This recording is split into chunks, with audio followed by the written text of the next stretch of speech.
Meditations by Marcus Aurelius, translated by Maxwell Staniforth. Penguin Books, Great Ideas. Quick disclaimer, there is another more popular version of this book which is translated by Gregory Hayes, I think, but that is considered to be less accurate and more geared towards modern readers. This one is more true to the original meaning or intention that the author had while writing this. And it's a very old book, 100 AD, something like that. So obviously, a lot of it is interpretation, but I feel that this is the best one out there. So here goes. Book 1. 1. Courtesy and serenity of temper I first learned to know from my grandfather Virus. 2. Manliness without ostentation I learnt from what I have heard and remember of my father. 3. My mother set me an example of piety and generosity, avoidance of all uncharitableness, not in actions only but in thought as well, and a simplicity of life quite unlike the usual habits of the rich. 4.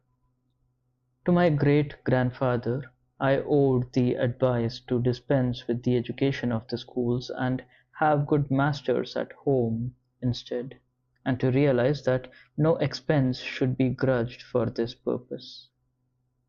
5.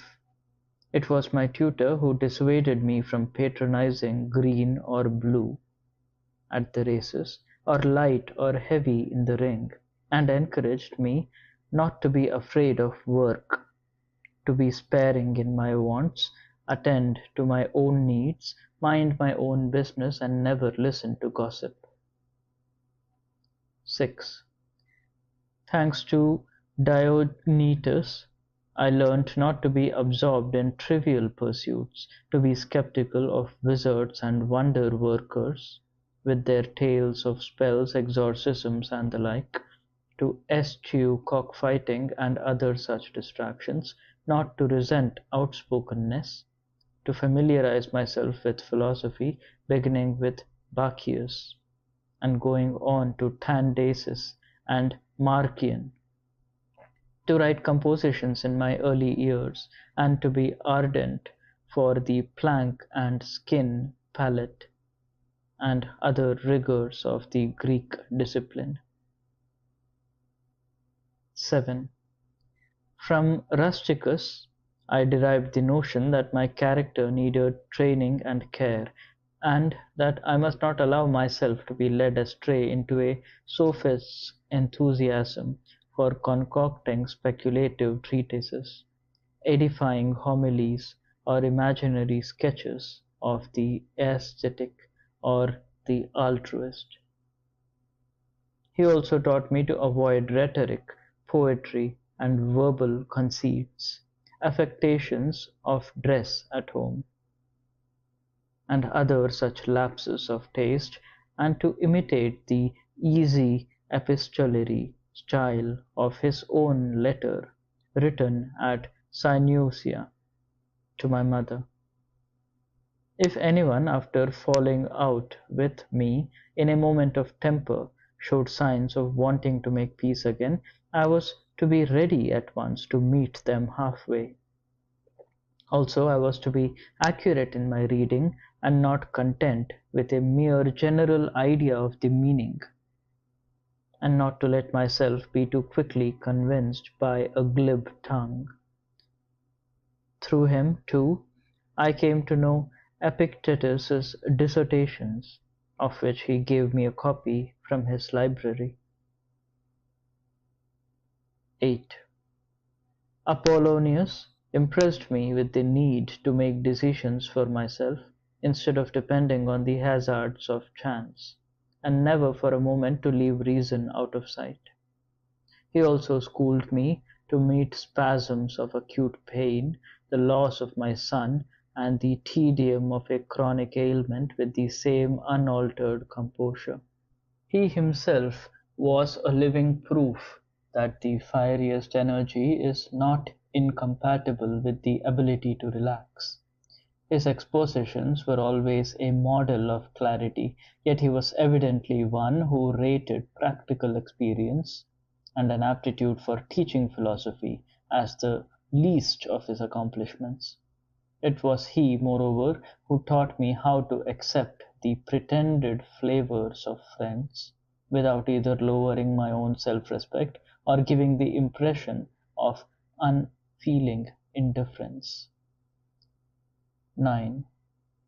My debts to Sextus include kindliness, how to rule a household with paternal authority, the real meaning of the natural life, an unself-conscious dignity, an intuitive concern for the interest of one's friends, and a good-natured patience with amateurs and visionaries. The aptness of his courtesy to each individual lent a charm to his society more potent than any flattery. Yet at the same time it exacted the complete respect of all present. His manner, too, of determining and systematizing the essential rules of life was as comprehensive as it was methodical, never displaying a sign of anger nor any kind of emotion. He was at once entirely imperturbable and yet full of kindly affection. His approval has always quietly and undemonstratively expressed, and he never paraded his encyclopedic learning. 10. It was the critic Alexander who put me on my guard against unnecessary fault-finding. People should not be sharply corrected for bad grammar, provincialisms, or mispronunciation. It is better to suggest the proper expression by tactfully introducing it oneself in, say, one's reply to a question, or one's acquiescence in its sentiments, or into a friendly discussion of the topic itself, not of the diction, or by some other suitable form of reminder. 11. To my mentor Fronto I owe the realization that malice, craftiness, and duplicity are the concomitants of absolute power, and that our patrician families tend for the most part to be lacking in the feelings of ordinary humanity. 12. Alexander the Platonist cautioned me against frequent use of the words "I am too busy" in speech or correspondence, except in cases of real necessity, saying that no one ought to shrink obligations due to society on the excuse of urgent affairs. 13. Catullus the Stoic counselled me never to make light of a friend's rebuke, even when unreasonable, but to do my best to restore myself to his good graces. To speak up readily in commendation of my instructors, as we read in the memoirs of Domitius and Ethnodontus, and to cultivate a genuine affection for my children. 14. From my brother Severus I learnt to love my relations, to love the truth, and to love justice. Through him I came to know of Thracia, Cato, Helvidius, Dion, and Brutus, and became acquainted with the conception of a community based on equality and freedom of speech for all, and a monarchy concerned primarily to uphold the liberty of the subject.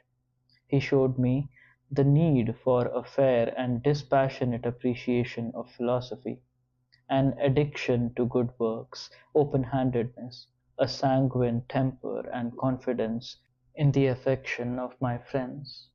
I remember too his forthrightness with those who came under his censure, and his way of leaving his friends in no doubt of his likes and dislikes, but telling them plainly. 15. Maximus was my model for self-control, fixity of purpose and cheerfulness under ill health or other misfortunes. His character was an admirable combination of dignity and charm, and all the duties of his station were performed quietly and without fuss. He gave everyone the conviction that he spoke as he believed, and acted as he judged right. Bewilderment or timidity were unknown to him. He was never hasty, never dilatory. Nothing found him at a loss. He indulged neither in despondency nor forced gaiety, nor had anger or jealousy any power over him. Kindliness, sympathy, and sincerity all contributed to give the impression of a rectitude that was innate rather than inculcated. Nobody was ever made by him to feel inferior, yet no one could have presumed to challenge his pre-eminence. He was also the possessor of an agreeable sense of humor. 16. The qualities I admired in my father were his lenience, his firm refusal to be diverted from any decision he had deliberately reached, his complete indifference to meretricious honors,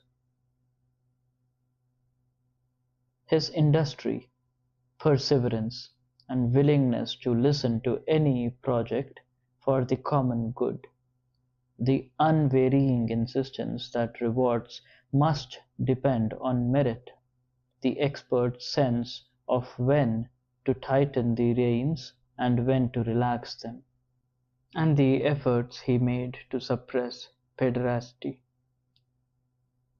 He was aware that social life must have its claims.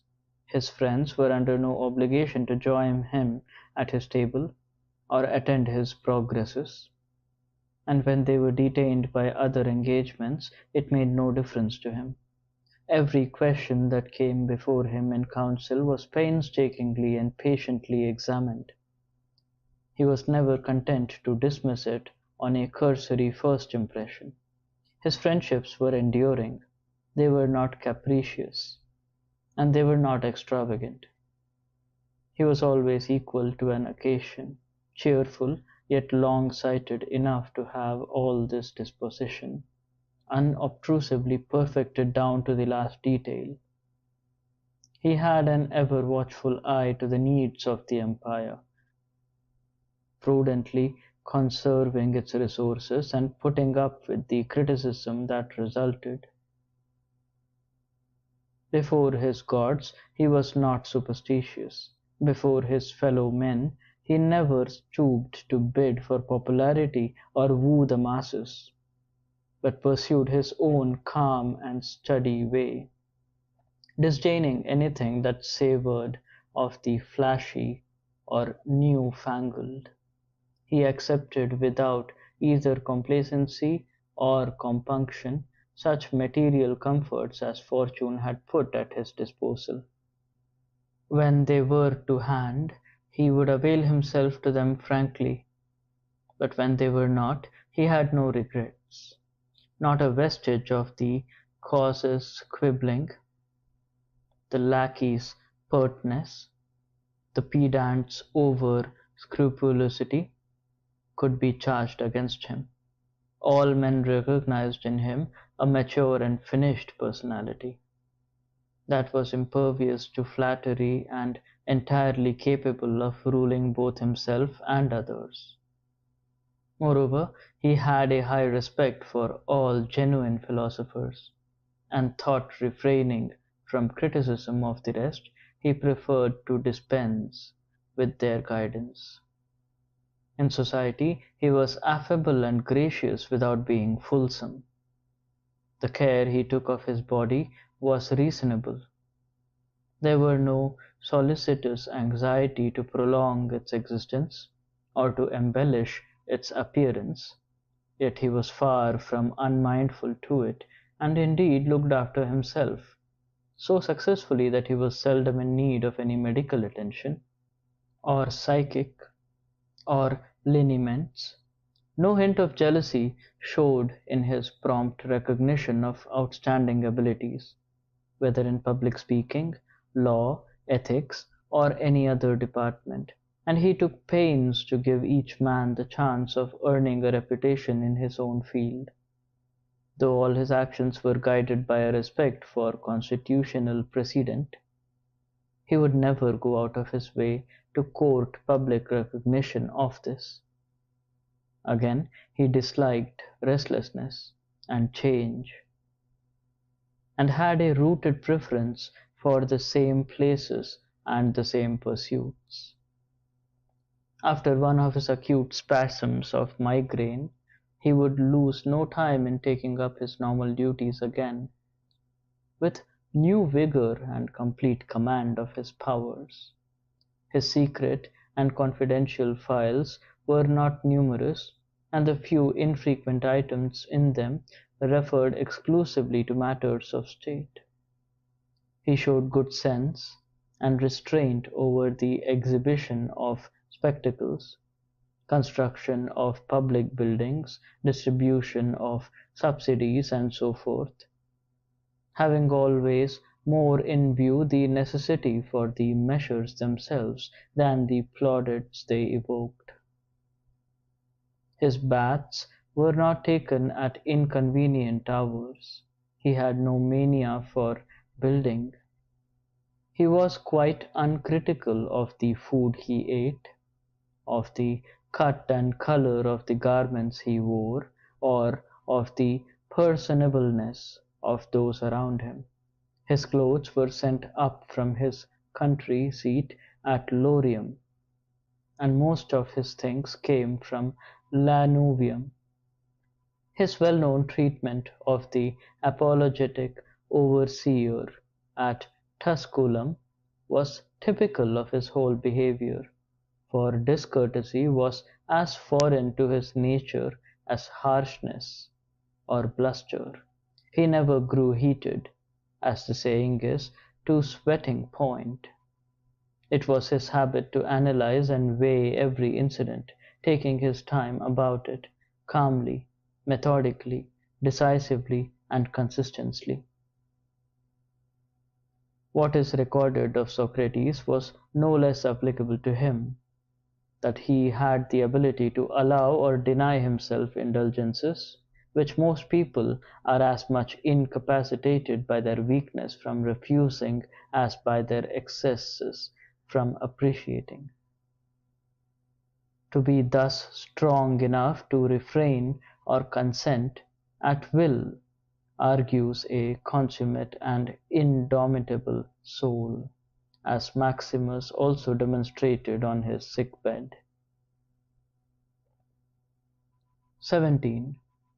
To the gods I owe good grandparents, good parents, a good sister, and teachers, comrades, kinsmen, and friends good, almost without exception, and that I never fell out with any of them, in spite of a temperament that could very well have precipitated something of the sort, had not circumstances providentially never combined to put me to the proof.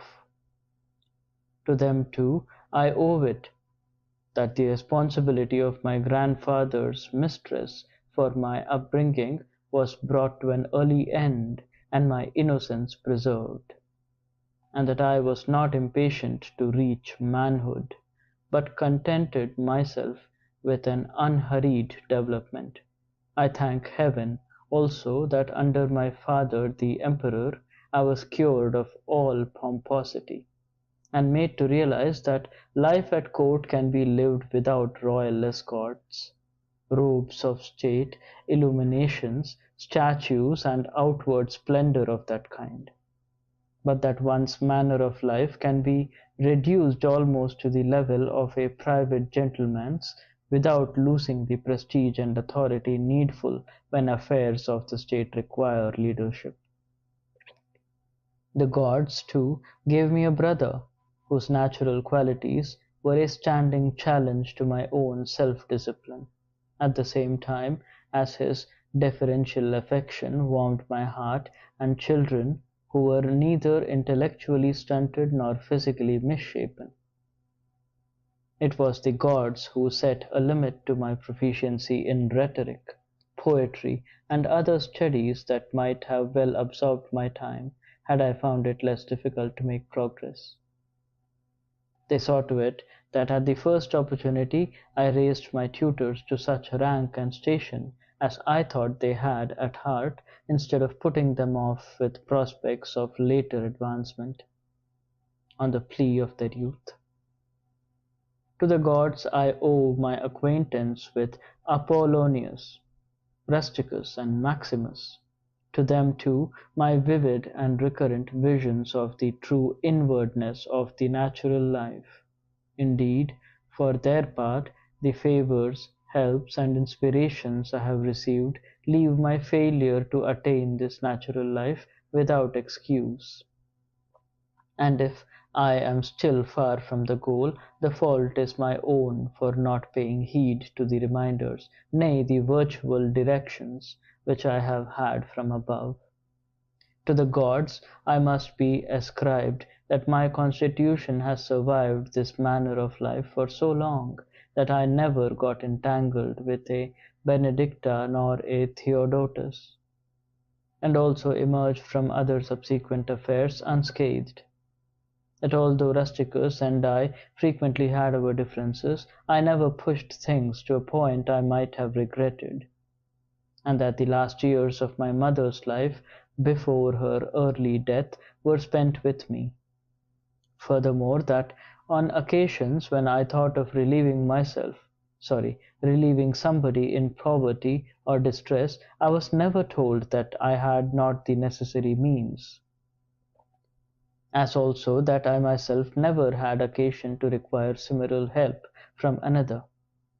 And I must thank heaven for such a wife as mine, so submissive, so loving, and so artless, for an unfailing supply of contempt tutors for my children, and for remedies prescribed for me in dreams, especially in cases of blood-splitting and vertigo, as happened at Caeta and Crissa. Finally, that with all my addiction to philosophy I was yet preserved from either falling a prey to some sophist, or spending all my time at a desk poring over textbooks and rules of logic, or grinding at natural science. For all these good things, man needs the help of heaven and destiny. Among the Quadi on the River Gran. Book 2. 1. Begin each day by telling yourself, today I shall be meeting with interference, ingratitude, insolence, disloyalty, ill will, and selfishness, all of them due to the offender's ignorance of what is good or evil. But for my part, I have long perceived the nature of good and its nobility, the nature of evil and its meanness, and also the nature of the culprit himself, who is my brother, not in the physical sense, but as a fellow creature, similarly endowed with reason and a share of the divine. Therefore, none of these things can injure me, for nobody can implicate me in what is degrading. Neither can I be angry with my brother, or fall foul of him, for he and I were born to work together, like a man's two hands, feet, or eyelids, or like the upper and lower rows of his teeth. To obstruct each other is against nature's law. And what is irritation or aversion but a form of obstruction? 2. A little flesh, a little breath, and a reason to rule all. That is myself. Forget your books, no more hankering for them, they were no part of your equipment. As one already on the threshold of death, think nothing of the first, of its viscid blood, its bones, its web of nerves and veins and arteries. The breath, too, what is that?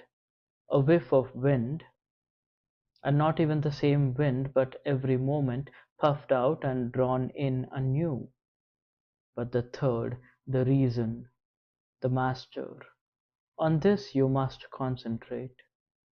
Now that your hairs are grey, let it play the part of a slave no more, twitching puppet-wise at every pull of self-interest, and cease to fume at destiny by ever grumbling at today or lamenting over tomorrow. 3. The whole divine economy is pervaded by providence. Even the vagaries of chance have their place in nature's scheme, that is, in the intricate tapestry of the ordinances of Providence. Providence is the source from which all things flow, and allied with it is necessity and the welfare of the universe.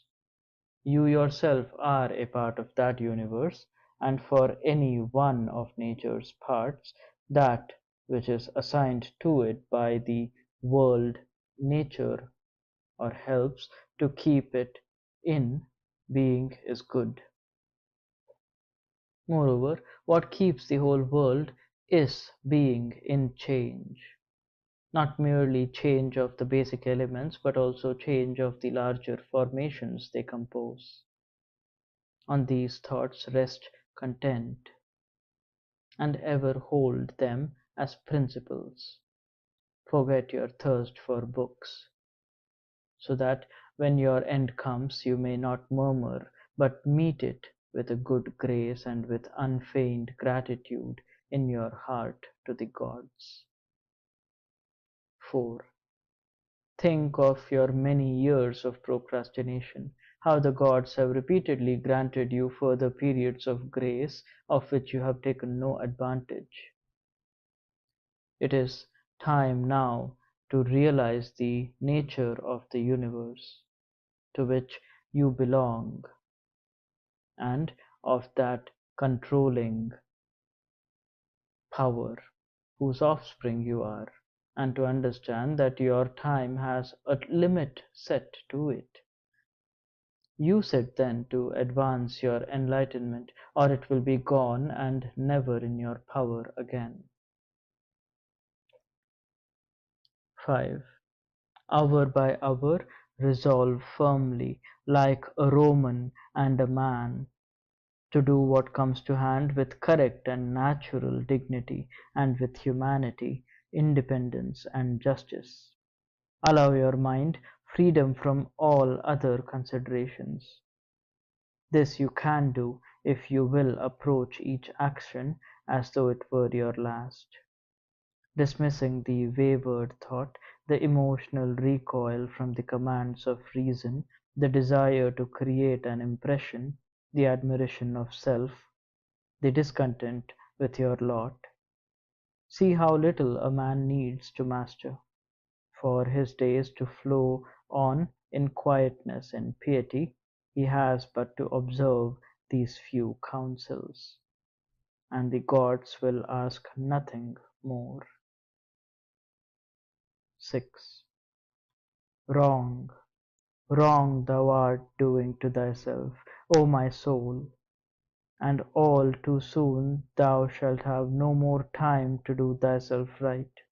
Man has but one life, already thine is nearing its close, yet still hast thou no eye to thine own honour, but art taking thy happiness on souls of other men.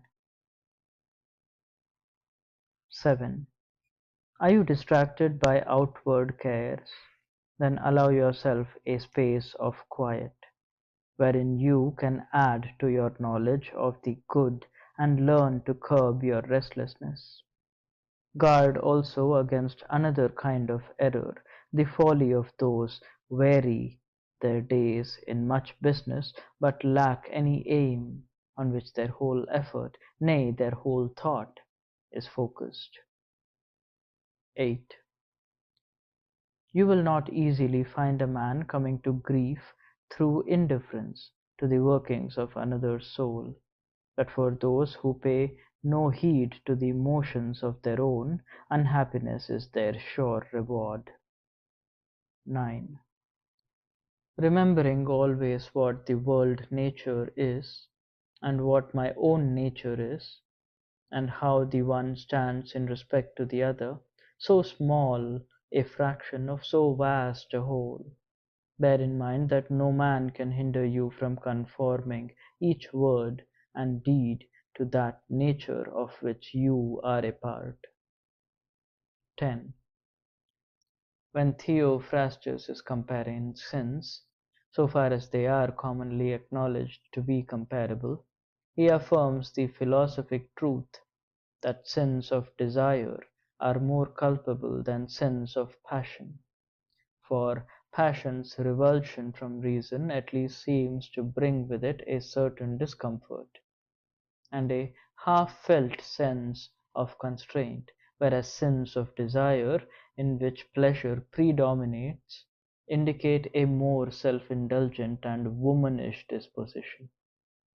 Both experience and philosophy, then, support the contention that a sin which is pleasurable deserves graver censure than one which is painful. In the one case the offender is like a man stung into an involuntary loss of control by some injustice; in the other, eagerness to gratify his desire moves him to do wrong of his own volition. 11. In all you do or say or think, recollect that at any time the power of withdrawal from life is in your own hands. If gods exist, you have nothing to fear in taking leave of mankind, for they will not let you come to harm.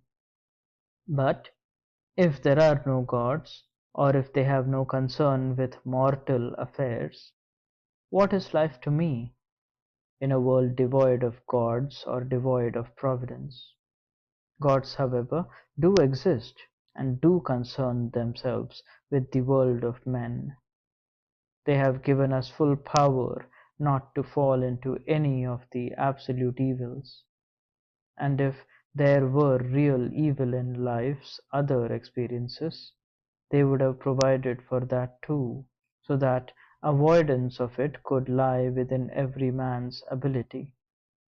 But when a thing does not worsen the man himself, how can it worsen the life he lives?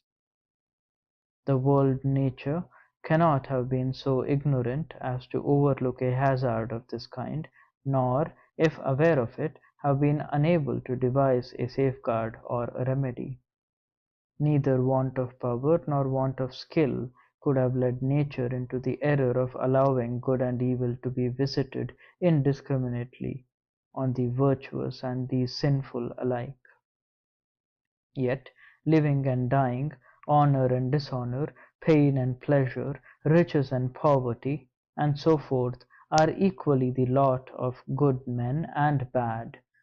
Things like these neither elevate nor degrade, and therefore they are no more good than they are evil.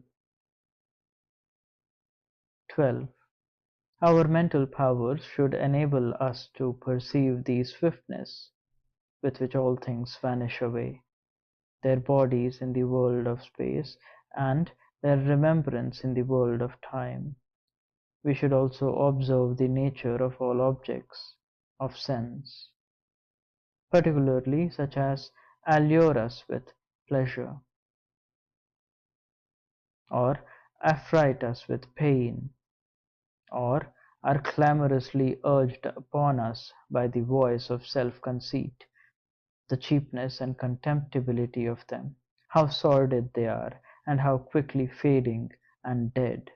We should discern the true worth of those whose word and opinion confer reputations. We should apprehend too the nature of death, and that if only it be steadily contemplated, and the fancies we associate with it be mentally dissected, it will soon come to be thought of as no more than a process of nature, and only children are scared by a natural process, or rather something more than a mere process, a positive contribution to nature's well-being. Also, we can learn how man has contact with God, and with which part of himself this is maintained, and how that part fares after its removal hence. 13. Nothing is more melancholy than to compass the whole creation, probing into the depths of earth, as the poet says, and peering curiously into the secrets of other souls, without once understanding that to hold fast to the divine spirit within, and to serve it loyally, is all that is needful.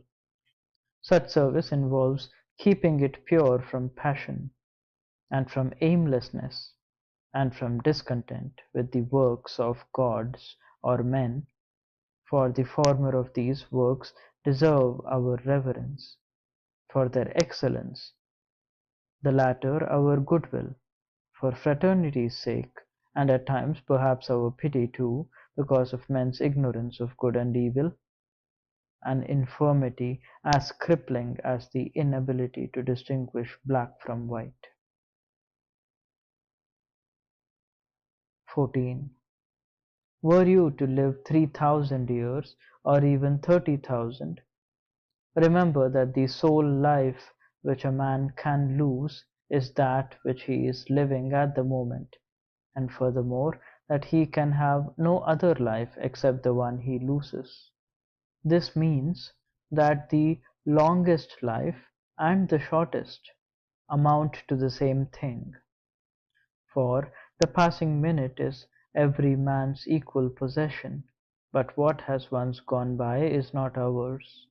Our loss, therefore, is limited to that one fleeting instant, since no one can lose what is already past, nor yet what is still to come, for how can he be deprived of what he does not possess?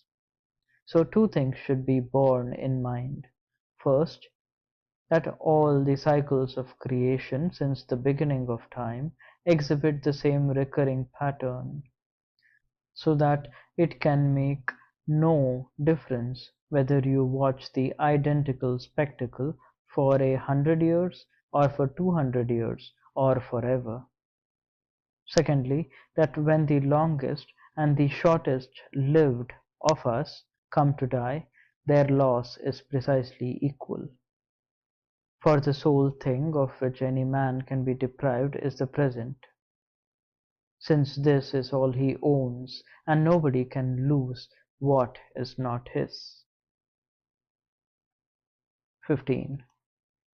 There are obvious objections to the cynic Monimus's statement that things are determined by the view taken of them, but the value of his aphorism is equally obvious, if we admit the substance of it so far as it contains a truth.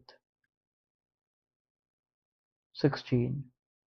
For a human soul, the greatest of self-inflicted wrongs is to make itself, so far as it is able to do so, a kind of tumor or abscess of the universe.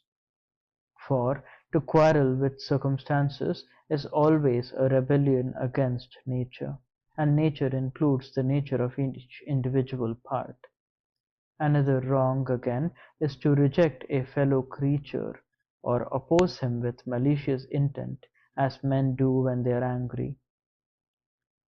A third, to surrender to pleasure or pain.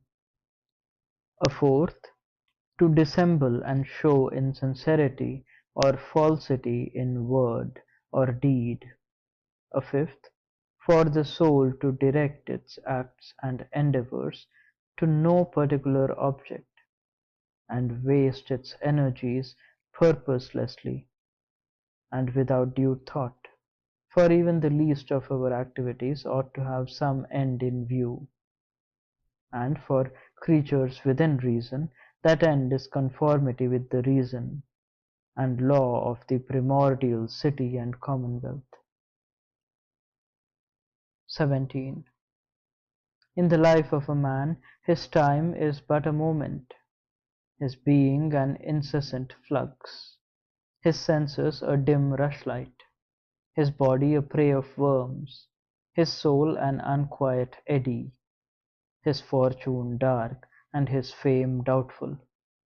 In short, all that is of the body is as coursing waters, all that is of the soul as dreams and vapours, life a warfare, a brief sojourning in an alien land, and after repute oblivion.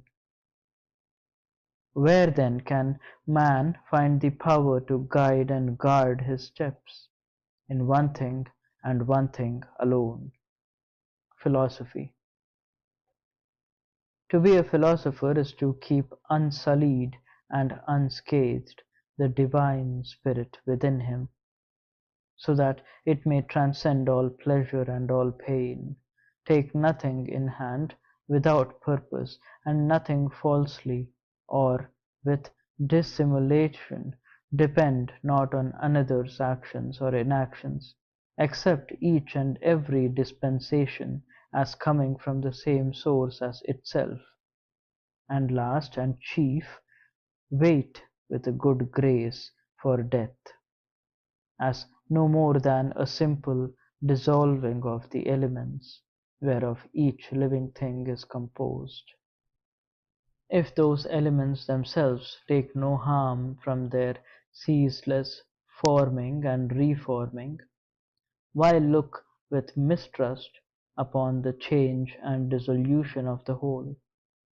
It is but nature's way, and in the ways of nature there is no evil to be found.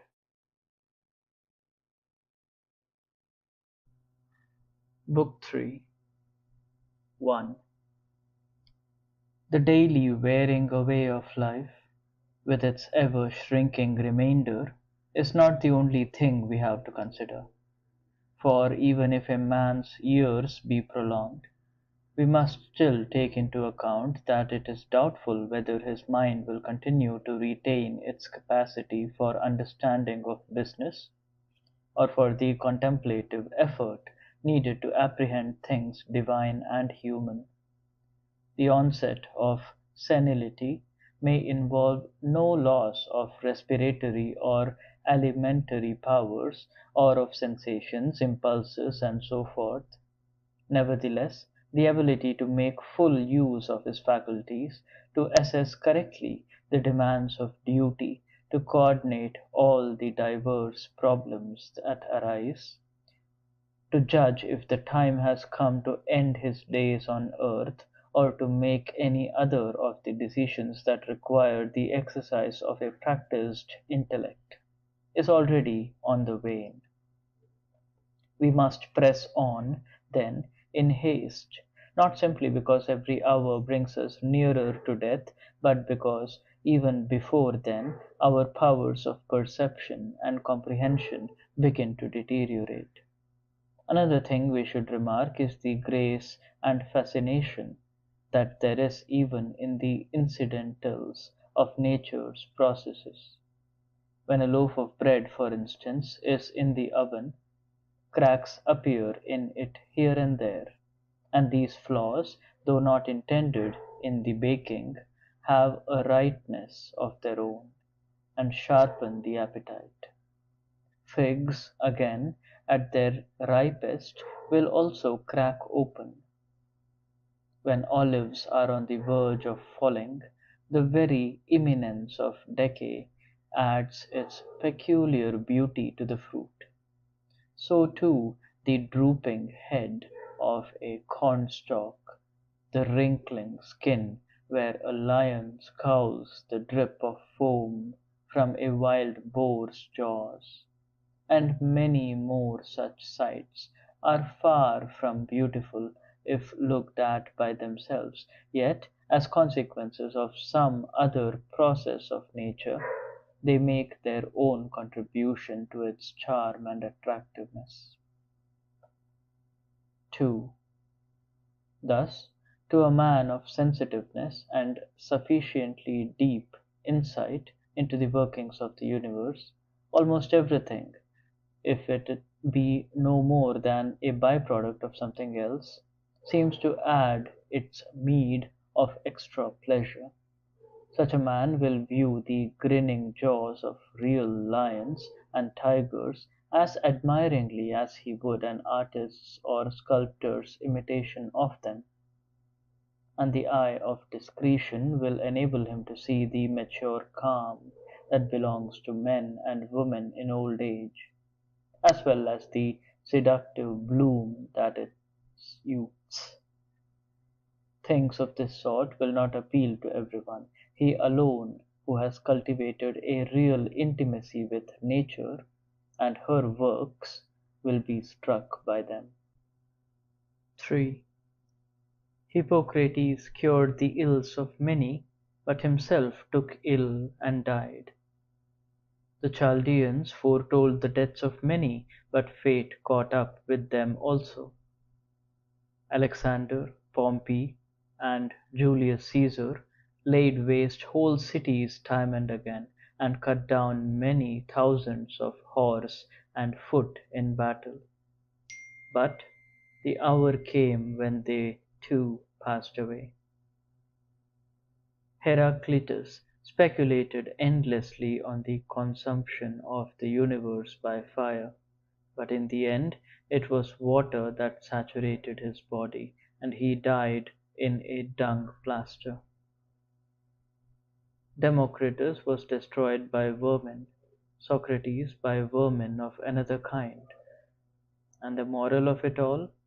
This: you embark, you make the voyage, you reach port, step ashore, then into another life. There are gods everywhere, even yonder, into final insensibility. Then you will be out of the grip of pains and pleasures, and thrall no longer to this earthen vessel, so immeasurably meaner than its attendant minister. For the one is a mind and a divinity, the other but clay and corruption. 4. Do not waste what remains of your life in speculating about your neighbors, unless with a view to some mutual benefit. To wonder what so and so is doing and why, or what he is saying or thinking or scheming, in a word, anything that distracts you from fidelity to the ruler within you, means a loss of opportunity for some other task. See then that the flow of your thoughts is kept free from idle or random fancies, particularly those of an inquisitive or uncharitable nature. A man should habituate himself to such a way of thinking that, if suddenly asked, "What is on your mind at this minute?" he could respond frankly and without hesitation, thus proving that all his thoughts were simple and kindly, as becomes a social being with no taste for the pleasures of sensual imaginings, jealousies, envies, suspicions, or any other sentiments that he would blush to acknowledge in himself. Such a man, determined here and now to aspire to the heights, is indeed a priest and minister of the gods, for he is making full use of that indwelling power which can keep a man unsullied by pleasures, proof against pain, untouched by insult, and impervious to evil. He is a competitor in the greatest of all contests, the struggle against passion's mastery. He is imbued through and through with uprightness, welcoming wholeheartedly whatever falls to his lot, and rarely asking himself what others may be saying or doing or thinking, except when the public interest requires it. He confines his operations to his own concerns, having his attention fixed on his own particular thread of the universal web, seeing to it that his actions are honorable, and convinced that what befalls him must be for the best, for his own directing fate is itself under a higher direction. He does not forget the brotherhood of all rational beings, nor that a concern for every man is proper to humanity, and he knows that it is not the world's opinions he should follow, but only those of men whose lives confessedly accord with nature. As for others whose lives are not so ordered, he reminds himself constantly of the characters they exhibit daily and nightly at home and abroad, and of the sort of society they frequent, and the approval of such men, who do not even stand well in their own eyes, has no value for him. 5. In your actions let there be a willing promptitude, yet a regard for the common interest, due deliberation, yet no irresolution, and in your sentiments no pretentious over-refinement. Avoid talkativeness, avoid officiousness. The god within you should preside over a being who is virile and mature, a statesman, a Roman, and a ruler, one who has held his ground, like a soldier waiting for the signal to retire from life's battlefield, and ready to welcome his relief. A man whose credit neither need be sworn to by himself nor avouched by others. Therein is the secret of cheerfulness, of depending on no help from without, and needing to crave from no man the boon of tranquillity. We have to stand upright ourselves, not be set up. 6. If mortal life can offer you anything better than justice and truth, self-control and courage, that is, peace of mind in the evident conformity of your actions to the laws of reason, and peace of mind under the visitations of a destiny you cannot control.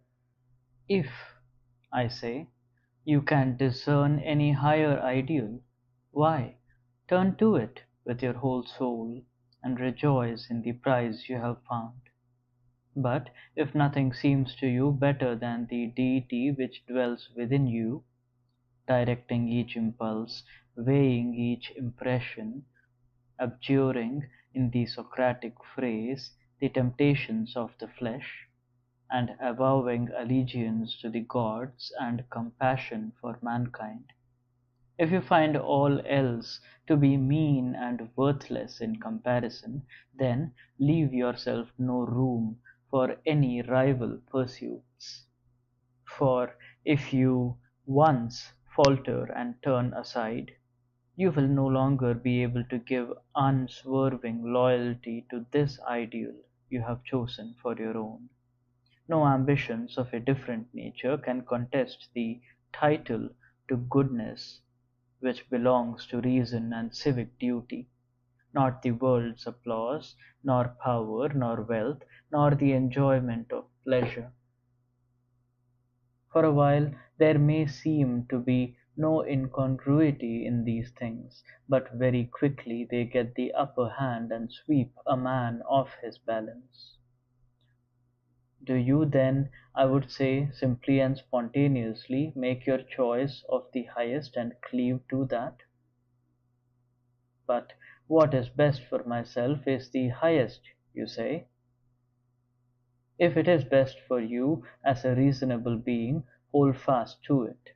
But if as an animal merely, then say so outright, and maintain your view with becoming humility. Only be very sure that you have probed the matter aright. 7. Never value the advantages derived from anything involving breach of faith, loss of self-respect, hatred, suspicion, or execration of others, insincerity, or the desire for something which has to be veiled and curtained. One whose chief regard is for his own mind and for the divinity within him and the service of its goodness will strike no poses, utter no complaints, and crave neither for solitude nor yet for a crowd. Best of all, his life will be free from continual pursuings and avoidings. He does not care whether his soul in its mortal frame shall be his to possess for a longer or a shorter term of years. This very moment, if it be the hour for his departure, he will step forth as readily as he performs any other act that can be done in self-respecting and orderly fashion. No other care has he in life but to keep his mind from straying into paths incompatible with those of an intelligent and social being. 8. In a mind that is disciplined and purified, there is no taint of corruption, no unclean spot nor festering sore. Such a man's life, fate can never snatch away unfulfilled. As it were an actor walking off in mid-performance before the play is finished. There is nothing of the lackey in him, yet nothing of the coxcomb. He neither leans on others nor holds aloof from them, and he remains answerable to no man, yet guiltless of all evasion. 9. Treat with respect the power you have to form an opinion. By it alone can the helmsman within you avoid forming opinions that are at variance with nature and with the constitution of a reasonable being. From it you may look to attain circumspection, good relations with your fellow men, and conformity with the will of heaven. 10. Letting go all else, cling to the following few truths. Remember that man lives only in the present, in this fleeting instant. All the rest of his life is either past and gone or not yet revealed. This mortal life is a little thing, lived in a little corner of the earth, and little too is the longest fame to come, dependent as it is on a succession of fast perishing little men who have no knowledge even of their own selves, much less of the one long dead and gone. 11.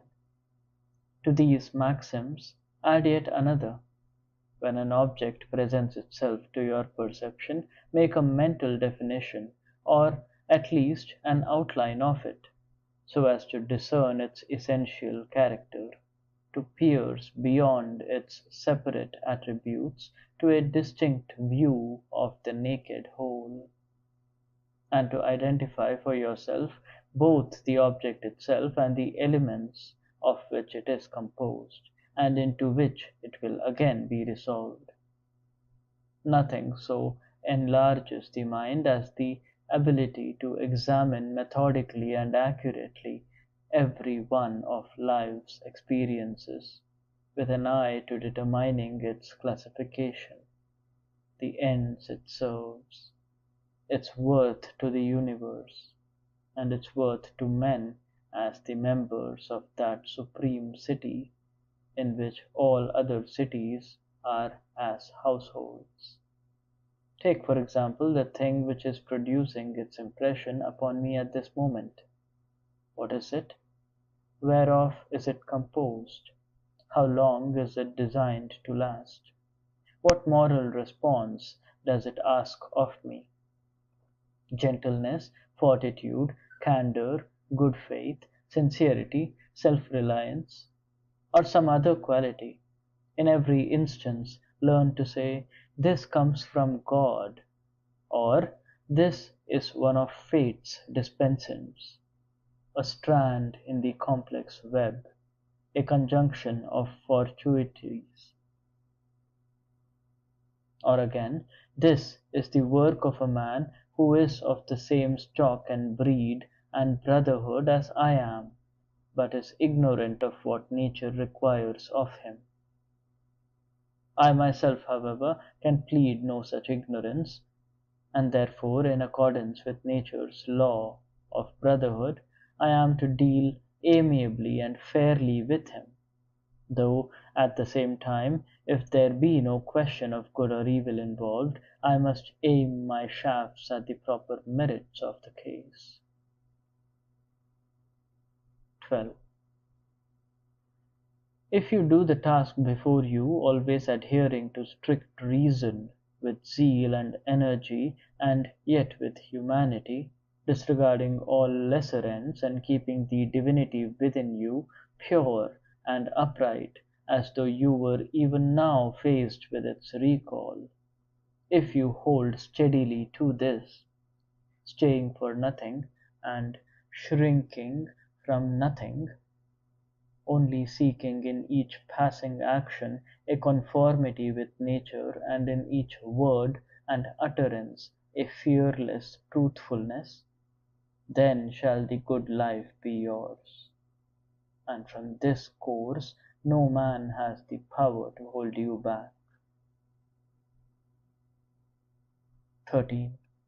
As surgeons keep their lancets and scalpels always at hand for the sudden demands of their craft, so keep your principles constantly in readiness for the understanding of things both human and divine.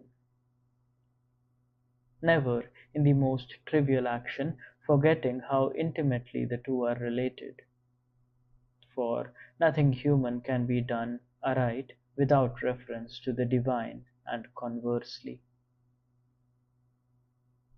14.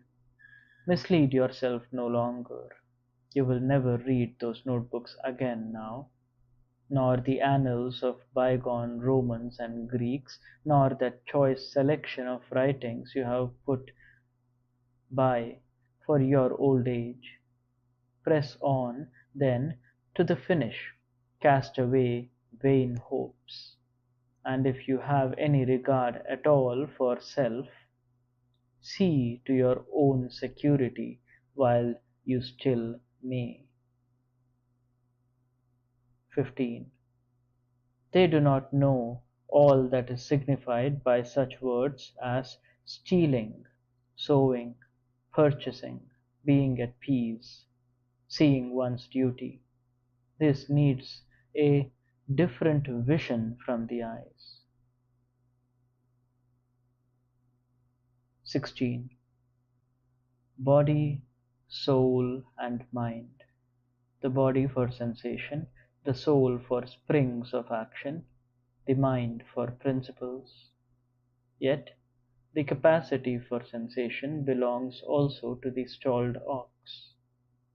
There is no wild beast, homosexual, Nero, or Phalaris, but obeys the twitchings of impulse, and even men who deny the gods, or betray their country, or perpetrate all manner of villainy behind locked doors, have minds to guide them to the clear path of duty. Seeing, then, that all else is the common heritage of such types, the good man's only singularity lies in his approving welcome to every experience the looms of fate may weave for him, his refusal to soil the divinity seated in his breast, or perturb it with disorderly impressions, and his resolve to keep it in serenity and decorous obedience to God, admitting no disloyalty to truth in his speech, or to justice in his actions, though all the world mistrust him because he lives in simple, self-respecting happiness. He takes offense at none. but unswervingly treads the road onward to life's close, where duty bids him arrive in purity and peace, unreluctant to depart, in perfect and unforced unison with fate's appointment.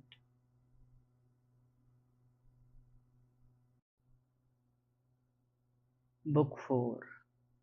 1.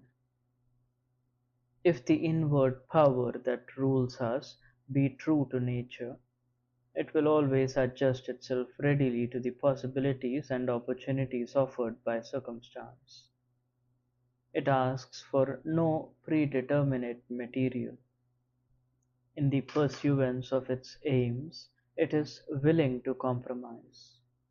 Hindrances to its progress are merely converted into matter for its own use.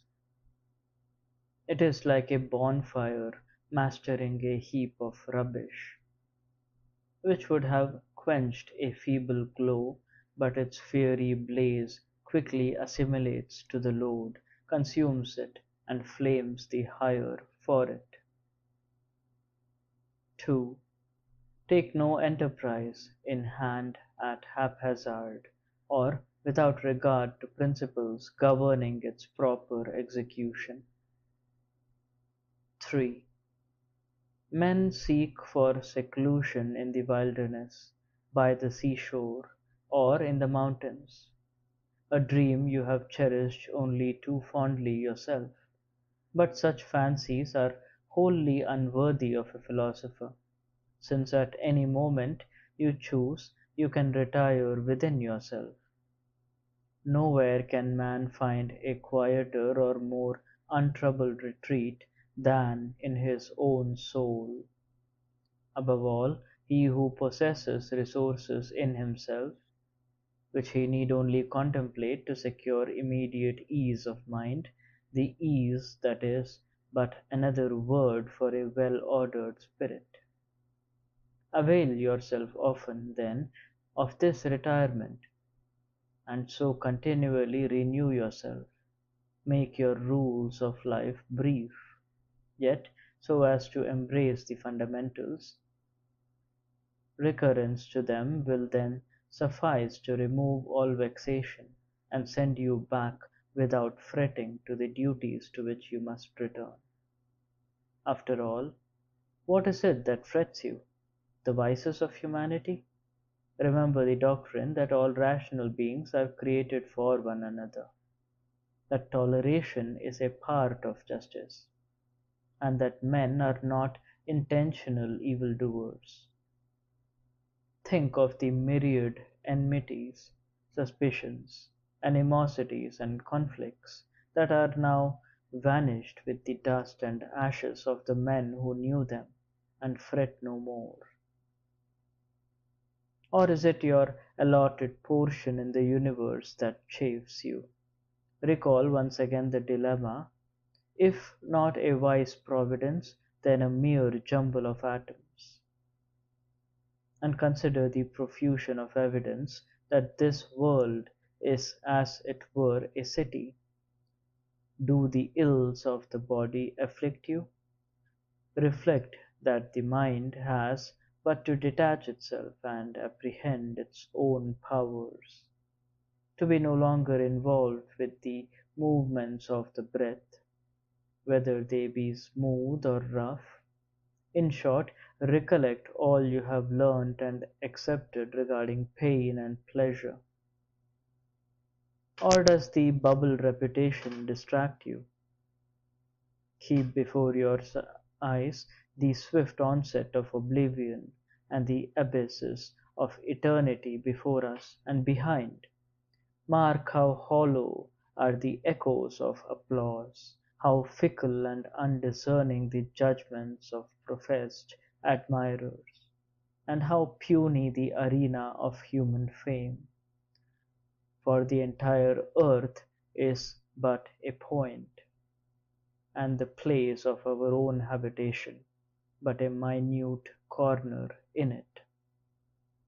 And how many are therein who will praise you, and what sort of men are they? Remember then to withdraw into the little field of self. Above all, never struggle or strain, but be master of yourself, and view life as a man, as a human being, as a citizen, and as a mortal. Among the truths you will do well to contemplate most frequently are these two. First, that things can never touch the soul, but stand inert outside it, so that disquiet can arise only from fancies within. And secondly, that all visible objects change in a moment, and will be no more. Think of the countless changes in which you yourself have had a part. The whole universe is change, and life itself is but what you deem it. 4. If the power of thought is universal among mankind, so likewise is the possession of reason, making us rational creatures.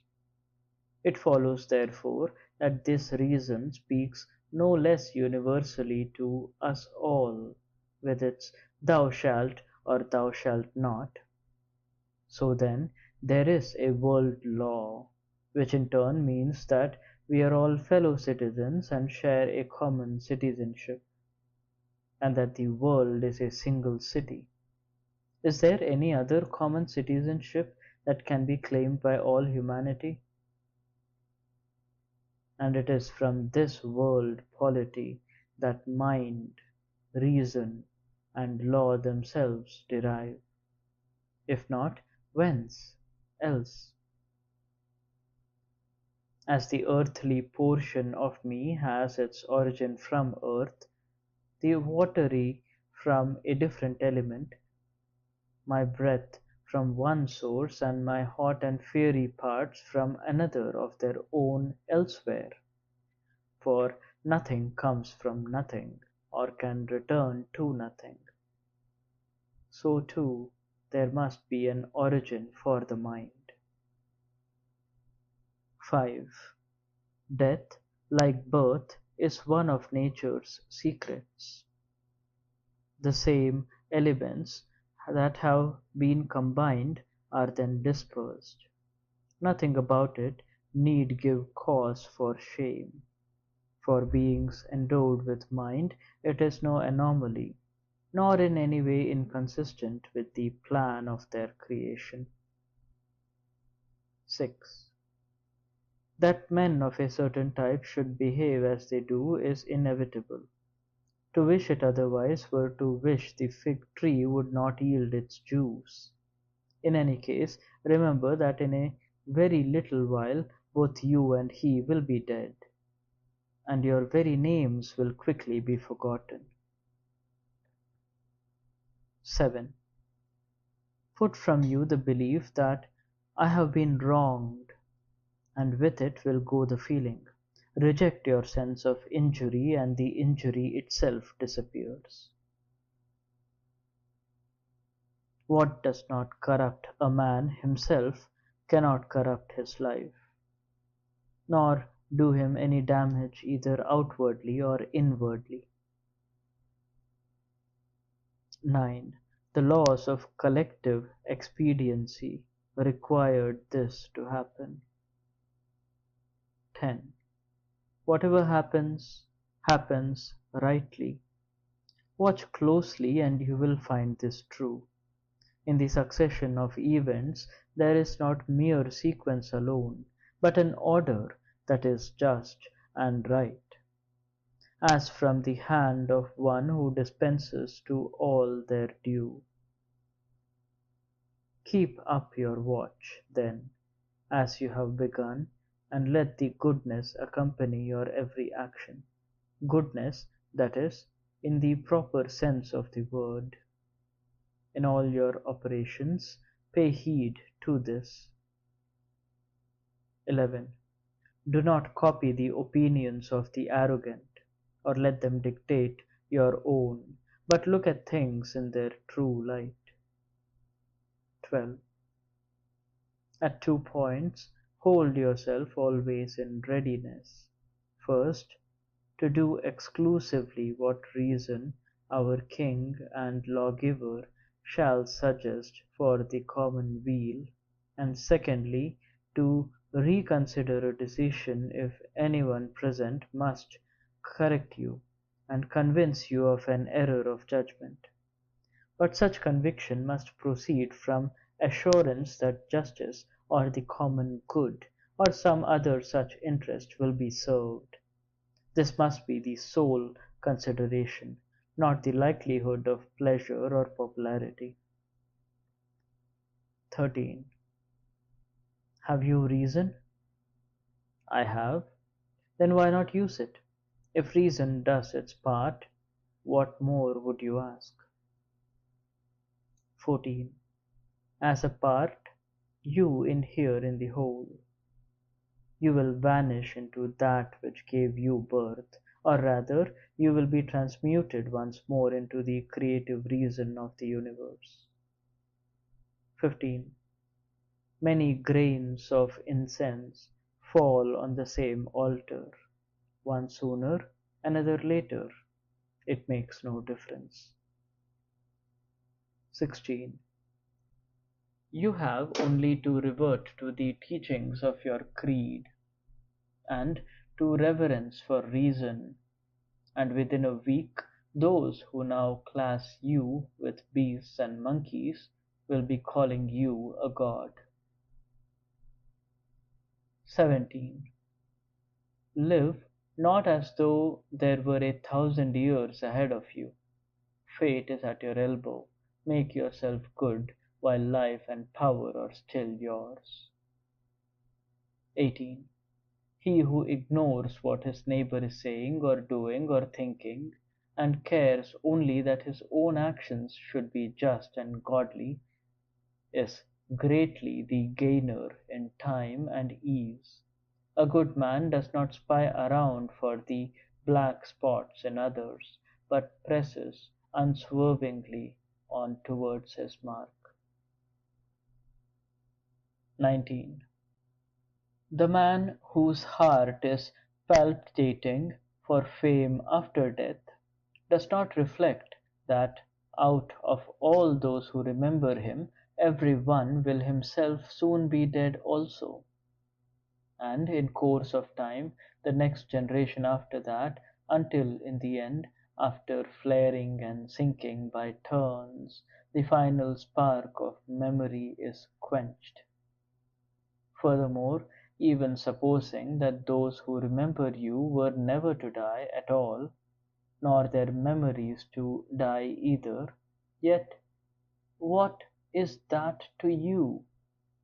Clearly in your grave nothing, and even in your lifetime what is the good of praise, unless maybe to subserve some lesser design? Surely then you are making an inopportune rejection of what nature has given you today, if all your mind is set on what men will say of you tomorrow. 20. Anything in any way beautiful derives its beauty from itself, and asks nothing beyond itself. Praise is no part of it, for nothing is made worse or better by praise. This applies even to the more mundane forms of beauty, natural objects, for example, or works of art. What need has true beauty of anything further? Surely none, any more than law or truth or kindness or modesty. Is any of these embellished by praise or spoiled by censure? Does the emerald lose its beauty for lack of admiration? Does gold or ivory or purple, a lyre or a dagger, a rosebud or a sapling? 21. If souls survive after death, how has the air above us found room for all of them since time began? As well ask how the earth finds room for all the bodies interred through immemorial ages. There, after a short respite, change and decay make way for other dead bodies. Similarly, souls transferred to the air exist for a while before undergoing a change and a diffusion, and are then transmuted into fire and taken back into the creative principle of the universe. And thus room is made for the reception of others. Such will be the answer of any believer in the survival of souls. Moreover, we must reckon not only the number of human corpses so buried, but also that of all the creatures daily devoured by ourselves and the other animals. What multitudes, perishing in this way, are, in a manner of speaking, buried in the bodies of those whose nutriment they furnish! And yet by their assimilation into the blood, and afterwards by the subsequent transmutation into the air or fire, all the needful space becomes available. How do we discover the truth of all this? By distinguishing between matter and the cause. 22. Never allow yourself to be swept off your feet. When an impulse stirs, see first that it will meet the claims of justice. When an impression forms, assure yourself first of its certainty. 23. O world, I am in tune with every note of thy great harmony. For me nothing is early, nothing late. If it be timely for thee, O nature, all that thy seasons yield is fruit for me. From thee, and in thee, and to thee are all things. Dear city of God, we may not cry, even as the poet cried, dear city of Cecrops. 24. If thou wouldst know contentment, let thy deeds be few, said the sage. Better still, limit them strictly to such as are essential, and to such as in a social being reason demands, and as it demands. This brings the contentment that comes of doing a few things and doing them well. Most of what we say and do is not necessary, and its omission would save both time and trouble. At every step, therefore, a man should ask himself, is this one of the things that are superfluous? Moreover, not idle actions only, but even idle impressions ought to be suppressed, for then unnecessary action will not ensue. 25. Test for yourself your capacity for the good man's life, the life of one content with his allotted part in the universe, who seeks only to be just in his doings and charitable in his ways. 26. Have you seen all that? Now look at this. Your part is to be serene, to be simple. Is someone doing wrong? The wrong lies with himself. Has something befallen you? Good. Then it was your portion of the universal lot assigned to you when time began, a strand woven into your particular web, like all else that happens. Life, in a word, is short. Then snatch your profit from the passing hour by obedience to reason and just dealing. Unbend, but be temperate. 27. Either a universe that is all order, or else a farrago thrown together at random, yet somehow forming a universe. But can there be some measure of order subsisting in yourself, and at the same time disorder in the greater whole, and that, too, when oneness of feeling exists between all the parts of nature, in spite of their divergence and dispersion. 28. A black heart, a womanish, wilful heart, the heart of a brute, a beast of the field, childish, stupid, and false, a huckster's heart, a tyrant's heart. 29. If he who knows not what is in the universe is a stranger to the universe, he is no less so who knows not what takes place in it. Such a man is an exile, self-banished from the polity of reason, a sightless man, having the eyes of his understanding darkened, a pauper dependent on others, without resources of his own for his livelihood.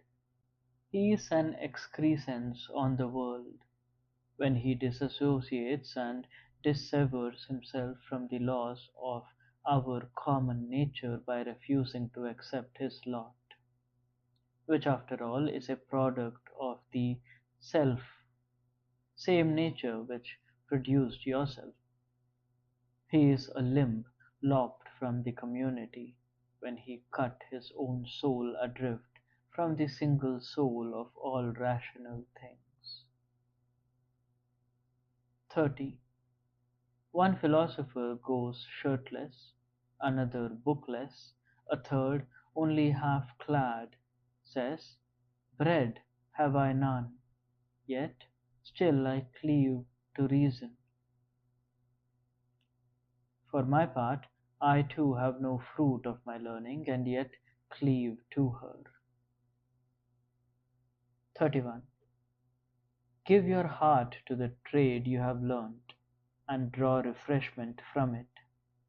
Let the rest of your days be spent as one who has wholeheartedly committed his all to the gods, and is thenceforth no man's master or slave. 32. Think, let us say, of the times of Vespasian, and what do you see?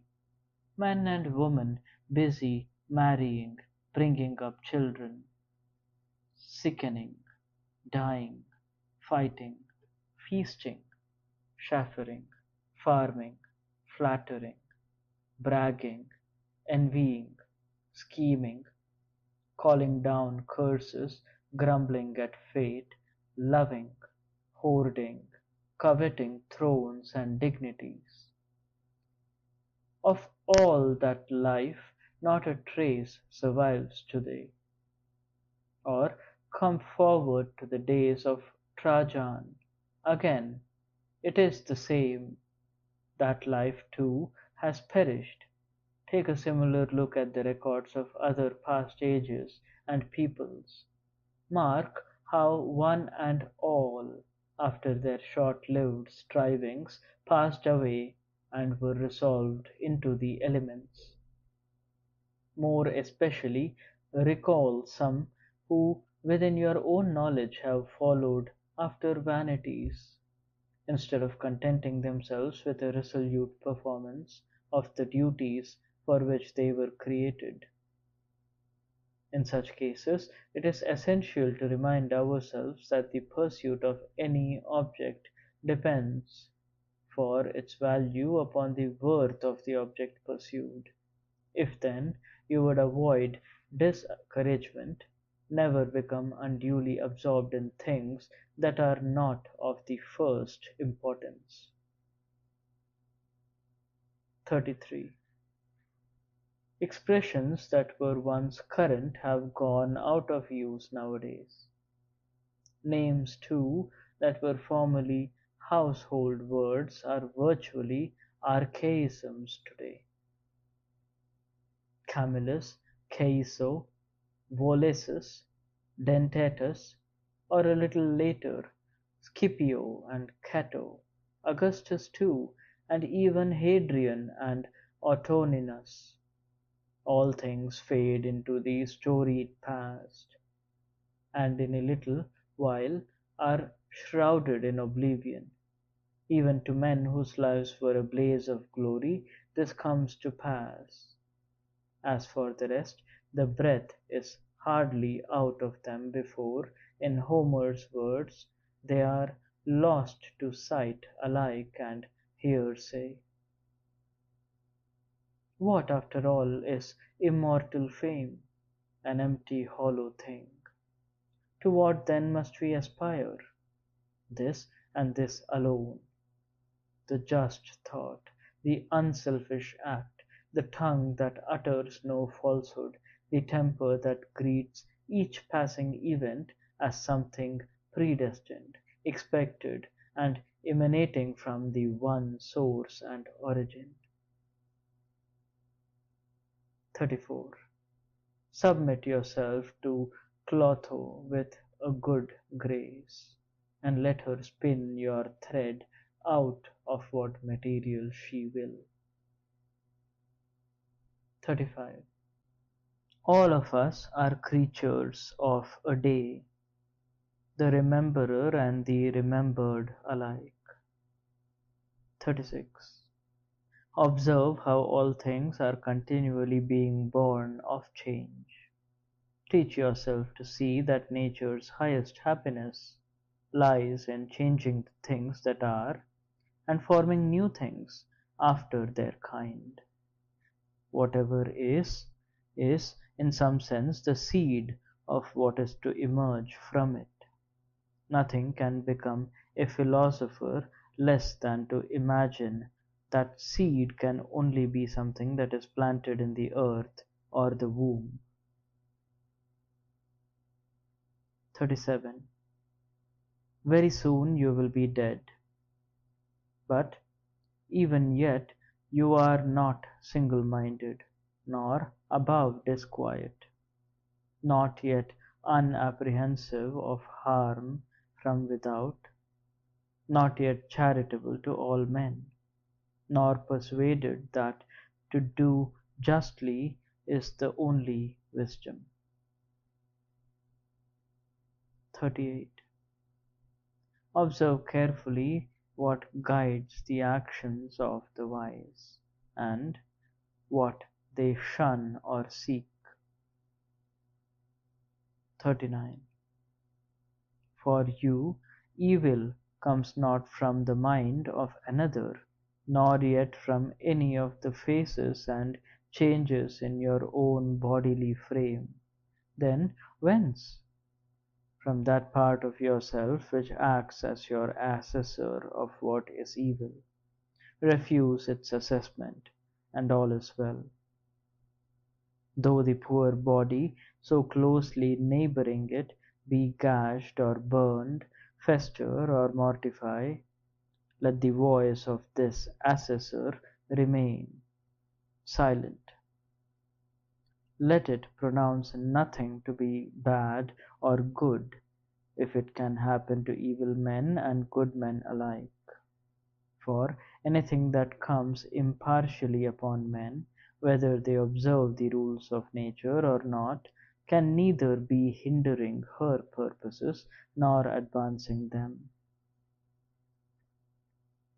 40. Always think of the universe as one living organism, with a single substance and a single soul, and observe how all things are submitted to the single perceptivity of this one whole. All are moved by its single impulse, and all play their part in the causation of every event that happens.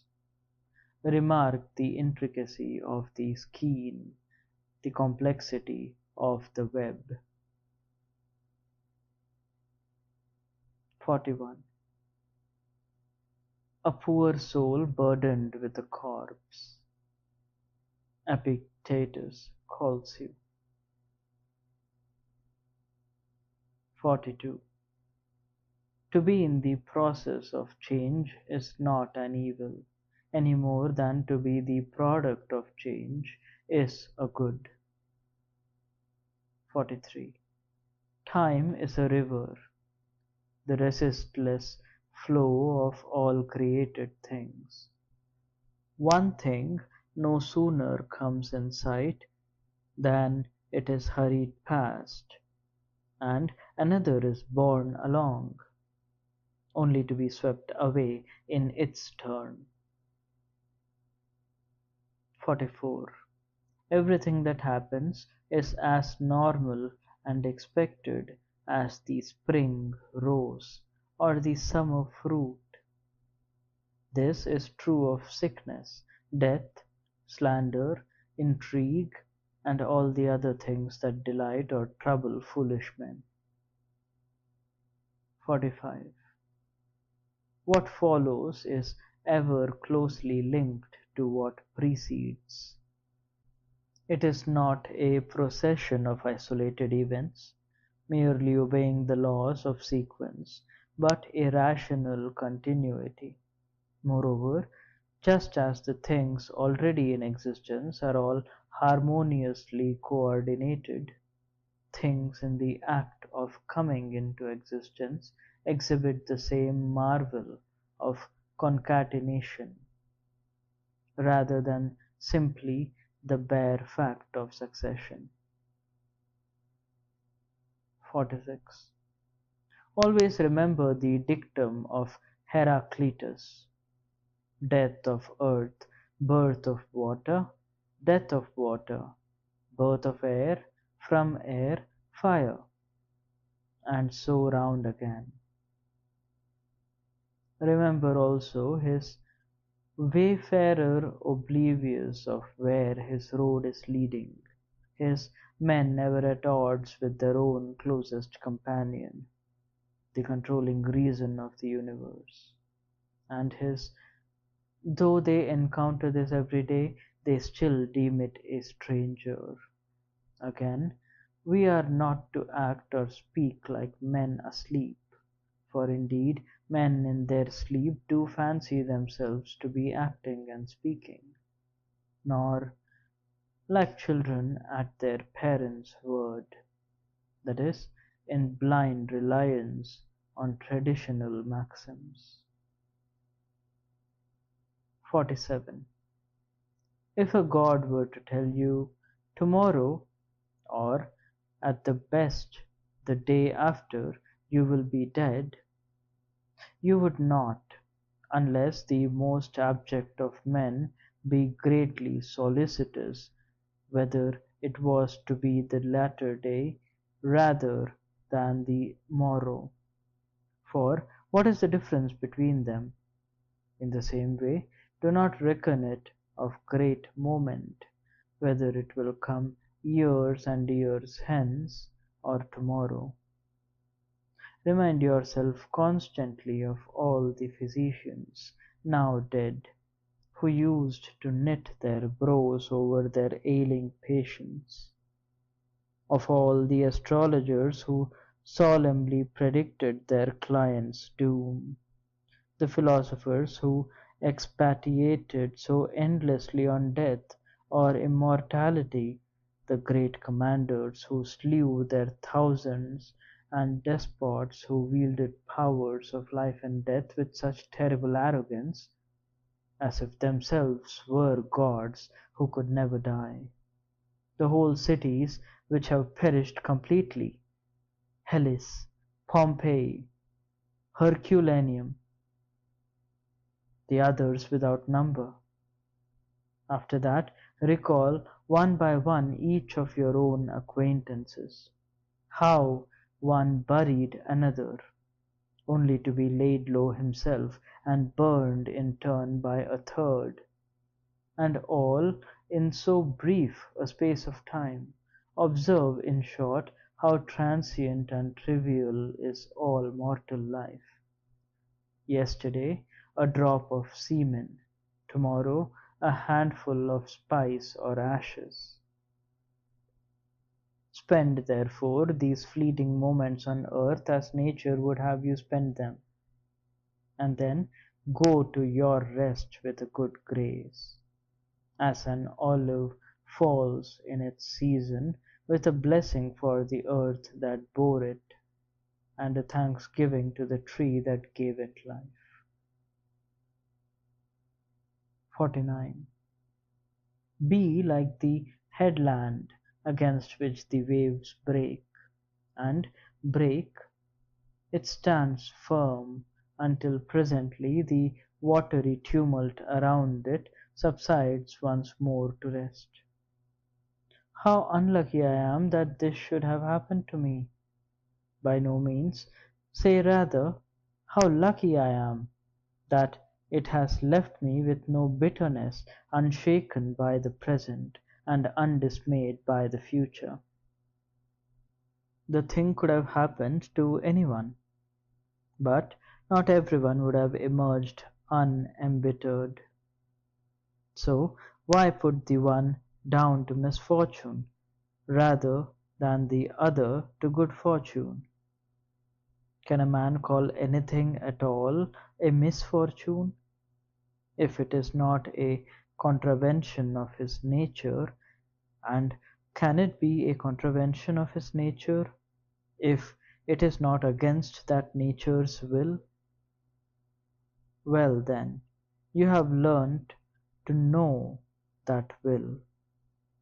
Does this thing which has happened hinder you from being just, magnanimous, temperate, judicious, discreet, truthful, self-respecting, independent, and all else by which a man's nature comes to its fulfilment? So here is a rule to remember in future when anything tempts you to feel bitter: not, "This is a misfortune," but to bear this worthily is good fortune. 50. Philosophy aside, an effectual help towards disregarding death is to think of those who clung greedily to their lives. What advantage have they over those who died young? In every case, in some place, at some time, the earth now covers them all. Caedicianus, Fabius, Julianus, Lepidus, and the rest, who saw so many to their graves, only to be seen to their own at last. Brief, after all, was the respite they enjoyed, dragged out in such conditions, and with such attendants, and in so wretched a body. Set no store by it, then.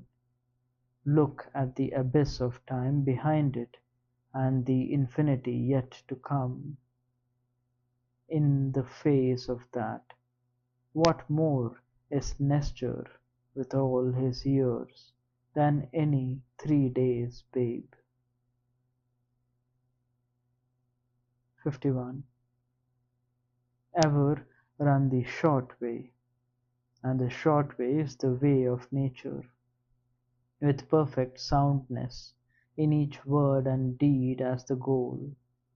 Such an aim will give you freedom from anxiety and strife, and from all compromise and artifice.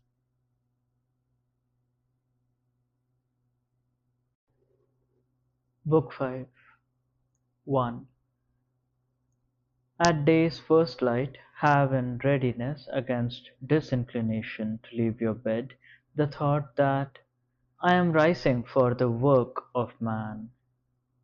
Must I grumble at setting out to do what I was born for, and for the sake of which I have been brought into the world? Is this the purpose of my creation, to lie here under the blankets and keep myself warm? Ah, but it is great deal more pleasant. Was it for pleasure, then, that you were born, and not for work, not for effort? Look at the plants, the sparrows, ants, spiders, bees, all busy at their own tasks, each doing his part toward a coherent world order. And will you refuse man's share of the work instead of being prompt to carry out nature's bidding?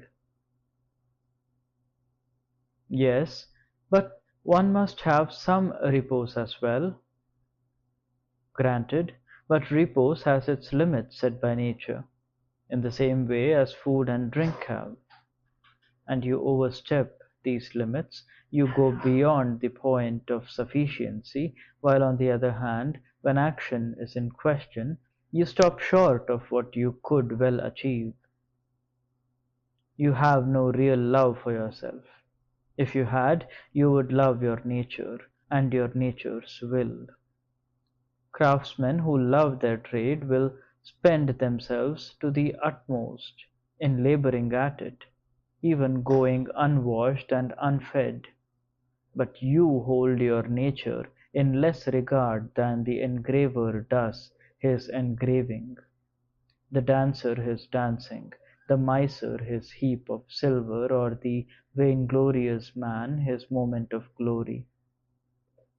These men, when their heart is in it, are ready to sacrifice food and sleep to the advancement of their chosen pursuit. Is the service of the community of less worth in your eyes, and does it merit less devotion? 2.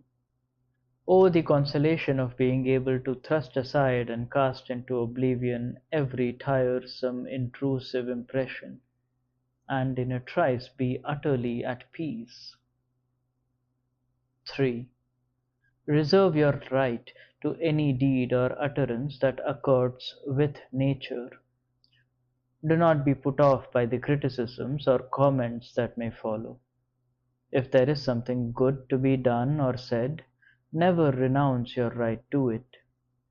Those who criticize you have their own reason to guide them and their own impulse to prompt them. You must not let your eyes stray toward them, but keep a straight course and follow your own nature and the world nature. And the way of these two is one. 4.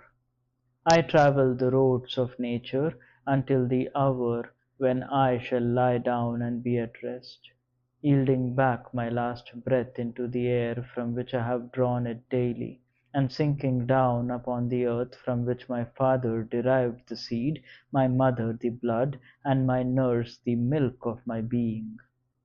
The earth, which for so many years has furnished my daily meat and drink, and, though so grievously abused, still suffers me to tread its surface. 5. You will never be remarkable for quick-wittedness. Be it so then. Yet there are still a host of other qualities whereof you can not say, I have no bent for them. Cultivate these then, for they are wholly within your power. Sincerity, for example, and dignity, industriousness, and sobriety. Avoid grumbling. Be frugal, considerate, and frank. Be temperate in manner and in speech. Carry yourself with authority. See how many qualities there are which could be yours at this moment. You can allege no native incapacity or inaptitude for them, and yet you chose to linger still on a less lofty plane. Furthermore, is it any lack of natural endowments that necessitates those fits of querulousness and parsimony and fulsome flattery, of railing at your ill health, or cringing and bragging and continually veering from one mood to another? Most assuredly not. You could have rid yourself of all these long ago, and remained chargeable with nothing worse than a certain slowness and dullness of comprehension. And even this you can correct with practice, so long as you do not make light of it or take pleasure in your own obtuseness. 6. There is a type of person who, if he renders you a service, has no hesitation in claiming the credit for it. Another, though not prepared to go so far as that, will nevertheless secretly regard you as in his debt, and be fully conscious of what he has done. But there is also the man who, one might almost say, has no consciousness at all of what he has done, like the vine which produces a cluster of grapes, and then, having yielded its rightful fruit, looks for no more thanks than a horse that has run his race, a hound that has tracked his quarry, or a bee that has hived her honey. Like them, the man who has done one good action does not cry it aloud, but passes straight on to a second, as the vine passes on to the bearing of another summer's grapes. According to you, then, we should rank ourselves with the things that act unconsciously? Exactly. Yet we should do so consciously, for, as the saying goes, awareness that his actions are social is the mark of a social being. But also, surely, the wish that society itself should be equally aware of it?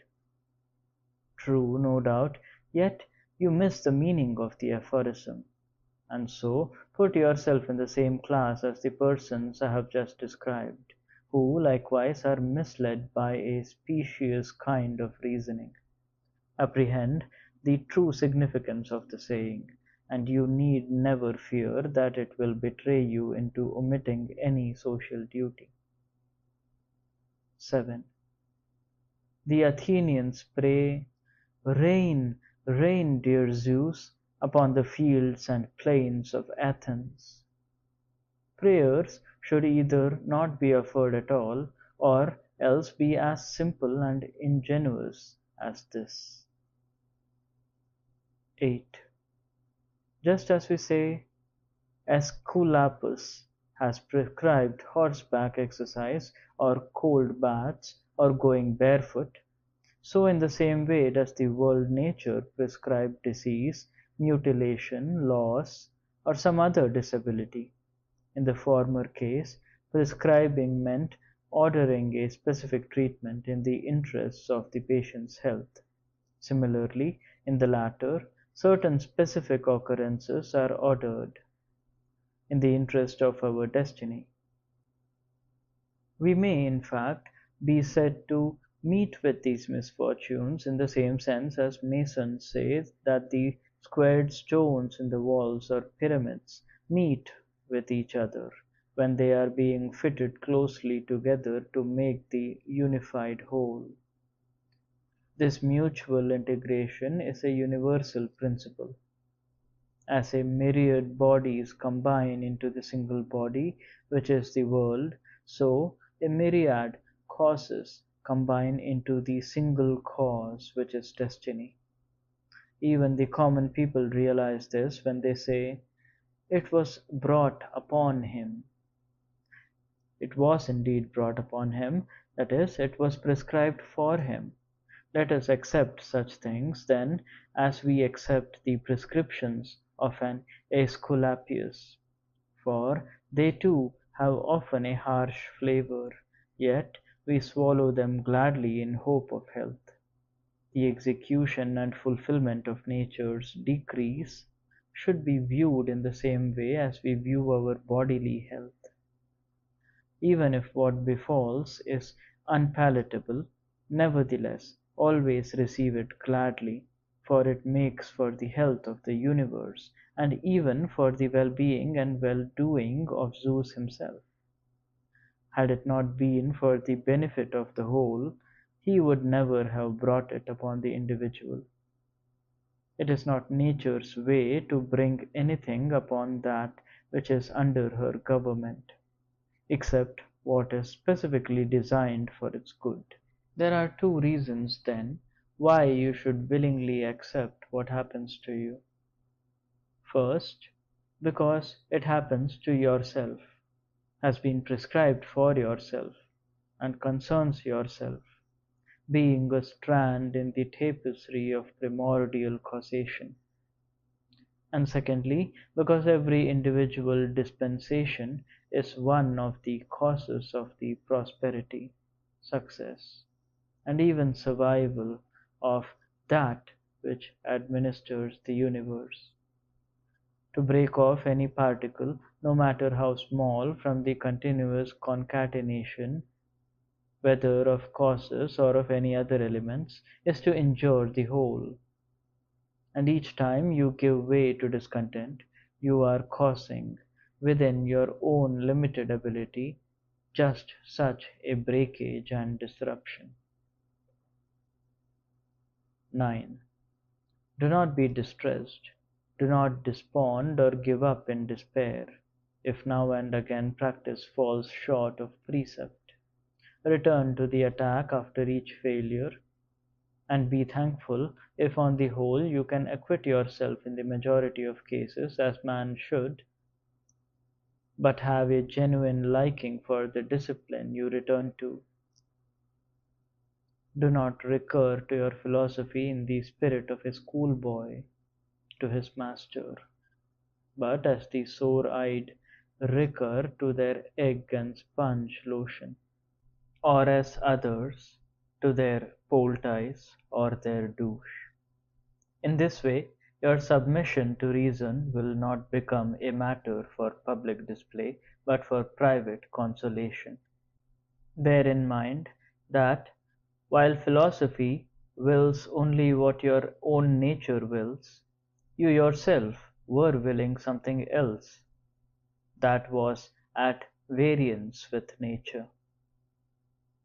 Yes, but what other thing could have been more agreeable? Is not that the inducement wherewith pleasure seeks to beguile you? Yet consider, would not nobility of soul be more agreeable? Would not candour, simplicity, kindness, piety? Nay, more, when you reflect on the precision and smoothness with which the process of ratiocination and cognition operate, can there be anything more agreeable than the exercise of intellect? 10. As for truth, it is so veiled in obscurity that many reputable philosophers assert the impossibility of reaching any certain knowledge. Even the Stoics admit that its attainment is beset with difficulties, and that all our intellectual conclusions are fallible. For where is the infallible man? Or turn from this to more material things, how transitory, how worthless are these, open to acquisition by every profligate, loose woman, and criminal. Or look at the characters of your own associates. Even the most agreeable of them are difficult to put up with, and for the matter of that, it is difficult enough to put up with one's own self. In all this murk and mire, then, in all this ceaseless flow of being and time, of changes imposed and changes endured, I can think of nothing that is worth prizing highly or pursuing seriously. No, what a man must do is to nerve himself to wait quietly for his natural dissolution, and meanwhile not to chafe at its delay, but to find his sole consolation in two thoughts: first, that nothing can ever happen to us that is not in accordance with nature, and second, that power to abstain from acting against the divine spirit within me lies in my own hands, since there is no man alive who can force such disobedience upon me. 11. To what use am I now putting the powers of my soul?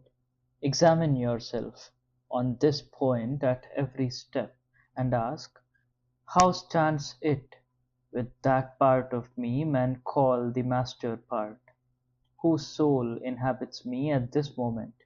A child's, a lad's, a woman's, a tyrant's, a dumb ox's, or a wild beast's? 12. The popular conception of goods can be tested in this way. If the things a man identifies in his own mind with goods are such things as prudence, temperance, justice, and fortitude, then, given that preconception, he will have no ears for the old jest about so many goods, for it will lack any point. On the other hand, if he shares the vulgar notion of what constitutes goods, he will readily appreciate the joker's quip, and have no difficulty in seeing its aptness. The majority do, in fact, entertain this idea of values, and they would never take offence at the witticism or refuse to hear it. Indeed, we must accept it as an apt and clever observation if we take it to refer to wealth, or things which conduce to luxury or prestige. So now for the test. Ask yourself whether we do right to set store by things and think of them as goods, if our mental picture of them is such as to give meaning to the jibe that the owner of so many goods has no room left to ease himself. 13. I consist of a formal element and a material. Neither of these can ever pass away into nothing, any more than either of them came into being from nothing. Consequently, every part of me will one day be refashioned by a process of transition into some other portion of the universe, which in its turn will again be changed into yet another part, and so onward to infinity. It is the same process by which I myself was brought into existence, and my parents before me, and so backward once more to infinity. The phrase infinity may pass, even if the world be in fact administered in finite cycles. 14. Reason and the act of reasoning are self-sufficient faculties, both inherently and in the method of their operation. It is from sources in themselves that they acquire their initial impetus, and they travel straight toward their own self-appointed goals. Actions of this kind accordingly receive the name of straightforwardness, in reference to the undeviating line they follow. 15. Unless things pertain to a man as man, they cannot properly be said to belong to him. They cannot be required of him, for his nature neither promises them nor is perfected by them. Therefore they cannot represent his chief end in life, nor even the good which is the means to that end. Moreover, had man's natural heritage included such things, it could not at the same time have included contempt and renunciation of them, nor would the ability to do without them have been any cause for commendation. Nor, supposing them to be really good, would failure to claim a full share of them be compatible with goodness. As it is, however, the more a man deprives himself, or submits to be deprived, of such things and their like, the more he grows in goodness. 16. Your mind will be like its habitual thoughts, for the soul becomes dyed with the colour of its thoughts.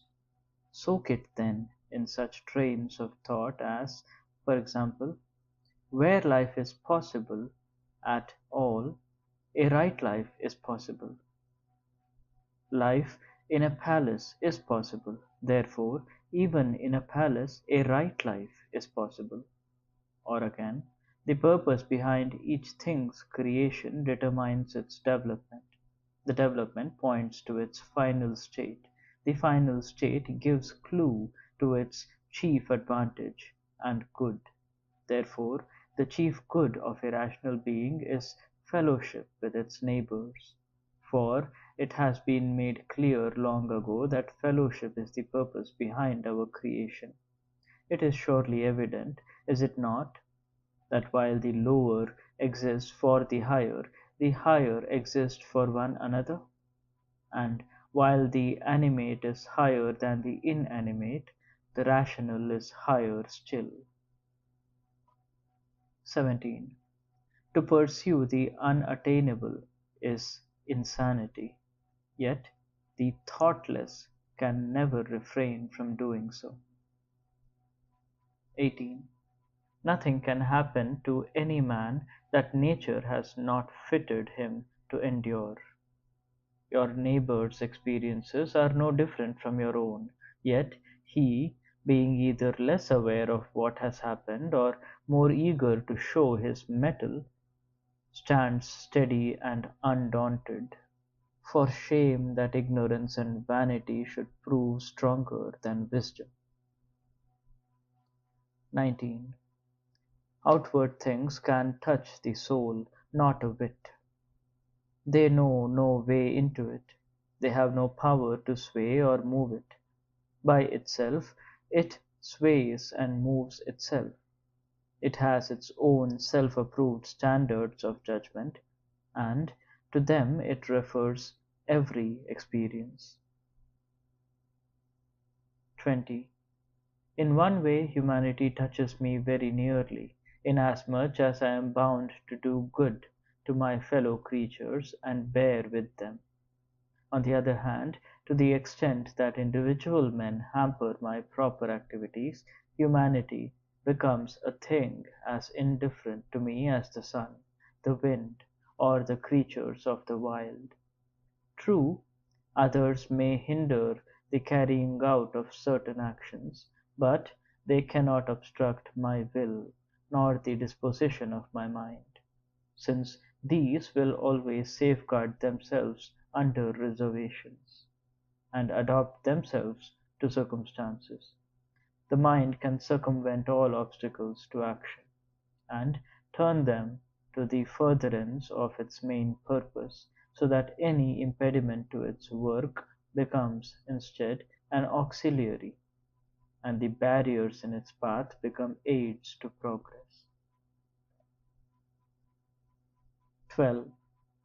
In the universe, reverence that which is highest, namely, that to which all else ministers, and which gives the law to all. In like manner, too, reverence the highest in yourself. Is it one piece with the other?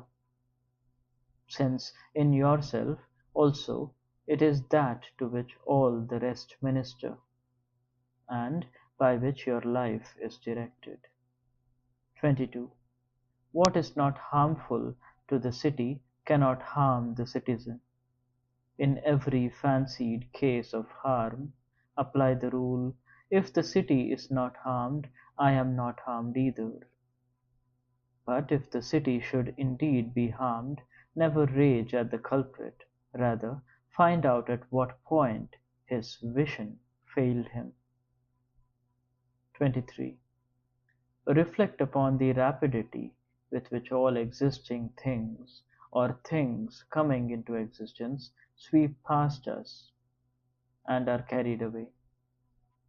The great river of being flows on without pause, its actions for ever changing, its causes shifting endlessly, hardly a single thing standing still, while ever at hand looms infinity, stretching behind and before, the abyss in which all things are lost to sight. In such conditions, surely, a man were foolish to gasp and fume and fret, as though the time of his troubling could ever be of long continuance. 24. Think of the totality of all being, and what a mite of it is yours. Think of all time and the brief fleeting instant of it that is allotted to yourself. Think of destiny and how puny a part of it you are. 25. Is one doing me wrong? Let himself look to that. His humours and his actions are his own. As for me, I am only receiving what the world nature wills me to receive, and acting as my own nature wills me to act. 26. Let no emotions of the flesh, be they pain or pleasure, affect the supreme and sovereign portion of the soul. See that it never becomes involved with them. It must limit itself to its own domain and keep the feelings confined to their proper sphere. If, through the sympathy which permeates any unified organism, they do spread to the mind, there need to be no attempt to resist the physical sensation. Only the master, reason, must refrain from adding its own assumptions of their goodness or badness. 27. Live with the gods. To live with the gods is to show them at all times a soul contented with their awards, and wholly fulfilling the will of that inward divinity, that particle of himself which Zeus has given to every man for ruler and guide, the mind and the reason. 28. Do unsavory armpits and bad breath make you angry? What good will it do you? Given the mouth and armpits the man has got, that condition is bound to produce those odors. After all, though the fellow is endowed with reason, and he is perfectly able to understand what is offensive, if he gives any thought to it, well and good. But you yourself are also endowed with reason, so apply your reasonableness to move him to a like reasonableness. Expound, admonish. If he pays attention, you will have worked a cure, and there will no need be for passion. Leave that to actors and street walkers. 29. It is possible to live on earth as you mean to live hereafter. But if men will not let you, then quit the house of life, though not with any feeling of ill usage. The hut smokes, I move out. No need to make a great business of it. Nevertheless, so long as nothing of the kind obliges me to depart, here I remain, my own master, and none shall hinder me from doing what I choose. And what I choose is to live the life that nature enjoins for a reasonable member of a social community. 30. The mind of the universe is social. At all events, it has created the lower forms to serve the higher, and then linked together the higher in a mutual dependence on each other. Observe how some are subjected, others are connected, each and all are given their just due, and the more eminent among them are combined in mutual accord. 31. How have you behaved in the past to the gods? To your parents, your brothers, wife, children, teachers, tutors, friends, relatives, household. In all these relationships, up to the present time, can you fairly echo the poet's line, never a harsh word, never an injustice to a single person? Call to mind all you have passed through, and all you have been enabled to endure. Reflect that the story of your life is over, and your service at an end. Bethink you of all the fair sights you have seen, the pleasures and the pains you have spurned, the many honours disdained, the many considerations shown to the inconsiderate. 32. How comes it that souls of no proficiency or learning are able to confound the adept and the sage? Ah, but what soul is truly both adept and sage? His alone who has knowledge of the beginning and the end, and of that all-pervading reason which orders the universe in its determinate cycles to the end of time.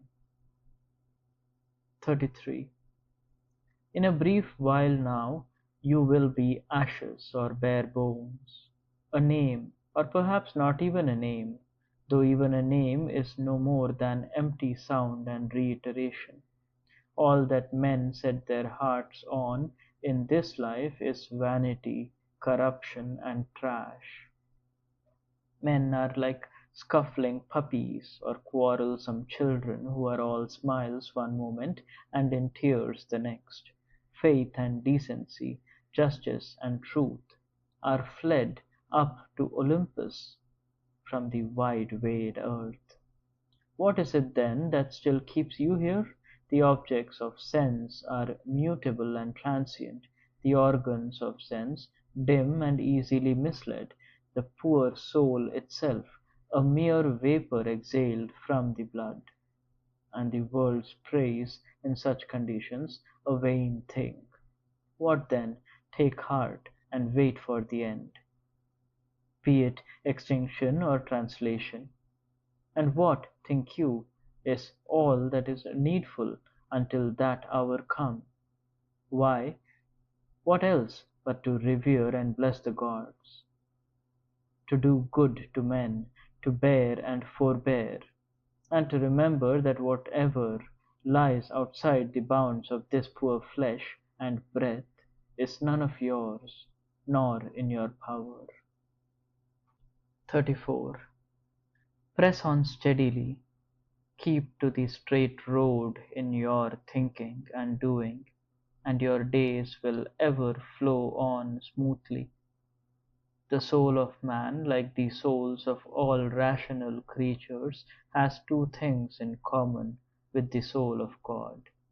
It can never be thwarted from without, and its good consists in righteousness of character and action, and in confining every wish thereto.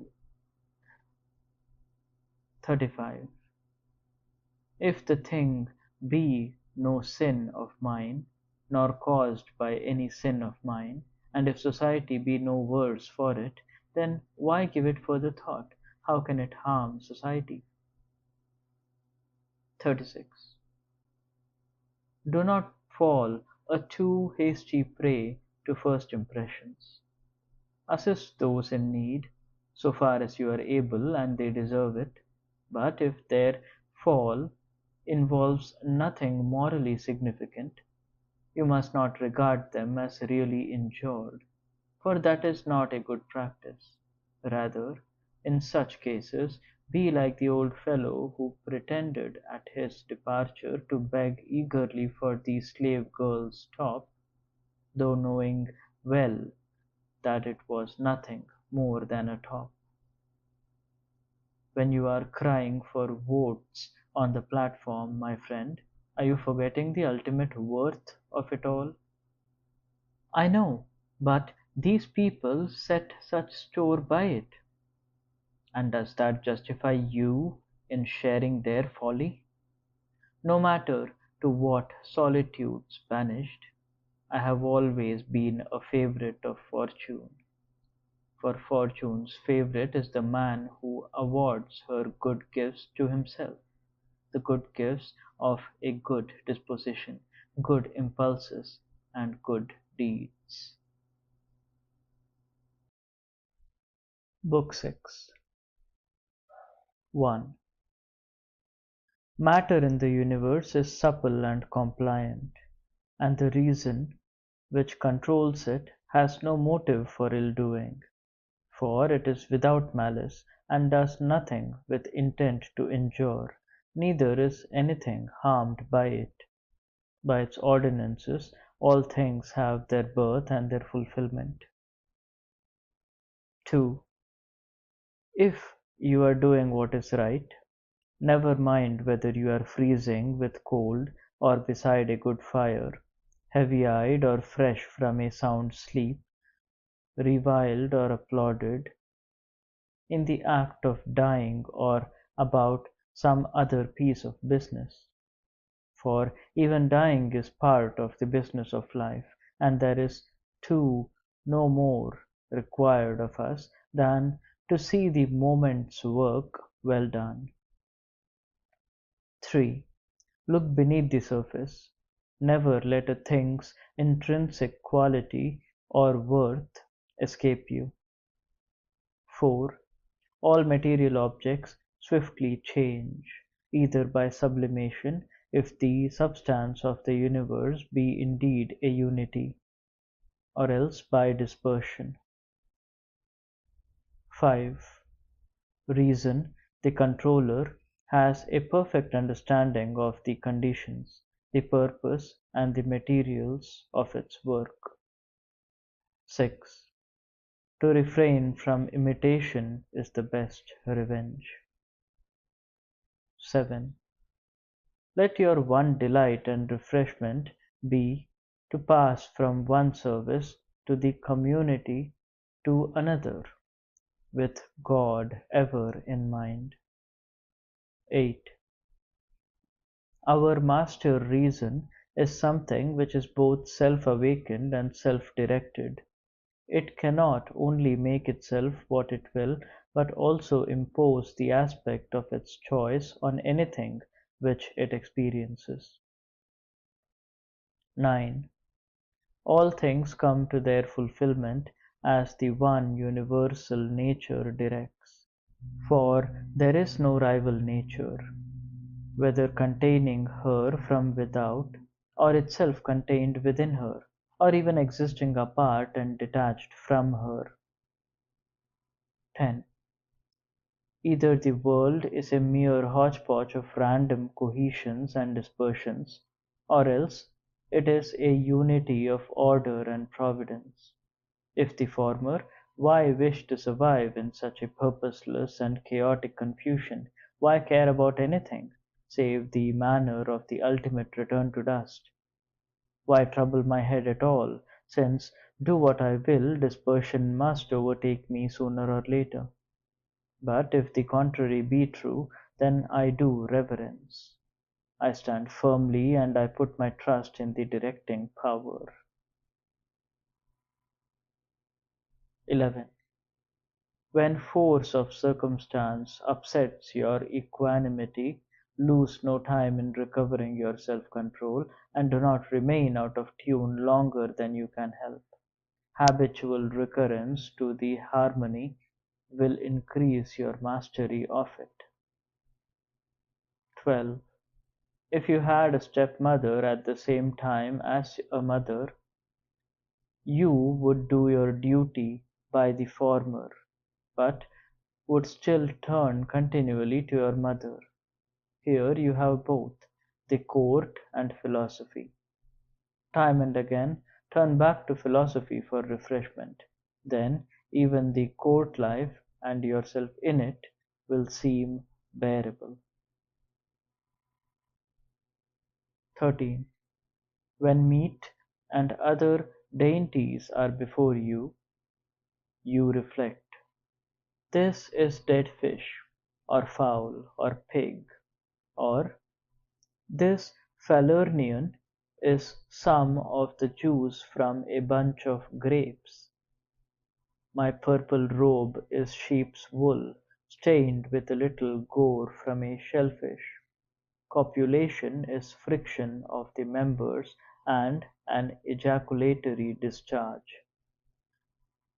Reflections of this kind go to the bottom of things, penetrating into them and exposing their real nature. The same process should be applied to the whole of life. When a thing's credentials look most plausible, lay it bare. Observe its triviality and strip it of the cloak of verbiage that dignifies it. Pretentiousness is the arch-deceiver, and never more delusive than when you imagine your work is most meritorious. Note what Crates has to say about Xenocrates himself. 14. The vulgar confine their admiration chiefly to things of an elementary order, which exist by virtue of mere inorganic cohesion or processes of nature, things of timber and stone, for example, or groves of figs and vines and olives. Minds of a somewhat higher degree of enlightenment are attracted by things that have animation, such as flocks and herds. A further step in refinement leads to admiration of the rational soul, rational, however, not yet in the sense of being part of the universal reason, but simply as possessing certain skills in handicraft, or other such talents, or even merely as owning large numbers of slaves. But the man who values a soul that is rational and universal and social no longer cares for anything else, but aims solely at keeping the temper of his own soul and all its activities rational and social, and works together with his fellows to this end. 15. One thing hastens into being, another hastens out of it. Even while a thing is in the act of coming into existence, some part of it has already ceased to be. Flux and change are forever renewing the fabric of the universe, just as the ceaseless sweep of time is forever renewing the face of eternity. In such a running river, where there is no firm foothold, what is there for a man to value among all the many things that are racing past him? It would be like setting the affections on some sparrow flitting by, which in the selfsame moment is lost to sight. A man's life is no more than an inhalation from the air and an exhalation from the blood.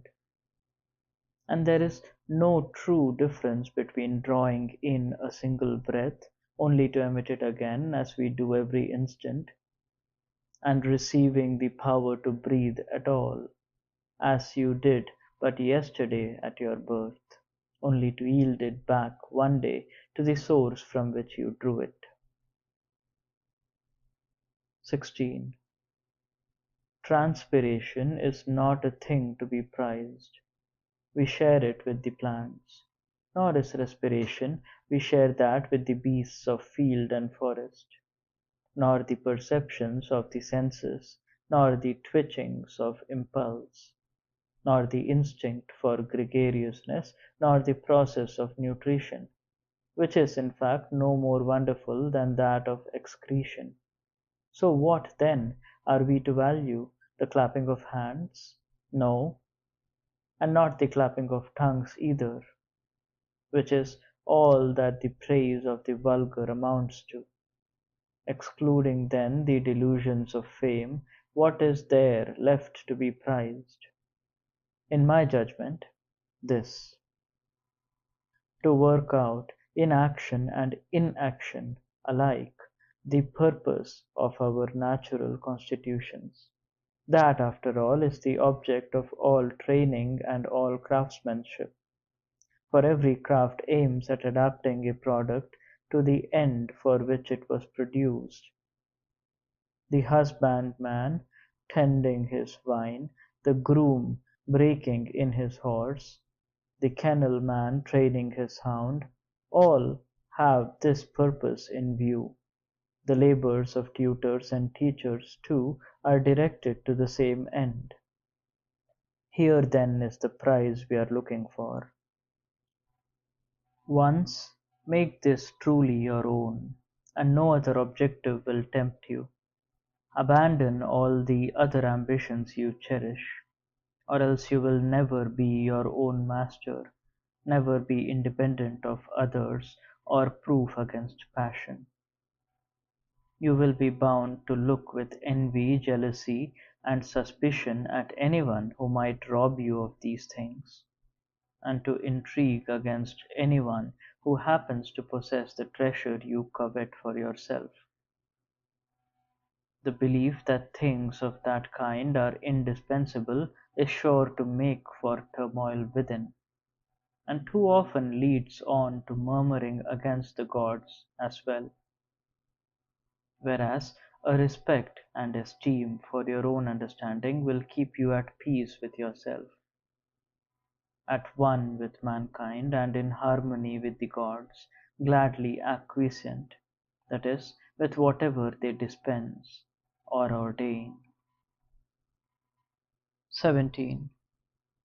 Above, below, and around us whirl the elements in their courses, but virtue knows no such motions.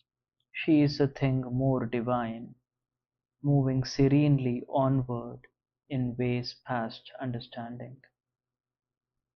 18.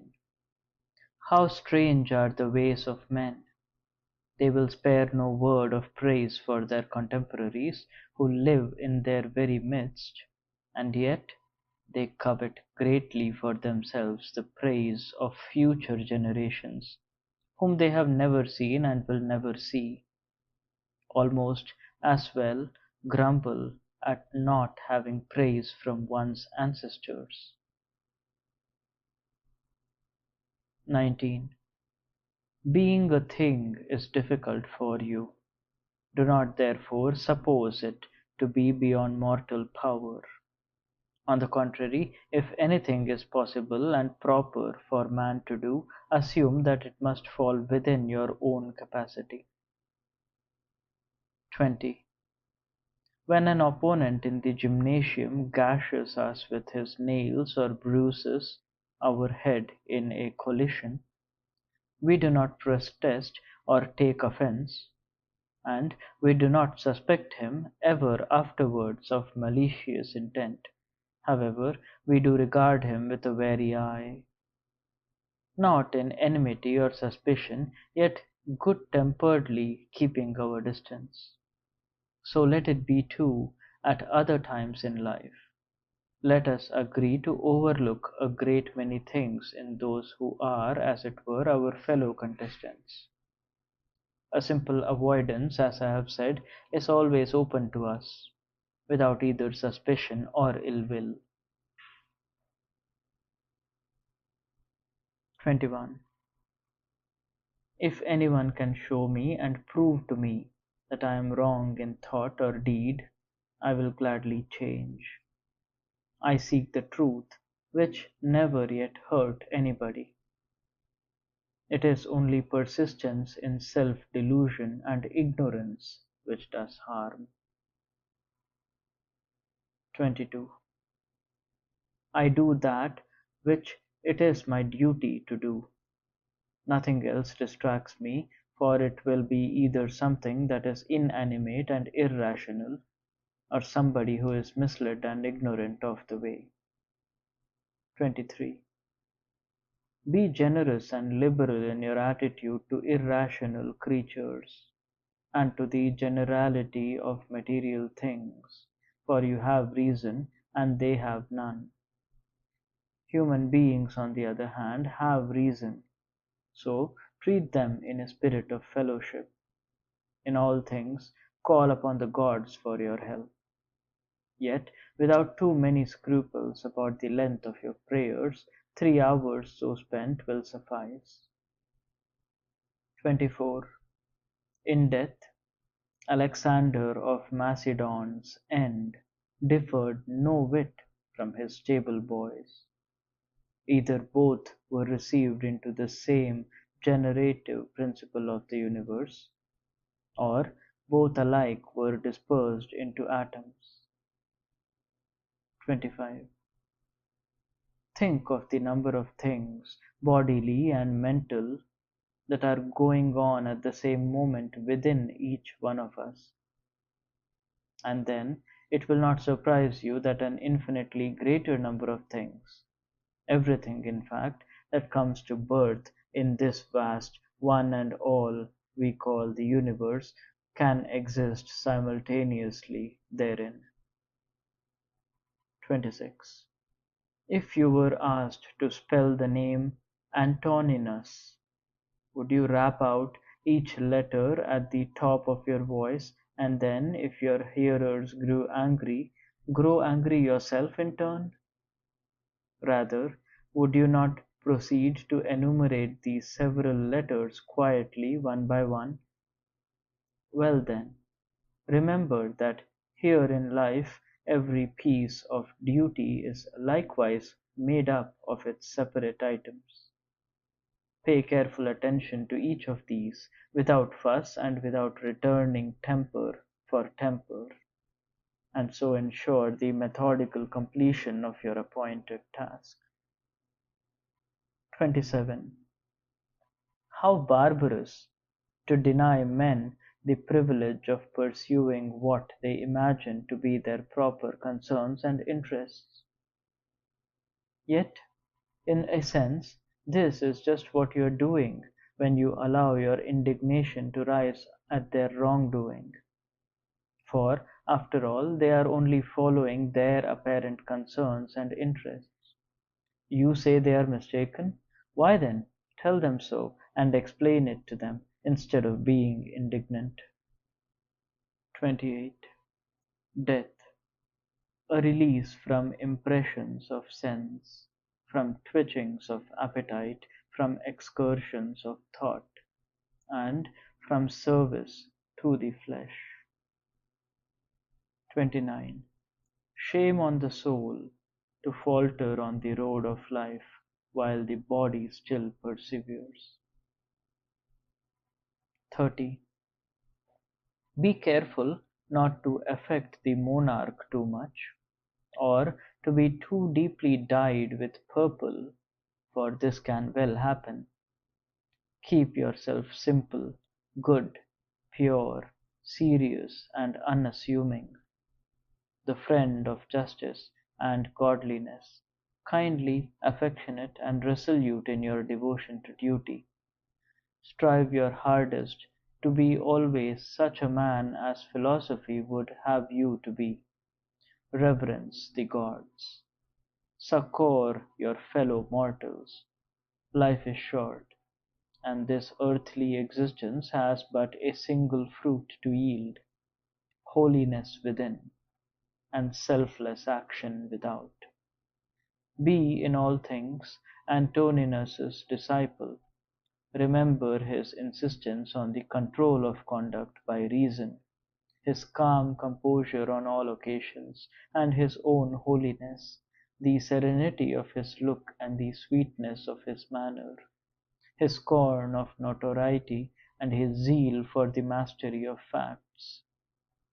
How he would never dismiss a subject until he had looked thoroughly into it, and understood it clearly; how he would suffer unjust criticisms without replying in kind; how he was never hasty, and no friend to tale-bearers; shrewd in his judgments of men and manners, yet never censorious; wholly free from nervousness, suspicion, and over-subtlety; how easily satisfied he was in such matters as lodging, bed, dress, meals, and service; how industrious, and how patient; how, thanks to his frugal diet, he could remain at work from morning till night without even attending to the calls of nature until his customary hour; how firm and constant he was in his friendships, tolerating the most outspoken opposition to his own opinions and welcoming any suggested amendments; what reverence, untainted by the smallest trace of superstition, he showed to the gods. Remember all this, so that when your own last hour comes, your conscience may be as clear as his. 31. Come back now to your sober senses, recall your true self, awake from slumber and recognize that they were only dreams that troubled you, and as you looked on them, so now look on what meets your waking eyes. 32. A body and a soul comprise myself. To the body all things are indifferent, for it is incapable of making distinctions. To the mind the only things not indifferent are its own activities, and these are all under its control. Even with them, moreover, its sole concern is with those of the present moment. Once they are past, or when they still lie in the future, they themselves at once come to be indifferent. 33. Pain of hand or foot is nothing unnatural, so long as hand and foot are doing their own work. Likewise, no pain is contrary to the nature of man, as man, so long as he is doing man's work. And if it accords with nature, it cannot be an evil. 34. In what extraordinary pleasures do robbers, perverts, parricides, and tyrants find their enjoyment? 35. Notice how common artificers will meet the wishes of an unskilled employer up to a certain point, but nonetheless stand fast by the rules of their trade and refuse to depart from them. Is it not deplorable that a builder or a physician should have more respect for the canons of his craft than man has for his own, which he shares with the gods? 36. In the universe, Asia and Europe are but two small corners, all oceans, waters, a drop, Athos, a puny lump of earth, the vastness of time, a pin-point in eternity. All is petty, inconstant, and perishable. All proceeds from one source, springing either directly or derivatively from the universal sovereign reason. Even the lion's open jaws, the deadly poison, and all other things that do hurt, down to the bramble bush and the sloe, are by-products of something else that is itself noble and beautiful. Do not think of them then as alien to that which you reverence, but remember the one origin that is common to them all. 37.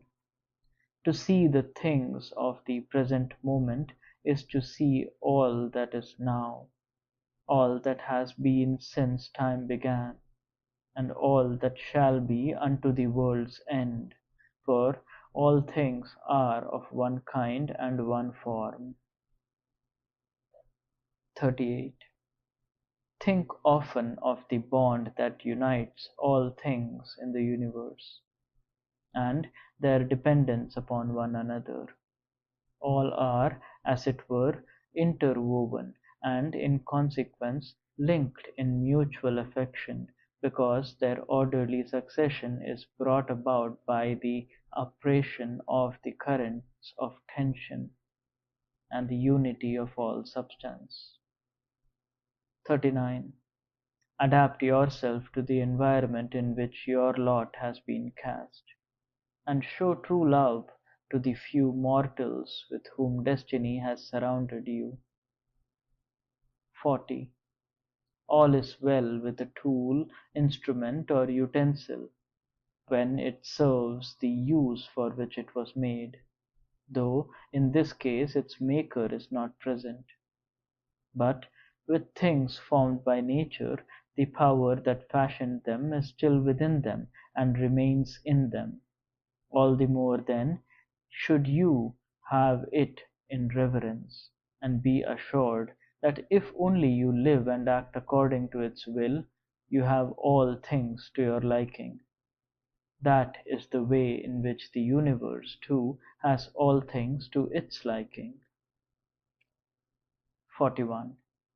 If you suppose anything over which you have no control to be either good or bad for you, then the accident of missing the one, or encountering the other, is certain to make you aggrieved with the gods, and bitter against the men whom you know or suspect to be responsible for your failure or misfortune. We do, in fact, commit many injustices through attaching importance to things of this class. But when we limit our notions of good and evil strictly to what is within our own power, there remains no reason either to bring accusations against God or to set ourselves at variance with men. 42. All of us are working together for the same end. Some of us knowingly and purposefully, others unconsciously, as Heraclitus, I think, has remarked that even in their sleep men are at work and contributing their share to the cosmic process. To one man falls this share of the task, to another that. Indeed, no small part is performed by that very malcontent who does all he can to hinder and undo the course of events. The universe has need even for such as he. It remains to you, then, to consider with whom you will range yourself. For in any case he who directs all things will find some good use to make of you, and give you your place among his helpmates and fellow labourers. Only have a care that yours is not that sorry function, which, according to Chrysippus, is performed by the clown's part on the stage. 43. Does the sun think to do the rain's work, or Asclepius that of Demeter?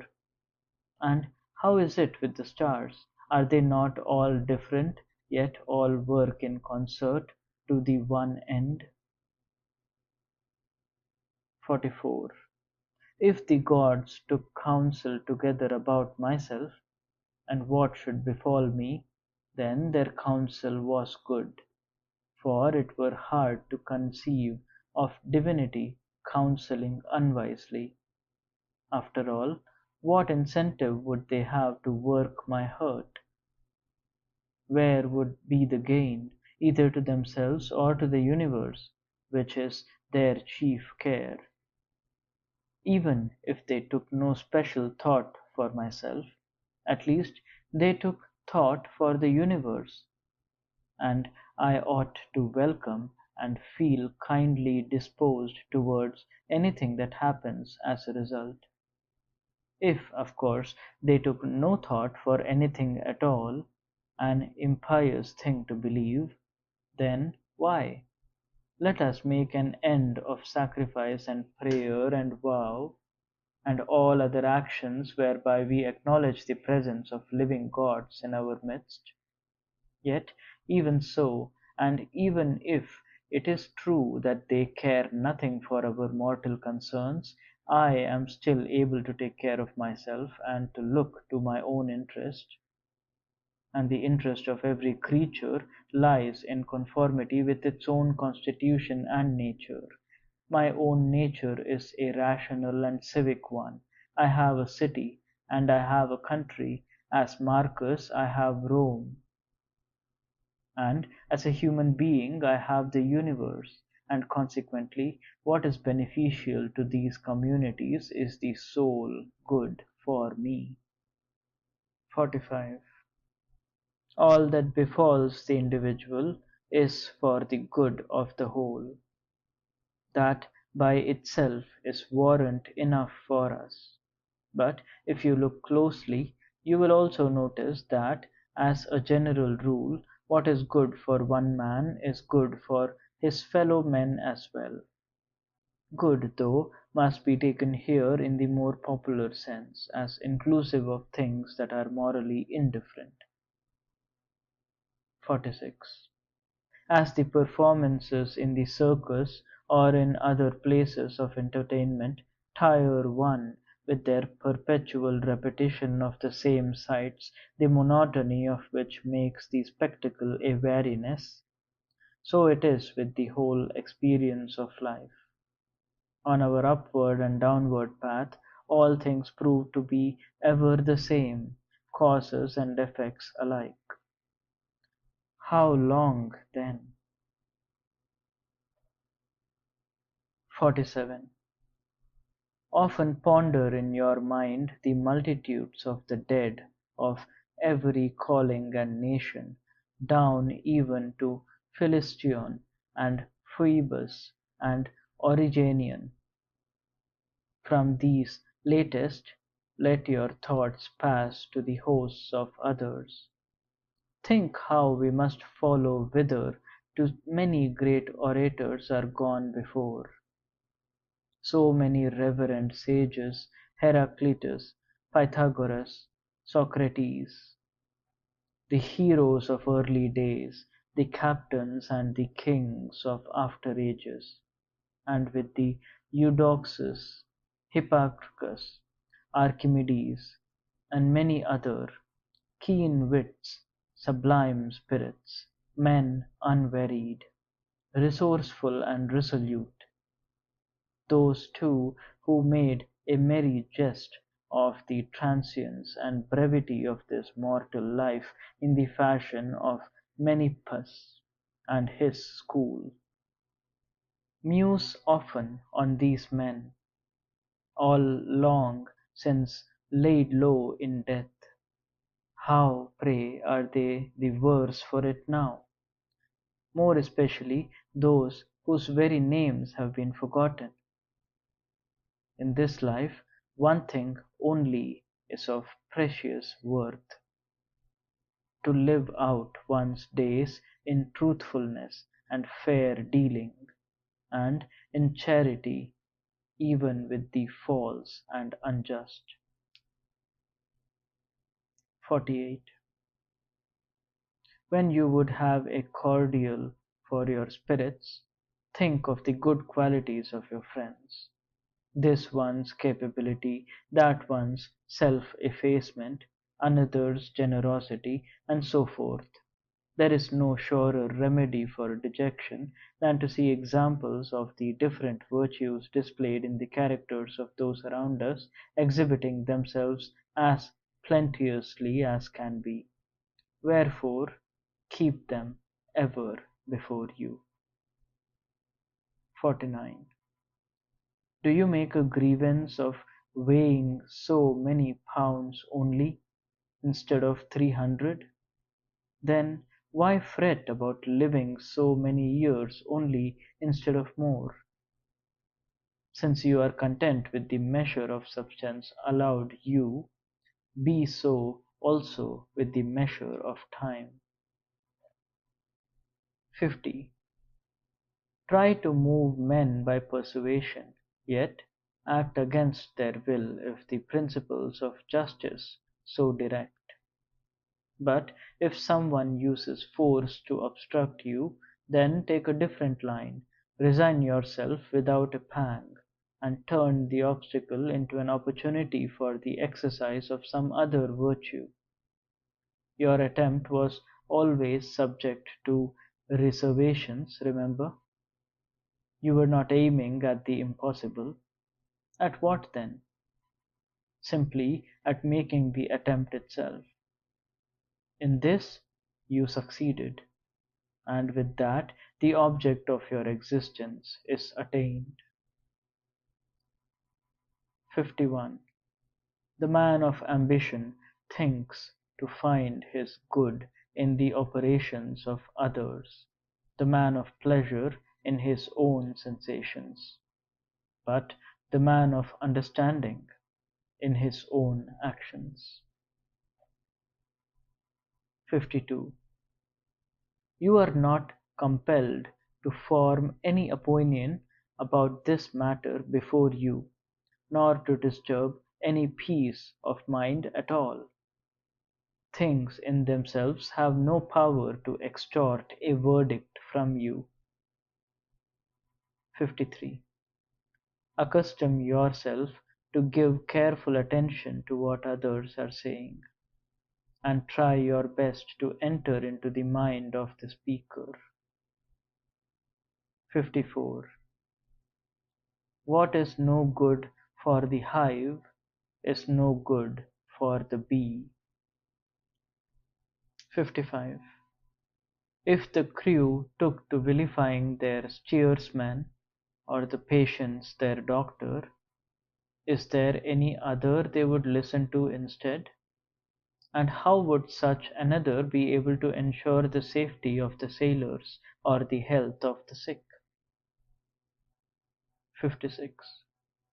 How many who came into this world with me have already left it? 57.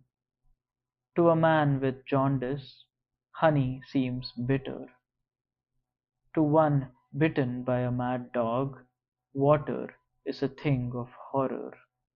To little children a ball is a treasure of great price. Why then do I give way to anger? For can it be supposed that a man's erroneous thinking has any less effect on him than the bile in jaundice or the virus in hydrophobia? 58. No one can stop you living according to the laws of your own personal nature, and nothing can happen to you against the laws of the world nature. 59. What sorry creatures are the men folk seek to please! What sorry ends they pursue, and by what sorry means! How quickly time shall cover all things! How many has it covered even now? Book 7. 1. What is evil? A thing you have seen times out of number. Likewise, with every other sort of occurrence also, be prompt to remind yourself that this too you have witnessed many times before. For everywhere, above and below, you will find nothing but the self-same things. They fill the pages of all history, ancient, modern, and contemporary, and they fill our cities and homes today. There is no such thing as novelty. All is as trite as it is transitory. 2. Principles can only lose their vitality when the first impressions from which they derive have sunk into extinction, and it is for you to keep fanning these continually into fresh flame. I am well able to form the right impression of a thing, and given this ability, there is no need to disquiet myself. As for things that are beyond my understanding, they are no concern of my understanding. Once learn this, and you stand erect. A new life lies within your grasp. You have only to see things once more in the light of your first and earlier vision, and life begins anew. 3. An empty pageant, a stage play, flocks of sheep, herds of cattle, a tussle of spearmen, a bone flung among a pack of curs, a crumb tossed into a pond of fish, ants loaded and laboring, mice scared and scampering, puppets jerking on their strings. That is life. In the midst of it all you must take your stand, good-temperedly and without disdain, yet always aware that a man's worth is no greater than the worth of his ambitions. 4.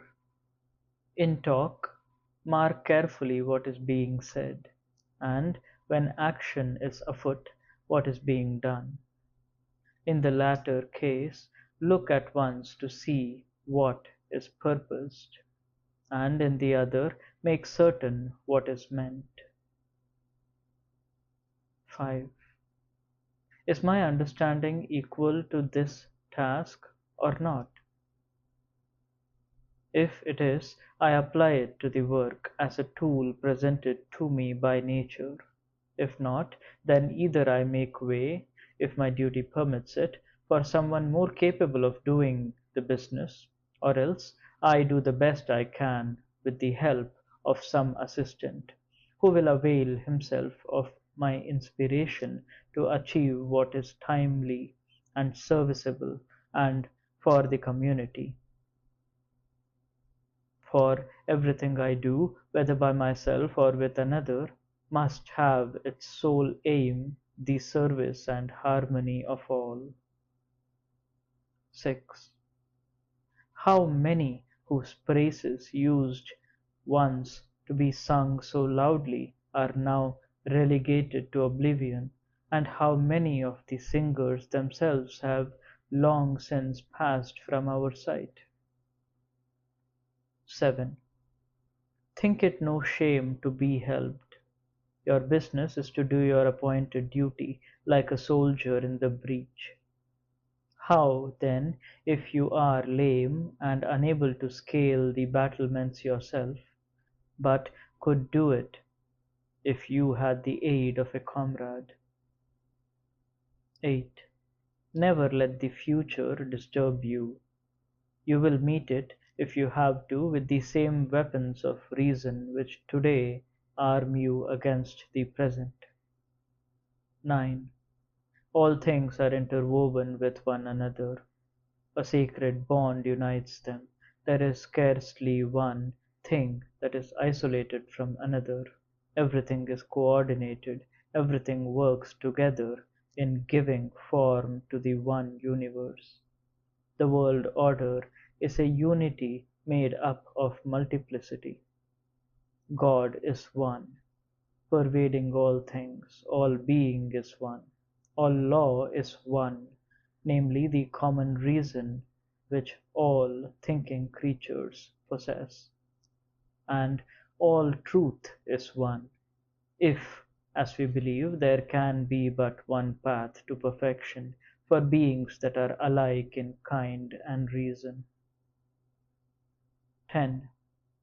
Swiftly each particle of matter vanishes into the universal substance. Swiftly each item of causation is reassumed into the universal reason. Swiftly the remembrance of all things is buried in the gulf of eternity. 11.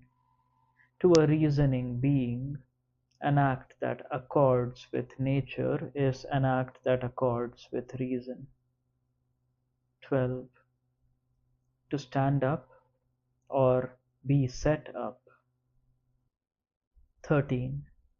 In a system comprising diverse elements, those which possess reason have the same part to play as the bodily limbs in an organism, that is, a unity, being similarly constituted for mutual cooperation.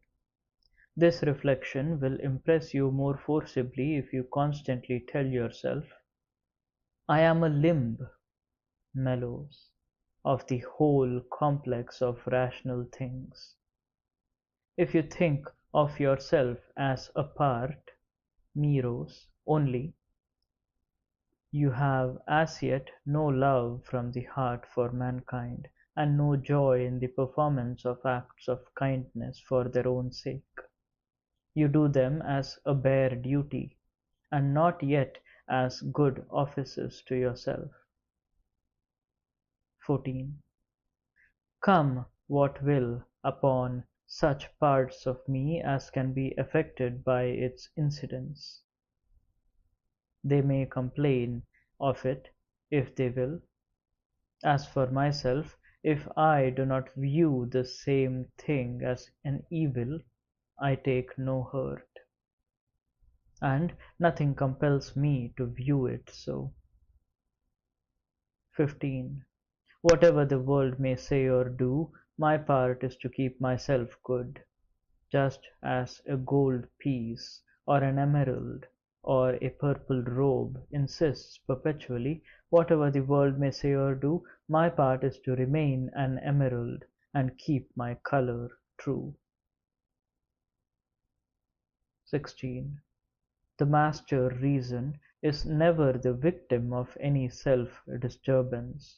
It never, for example, excites passions within itself. If another can inspire it with terror or pain, let him do so, but by itself it never permits its own assumptions to mislead it into such moods.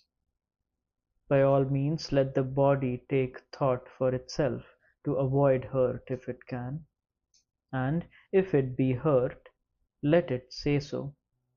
But the soul, which alone can know fear or pain, and on whose judgment their existence depends, takes no harm.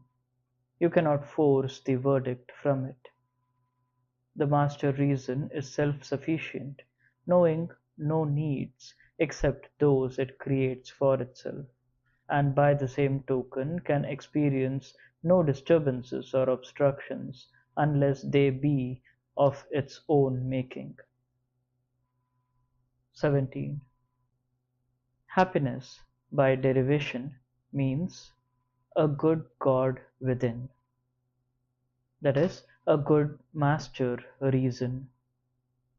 Then what, vain fancy, are you doing here? Be off, in heaven's name, as you came. I want none of you. I know it is long habit that brings you here, and I bear no ill will, but get you gone. 18. We shrink from change, yet is there anything that can come into being without it? What does nature hold dearer or more proper to herself? Could you have a hot bath unless the firewood underwent some change? Could you be nourished if the food suffered no change? Is it possible for any useful thing to be achieved without change? Do you not see then that change in yourself is of the same order and no less necessary to nature? 19. All bodies pass through the universal substance, as it were into and out of a rushing stream, cohering and cooperating with the whole, as do our physical members with one another. How many Chrysippus, a Socrates, an Epictetus has been engulfed by time? Remember this when you have to do with any man or thing whatsoever. 20. One thing alone troubles me, the fear that I may do something which man's constitution disallows, or would wish to be done in some other way, or forbids till a future day. 21. Soon you will have forgotten the world, and soon the world will have forgotten you. 22. It is man's peculiar distinction to love even those who err and go astray. Such a love is born as soon as you realize that they are your brothers, that they are stumbling in ignorance and not wilfully, that in a short while both of you will be no more, and above all, that you yourself have taken no hurt, for your master reason has not been made a jot worse than it was before. 23.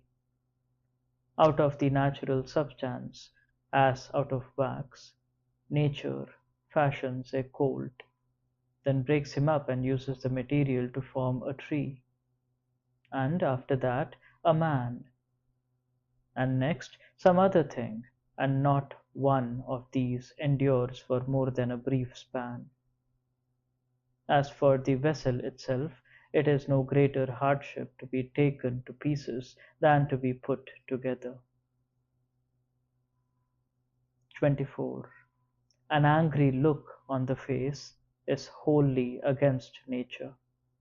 If it be assumed frequently, beauty begins to perish, and in the end is quenched beyond rekindling. You must try to realize that this shows the unreasonableness of it. For if we lose the ability to perceive our faults, what is the good of living on? 25. Only a little while, and nature, the universal disposer, will change everything you see, and out of their substance will make fresh things, and yet again others from theirs, to the perpetual renewing of the world's youthfulness. 26. When anyone offends against you, let your first thought be, under what conception of good and ill was this committed? Once you know that, astonishment and anger will give place to pity. For either your own ideas of what is good are no more advanced than his, or at least bear some likeness to them, in which case it is clearly your duty to pardon him, or else, on the other hand, you have grown beyond supposing such actions to be either good or bad, and therefore it will be so much the easier to be tolerant of another's blindness. 27. Do not indulge in dreams of having what you have not, but reckon up the chief of your blessings you do possess, and then thankfully remember how you would crave for them if they were not yours. At the same time, however, beware lest delight in them leads you to cherish them so dearly that their loss would destroy your peace of mind. 28. Withdraw into yourself. Our master reason asks no more than to act justly and thereby to achieve calm. 29. Do away with all fancies. Cease to be passion's puppet. Limit time to the present. Learn to recognize every experience for what it is, whether it be your own or another's.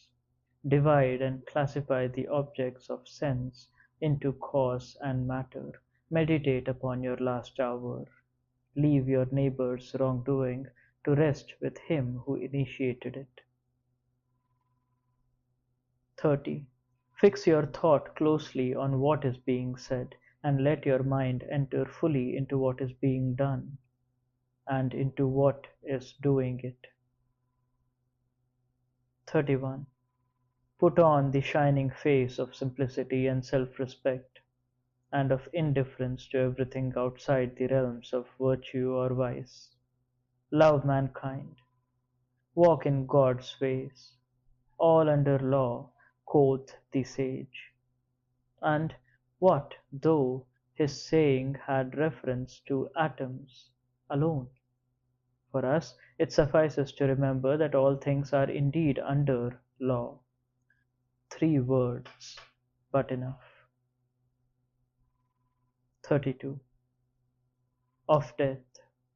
Dispersion if the world be a concourse of atoms, extinction or transmutation if it be a unity. 33. Of pain. If it is past bearing, it makes an end of us. If it lasts, it can be borne. The mind, holding itself aloof from the body, retains its calm, and the master reason remains unaffected. As for the parts injured by the pain, let them, if they can, declare their own grief. 34. Of fame. Take a look at the minds of her suitors, their ambitions and their aversions. Furthermore, reflect how speedily in this life the things of today are buried under those of tomorrow, even as one layer of drifting sand is quickly covered by the next. 35. If a man has greatness of mind and the breadth of vision to contemplate all time and all reality, can he regard human life as a thing of any great consequence? No, he cannot. So he won't think death anything to be afraid of? No, from Plato. 36. It is the fate of princes to be ill spoken of for well-doing. From Antisthenes. 37. It is a shame for the features to order and dispose themselves obediently as the mind directs, while the same mind refuses to order and dispose itself. 38. Vex not thy spirit at the course of things, they heed not thy vexation. 39. To the deathless gods and likewise to ourselves give joy. 40. Like ears of corn the lives of men are reaped. This one is left to stand, and that cut down. 41. If heaven care not for me and my two boys, there must be some good reason even for this. 42. Right and good fortune both are on my side. 43. No tears with those who wail, no quickening of the pulse. 44. I might fairly reply to him, you are mistaken, my friend, if you think that a man who is worth anything ought to spend his time weighing up the prospects of life and death. He has only one thing to consider in performing any action, that is, whether he is acting rightly or wrongly, like a good man or a bad one. From Plato. 45. The truth of the matter is this, gentlemen. When a man has once taken up his stand, either because it seems best to him or in obedience to others, there I believe he is bound to remain and face the danger, taking no account of death or anything else before dishonor. 46. But I beg you, my friend, to think it possible that nobility and goodness may be something different from keeping oneself and one's friends from danger, and to consider whether a true man, instead of clinging to life at all costs, ought not to dismiss from his mind the question how long he may have to live. Let him leave that to the will of God, in the belief that the women folk are right when they tell us that no man can escape his destiny, and let him devote himself to the next problem, how he can best live the life allotted to him. From Plato. 47. Survey the circling stars, as though yourself were in the mid-course with them. Often picture the changing and rechanging dance of the elements. Visions of this kind purge away the dross of our earthbound life. 48. Plato has a fine saying that he who would discourse of man should survey, as from some high watchtower, the things of earth, its assemblies for peace or war, its husbandry, matings and partings, births and deaths, noisy law courts, lonely wastes, alien peoples of all kind, feasting, mourning, bargaining, observing all the motley mixture, and the harmonious order that is wrought out of contrariety. 49. Look back over the past, with its changing empires that rose and fell, and you can foresee the future too. Its pattern will be the same, down to the last detail, for it cannot break step with the steady march of creation. To view the lives of men for 40 years or 40,000 is therefore all one, for what more will there be for you to see? 50. All born of earth must unto earth return, all growths of heavenly seed to heaven revert, by the disintegration, that is, of their atomic structure and the dispersion of their uncaring elements. 51.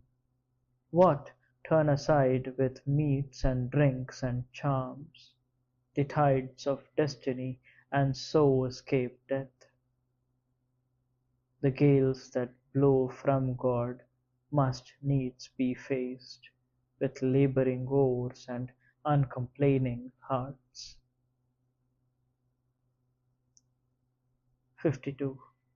More crafty in the ring, no doubt, but not more public-spirited, more self-effacing, more disciplined to circumstance, more indulgent to a neighbour's oversights.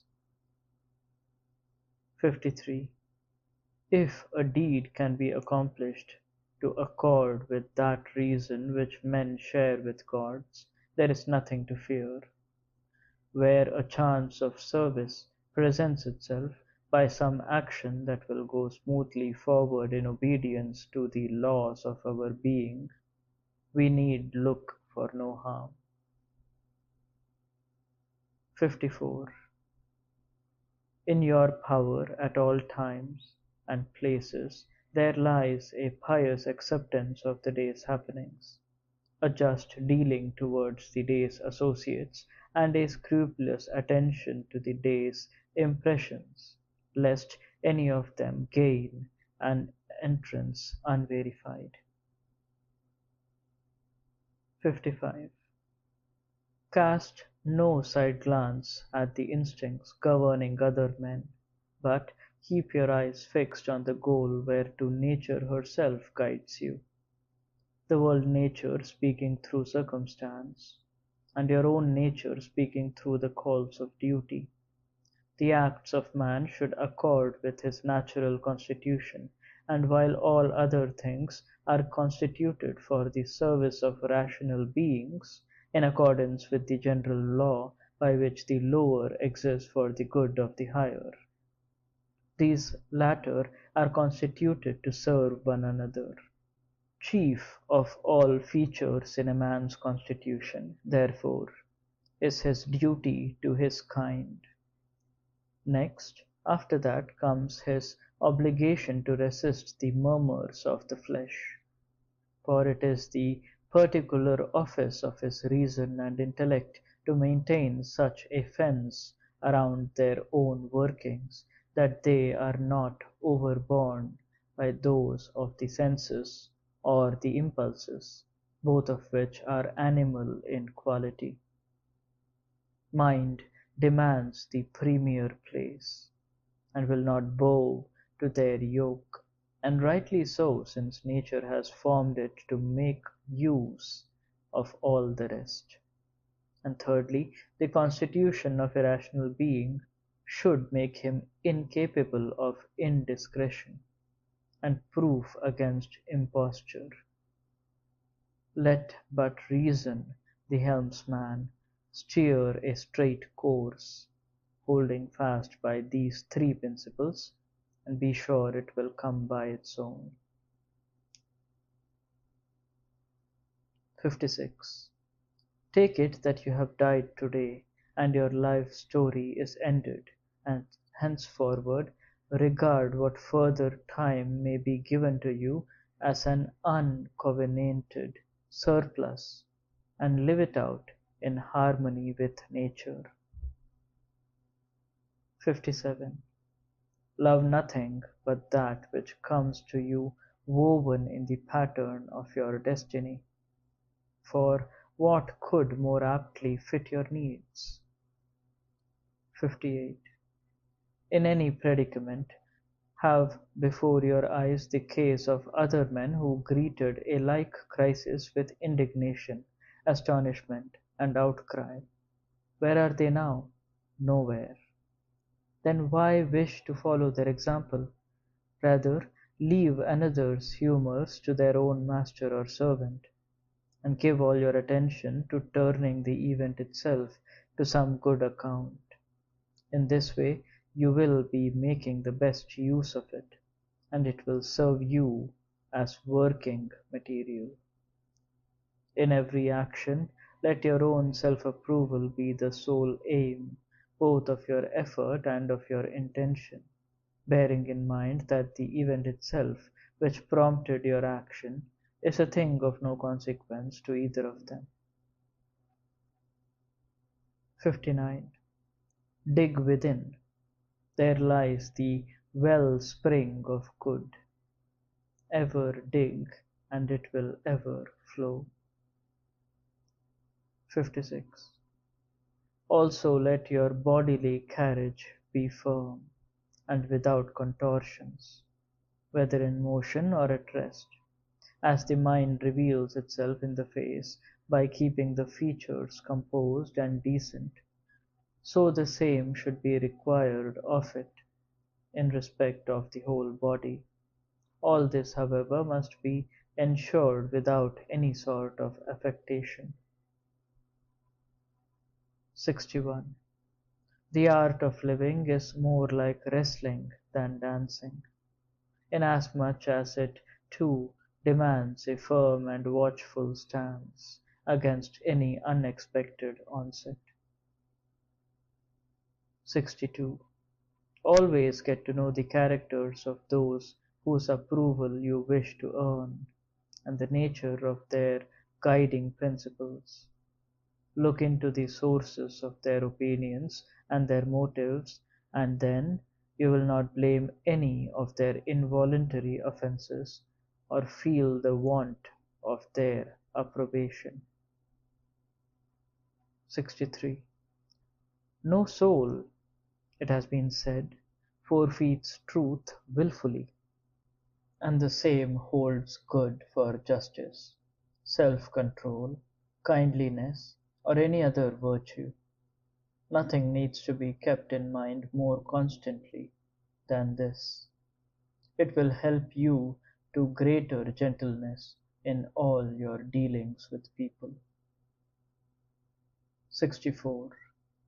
When in pain, always be prompt to remind yourself that there is nothing shameful about it, and nothing prejudicial to the mind at the helm, which suffers no injury either in its rational or its social aspect. In most cases, the saying of Epicurus should prove helpful, that pain is never unbearable or unending, so long as you remember its limitations and do not indulge in fanciful exaggerations. Bear in mind also that though we do not realize it, many other things which we find uncomfortable are in fact of the same nature as pain. Feelings of lethargy, for example, or a feverish temperature, or loss of appetite. When inclined to grumble at any of these, tell yourself that you are giving in to pain. 65. When men are inhuman, take care not to feel towards them as they do towards other humans.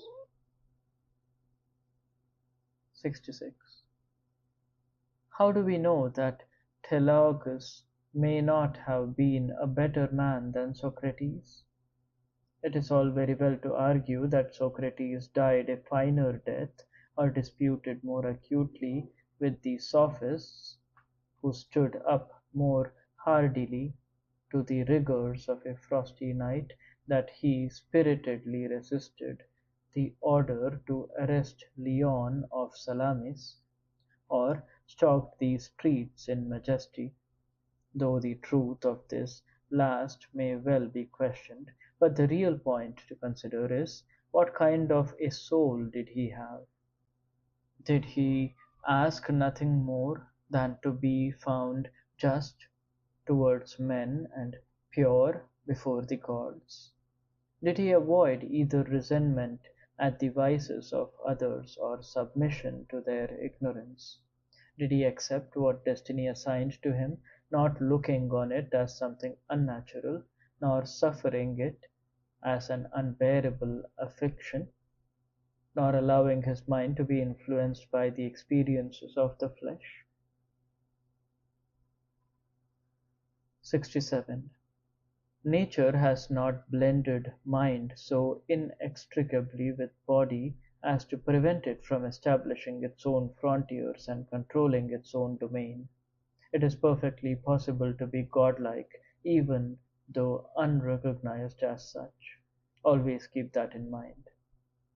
And also remember that the needs of a happy life are very few. Mastery of dialectics or physics may have eluded you, but that is no reason to despair of achieving freedom, self-respect, unselfishness, and obedience to the will of God. 68. Live out your days in untroubled serenity, refusing to be coerced though the whole world deafen you with its demands, and tough wild beasts rend piecemeal this poor envelope of clay. In all that, nothing can prevent the mind from possessing itself in peace, from correctly assessing the events around it, and from making prompt use of the material thus offered, so that judgment may say to the event, "That is what you are in essence, no matter how rumor paints you," and service may say to the opportunity, "You are what I was looking for." The occurrence of the moment is always good material for the employment of reason and brotherliness. In a word, for the practices proper to men or gods. For not a thing ever happens but has its special pertinence to God or man. It arrives as no novel, intraceable problem, but as an old and serviceable friend. 69. To live each day as though one's last, never flustered, never apathetic, never attitudinizing. Here is the perfection of character. 70. The gods, though they live forever, feel no resentment at having to put up eternally with the generations of men and their misdeeds. Nay, more, they even show every possible care and concern for them. Are you, then, whose abiding is but for a moment, to lose patience, that you who are yourself one of the culprits? 71. How ridiculous not to flee from one's own wickedness, which is possible, yet endeavor to flee from another's, which is not. 72. Whether the reasoning and social faculty finds unthinking or unbrotherly, it can reasonably pronounce inferior to itself. 73. When you have done a good action, and another has had the benefit of it, why crave for yet more in addition, applause for your kindness or some favor in return, as the foolish do? 74. No man tires of receiving benefits, but benefit comes from doing acts that accord with nature. Never tire, then, of receiving such benefits through the very act of conferring them. 75. Universal nature's impulse was to create an orderly world. It follows then that everything now happening must follow a logical sequence. If it were not so, the prime purpose towards which the impulses of the world reason are directed would be an irrational one. Remembrance of this will help you to face many things more calmly.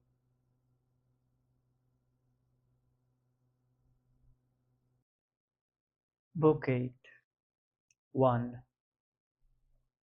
It will tend to avert complacency if you remember that any claim to have lived as a philosopher all your life, or even since reaching manhood, is now out of the question. Indeed, it is as evident to many others as it is to yourself that even today philosophy is still far beyond you. Consequently, your mind remains in a state of confusion, and it grows no easier to earn the title of philosopher. Also, your station in life militates constantly against it. Once all this is seen in its true light, you should banish any thoughts of how you may appear to others, and rest content if you can make the remainder of your life what nature would have it to be. Learn to understand her will, and let nothing else distract you. Up to now, all your wanderings in search of the good life have been unsuccessful. It was not to be found in the casuistries of logic, nor in wealth, nor celebrity, worldly pleasures, or anything else. Where then lies the secret? In doing what man's nature seeks. How so? By adopting strict principles for the regulation of impulse and action, such as principles regarding what is good or bad for us. Thus, for example, that nothing can be good for a man unless it helps to make him just, self-disciplined, courageous, and independent, and nothing bad unless it has the contrary effect. 2. Of any action, ask yourself, what will its consequences be to me? Shall I repent of it? Before long I shall be dead, and all will be forgotten. But in the meantime, if this undertaking is fit for a rational and social being, who is under the same law as God himself, why look for more? 3. Alexander, Caesar, Pompey, what were they beside Diogenes, Heraclitus, Socrates? These last looked at things and their causes, and what they are made of, and their master spirits were cast in one mould. But the others? What a host of cares! What an infinity of enslavements! 4. You may break your heart, but men will still go on as before. 5. The first rule is to keep an untroubled spirit, for all things must bow to nature's law, and soon enough you must vanish into nothingness like Hadrian and Augustus. The second is to look things in the face and know them for what they are, remembering that it is your duty to be a good man, do without flinching what man's nature demands. Say what seems to you most just, though with courtesy, modesty, and sincerity. 6. Universal nature's task is to shuffle, transpose, interchange, remove from one state and transfer to another. Everywhere there is change, and yet we need fear nothing unexpected, for all things are ruled by age-long want, and even the manner of apportioning them does not vary. 7. Every nature finds its satisfaction in the smooth pursuance of its own road. To a nature endowed with reason, this means assenting to no impression that is misleading or obscure, giving rein to no impulse towards actions that are not social, limiting all desires or rejections to things that lie within its own power, and greeting every dispensations as are truly a part of her as leaves nature is part of the plants, save that the leaves is part of a nature which has no feelings or reason and is capable of being frustrated, while man's nature is part of one which not only cannot be frustrated, but also is endowed with both intelligence and justice, since it assigns to all men equally the proper share of time, being, causation, activity, and experiences.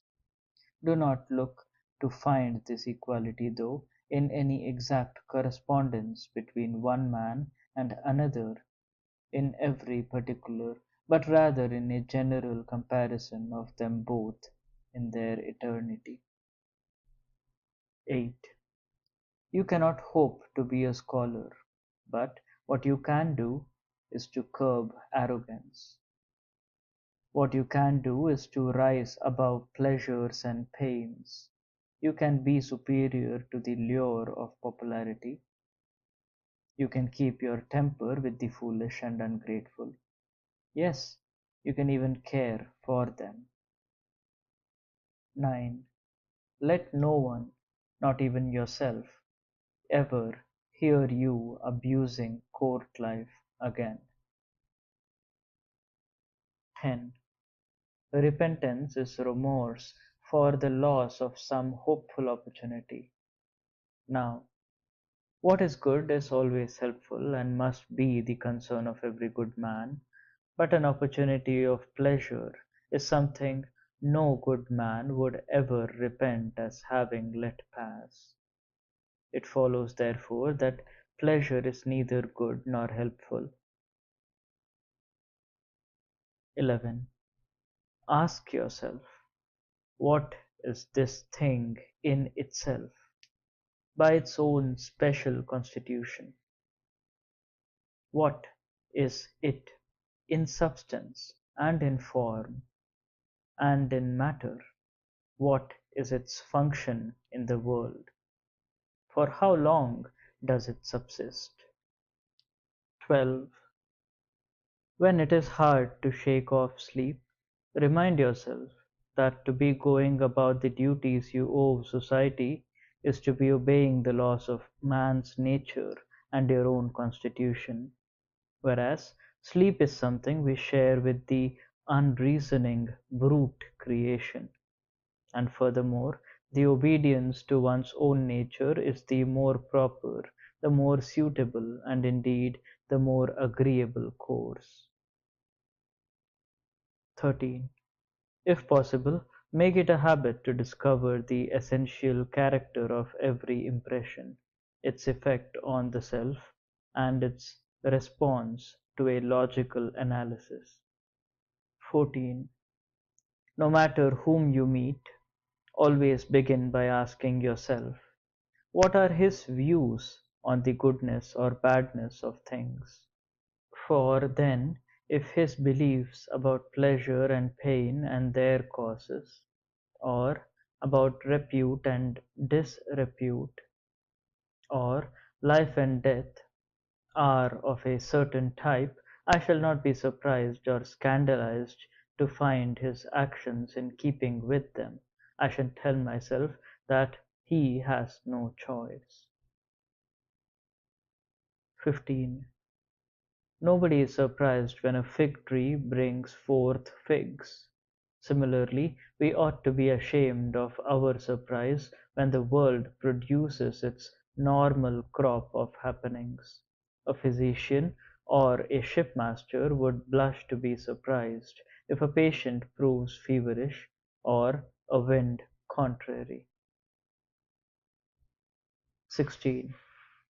To change your mind and defer to correction is not to sacrifice your independence, for such an act is your own, in pursuance of your own impulse, your own judgment, and your own thinking. 17. If the choice is yours, why do the thing? If another's, where are you to lay the blame for it? On gods? On atoms? Either would be insanity. All thoughts of blame are out of place. If you can, correct the offender. If not, correct the offense. If that too is impossible, what is the point of recriminations? Nothing is worth doing pointlessly. 18. That which dies does not drop out of the world. Here it remains, and here too. Therefore it changes, and is resolved into its several particles, that is, into the elements which go to from the universe and yourself. They themselves likewise undergo change, and yet from them comes no complaint. 19. Everything, a horse, a vine, is created for some duty. This is nothing to wonder at. Even the sun god himself will tell you, there is a work that I am here to do, and so will all the other sky dwellers. For what task, then, were you yourself created? For pleasure? Can such a thought be tolerated? 20. Nature always has an end in view, and this aim includes a thing's ending as much as its beginning or its duration. She is like the ball's thrower. Is the ball itself bettered by its upward flight? Is it any worse as it comes down, or as it lies after its fall? What does a bubble gain by holding together, or lose by collapsing? The like is true of a candle too. 21. Turn this mortal body inside out, and now see the appearance it presents. See what it comes to in old age or sickness or decay. How fleeting are the lives of him alike who praises and him who is praised, of the rememberer and the remembered. How small their little corner of this terrestrial zone, and even there they are not at peace with one another. Nay, the whole earth is itself no more than the puniest dot. 22. Give it the whole of your attention, whether it be a material object, an action, a principle, or the meaning of what is being said. The disappointment serves you right. You would rather hope for goodness tomorrow than practice it today. 23. In what I do, I am to do it with reference to the service of mankind. In what befalls me, I am to accept it with reference to the gods and to that universal source from which the whole close-linked chain of circumstance has its issue. 24. What do the baths bring to your mind? Oil, sweat, dirt, greasy water, and everything that is disgusting. Such then is life in all its parts, and such is every material thing in it. 25. Death robbed Lucilla of Verus, and later claimed Lucilla too. Death took Maximus from Secunda, then Secunda herself, Diotimus from Epitincanus, and Epitincanus after him, Faustina from Antoninus, and Antoninus in his turn. So it is ever. Celer buries Hadrian, and is buried himself. Those noble minds of old, those men of prescience, those men of pride, where are they now? Keen wits like Charax, Demetrius, and the Platonist, Eudaimon, and others like them, all enduring but for a day, all now long since dead and gone, some forgotten as soon as dead, some passed into legend, some faded even out of legend itself. Bethink you, then, how either this complex body of your own must also one day be broken up in dispersion, or else the breath that animates it must be extinguished or removed and translated elsewhere. 26.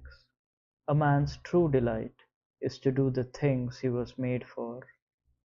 He was made to show goodwill to his kind, to rise above the promptings of his senses, to distinguish appearances from realities, and to pursue the study of universal nature and her works. 27. We have three relationships: one to this bodily shell which envelopes us, one to the divine cause, which is the source of everything in all things, and one to our fellow mortals around us. 28. Pain must be an evil, either to the body, in which case let the body speak for itself, or, if not, to the soul, but the soul can always refuse to consider it an evil, and so keep its skies unclouded and its calm unruffled. For there is no decision, no impulse, no movement of approach or recoil, but must proceed from within the self, and into this self no evil can force its way. 29. Erasing all fancies, keep on saying to yourself, it lies in my own hands to ensure that no viciousness, cupidity, or turmoil of any kind finds a home in this soul of mine. It lies with me to perceive all things in their true light and to deal with each of them as it merits. Remember this authority which is nature's gift to you. 30. Both in the Senate and when addressing individuals, use language that is seemly but not rhetorical. Be sane and wholesome in your speech. 31. Think of the court of Augustus: wife, daughter, children, grandsires, sisters, Agrippa, kindred, connections, friends, Aries, Maecenas, medical attendants, priests, an entire court, all vanished. Turn to other records of eclipse, extinctions not of individuals, but of whole stocks, the Pompeiis, for example, and the inscription we see on memorials, the last of his house.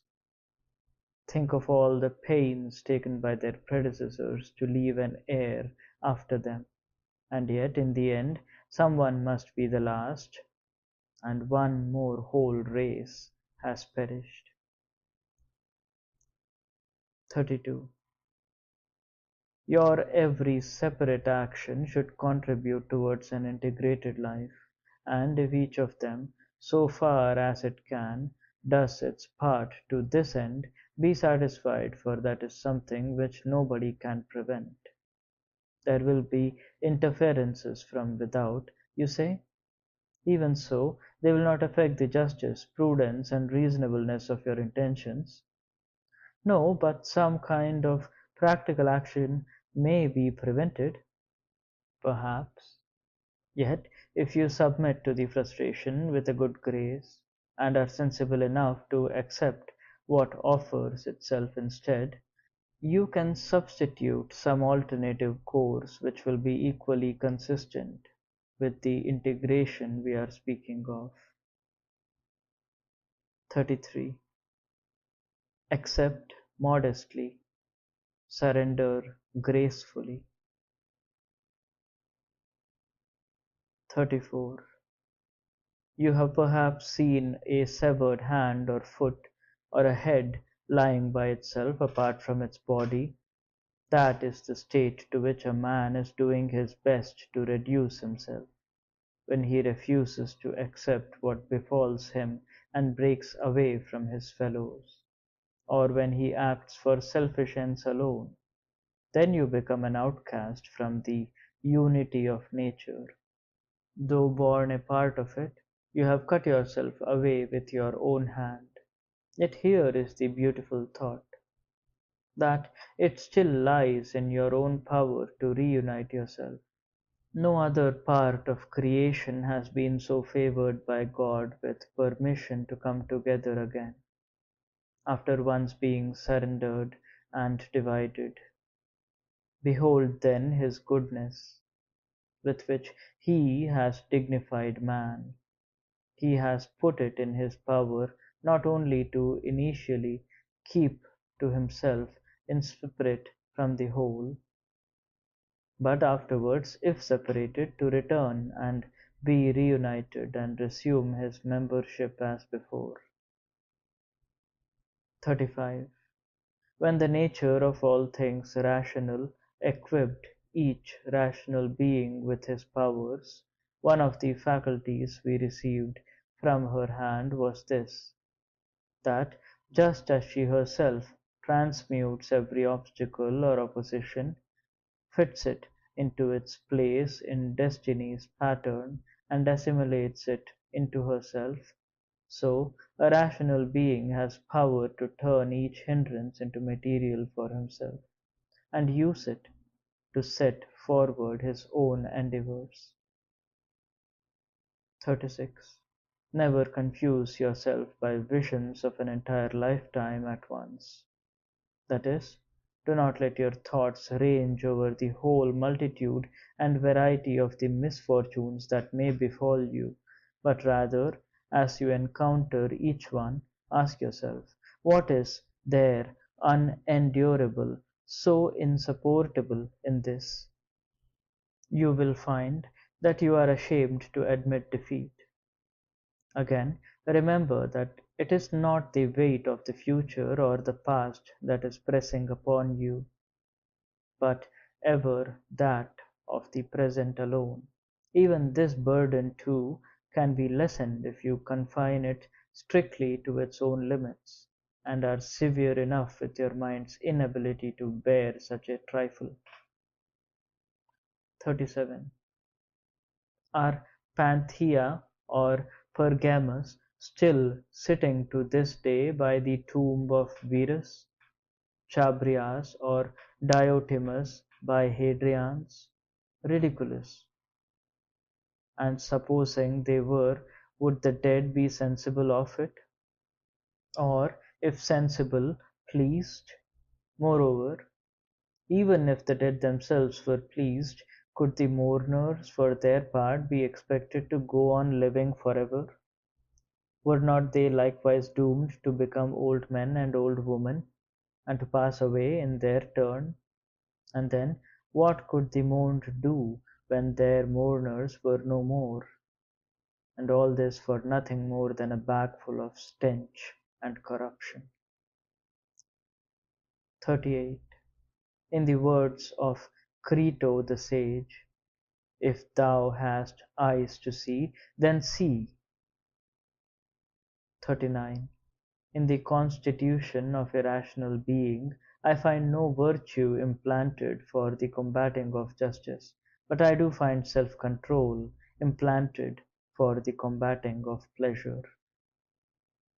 40. Subtract from your own notions of what you imagine to be painful, and then yourself stands invulnerable. Myself, what is it? Your reason. But I am not all reason. So be it. In that case, at least let your reason forbear to give pain to itself, and if another part of you is in trouble, let its thoughts about itself be its own concern. 41. To the nature of the vital force animating our bodies, any frustration of the senses is an evil, and so is the frustration of any endeavor. The nature of a plant has likewise its own frustrations and its evils, and in the same way, any frustration of the mind is an evil to the nature of mind. Apply all this to your own case. Does a pain affect you, or a pleasure? The senses will see to that. Have you been bogged in an endeavor? It is true that if it was made without any allowance for possible failure, such frustration is indeed an evil to you as a rational being. However, once you accept that universal necessity, you can suffer no harm and no frustration. Within its own domain, there is nobody who can frustrate the mind. Fire, sword, oppression, calumny, and all else are powerless to touch it. The globe once orbed and true remains a sphere. 42. I, who have never wilfully pained another, have no business to pain myself. 43. To each his own felicity. For me, soundness of my sovereign faculty, reason, no shrinking from mankind and its vicissitudes, the ability to survey and accept all things with a kindly eye, and to deal with them according to their deserts. 44. Make the best of today. Those who aim instead at tomorrow's plaudits fail to remember that future generations will be nowise different from the contemporaries who so try their patience now, and nowise less mortal. In any case, can it matter to you how the tongues of posterity may wag, or what views of yourself it may entertain? 45. Take me and cast me where you will. I shall still be possessor of the divinity within me, serene and content, so long as it can feel and act as becomes its constitution. Is the matter of such moment that my soul should be afflicted by it, and changed for the worse, to become a cowering, craven thing, suppliant and spiritless? Could anything at all be of such consequence as that? 46. No event can happen to a man, but what is properly incidental to man's condition, nor to an ox, vine, or stone, but what properly belongs to the nature of oxen, vines, and stones. Then, if all things experience only what is customary and natural to them, why complain? The same nature which is yours as well as theirs brings you nothing you cannot bear. 47. If you are distressed by anything external, the pain is not due to the thing itself, but your own estimate of it, and this you have the power to revoke at any moment. If the cause of the trouble lies in your own character, set about reforming your principles. Who is there to hinder you? If it is the failure to take some apparently sound course of action that is vexing you, then why not take it instead of fretting? Because there is an insuperable obstacle in the way. In that case, do not worry, the responsibility for inaction is not yours. But life is not worth living with this thing undone. Why then, bid life a good-humoured farewell, accepting the frustration gracefully and dying like any other man whose actions have not been inhibited. 48. Remember that your higher self becomes invincible when once it withdraws into itself and calmly refuses to act against its will, even though such resistance may be wholly irrational. How much more, then, when its decision is based on reason and circumspection? Thus, a mind that is free from passion is a very citadel. Man has no stronger fortress in which to seek shelter and defy every assault. Failure to perceive this is ignorance, but to perceive it and still not seek its refuge is misfortune indeed. 49. Never go beyond the sense of your original impressions. These tell you that such and such a person is speaking ill of you. That was their message. They did not go on to say that it has done you any harm. I see my child is ill, my eyes tell me that, but they do not suggest that his life is in danger. Always, then, keep to the original impressions. Supply no additions of your own, and you are safe. Or at least add only a recognition of the great world order by which all things are brought to pass. 50. Is your cucumber bitter? Throw it away. Are there briars in your path? Turn aside. That is enough. Do not go on to say, why were things of this sort even brought into the world? The student of nature will only laugh at you, just as a carpenter or a shoemaker would laugh, if you found fault with the shavings and scraps from their work which you saw in the shop. Yet they, at least, have somewhere to throw their litter, whereas nature has no such outplace. That is the miracle of her workmanship, that, in spite of this self-limitation, she nevertheless transmutes into herself everything that seems worn out or old or useless, and refashions it into new creations, so as never to need either fresh supplies from without or a place to discard her refuse. Her own space, her own materials, and her own skill are sufficient for her. 51. Dilatory action, incoherent conversation, vague impressions. A soul too inwardly cramped, a soul too outwardly effusive, a life without room for leisure. Avoid such things. Martyrdom, mutilation, execration, how can they affect the mind's ability to remain pure, sane, temperate, just?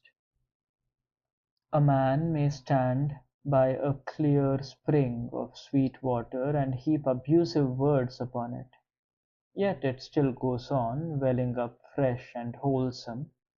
He may even cast in mire and filth, but it will quickly dissolve them, and wash them away, and show no stain.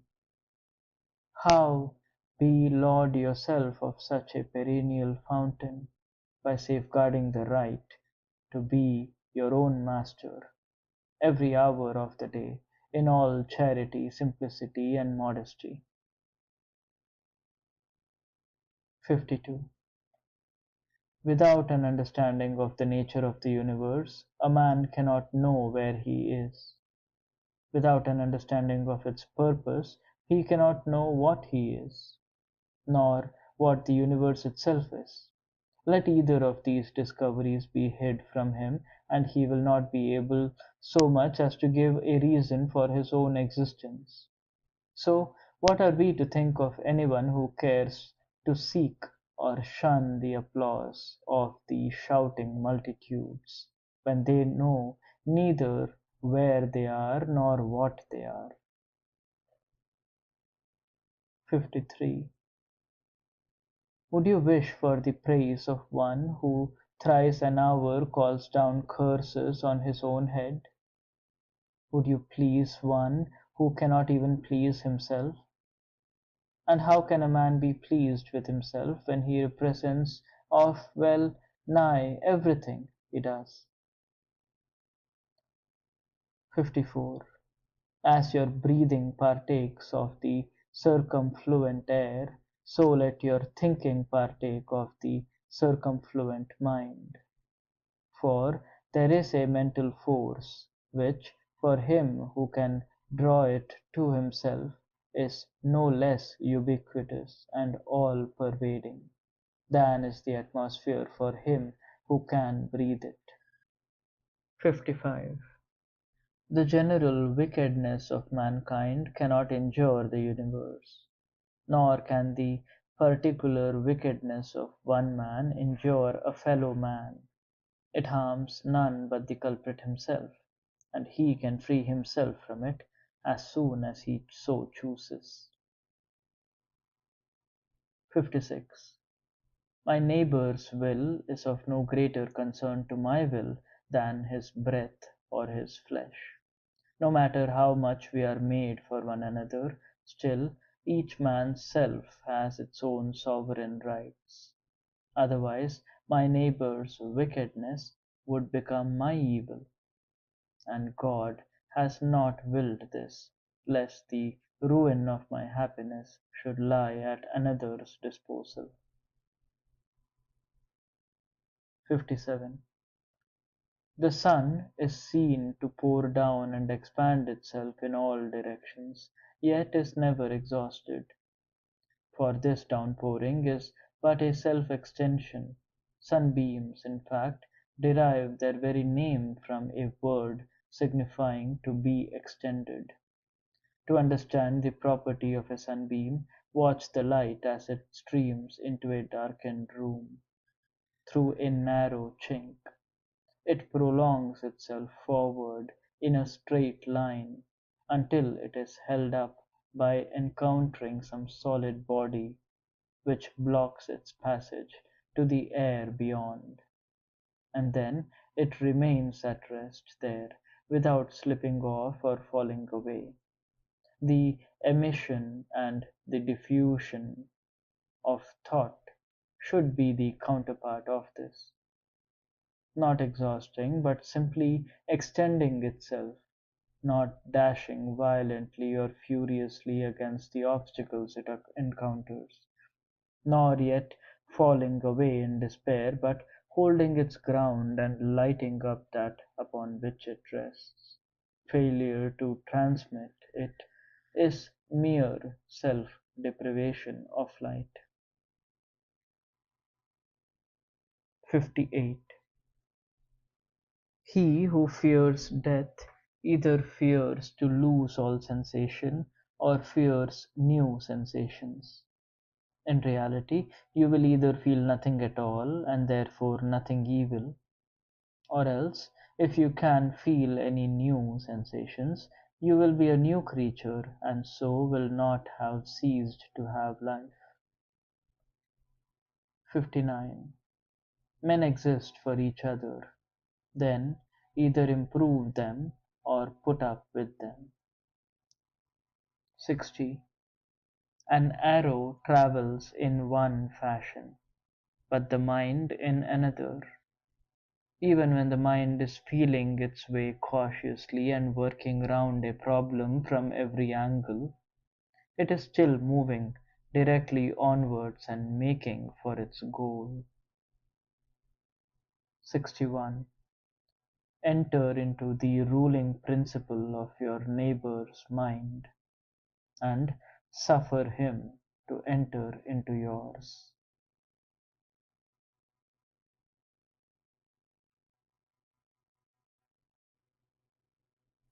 Book 9. 1. Injustice is a sin.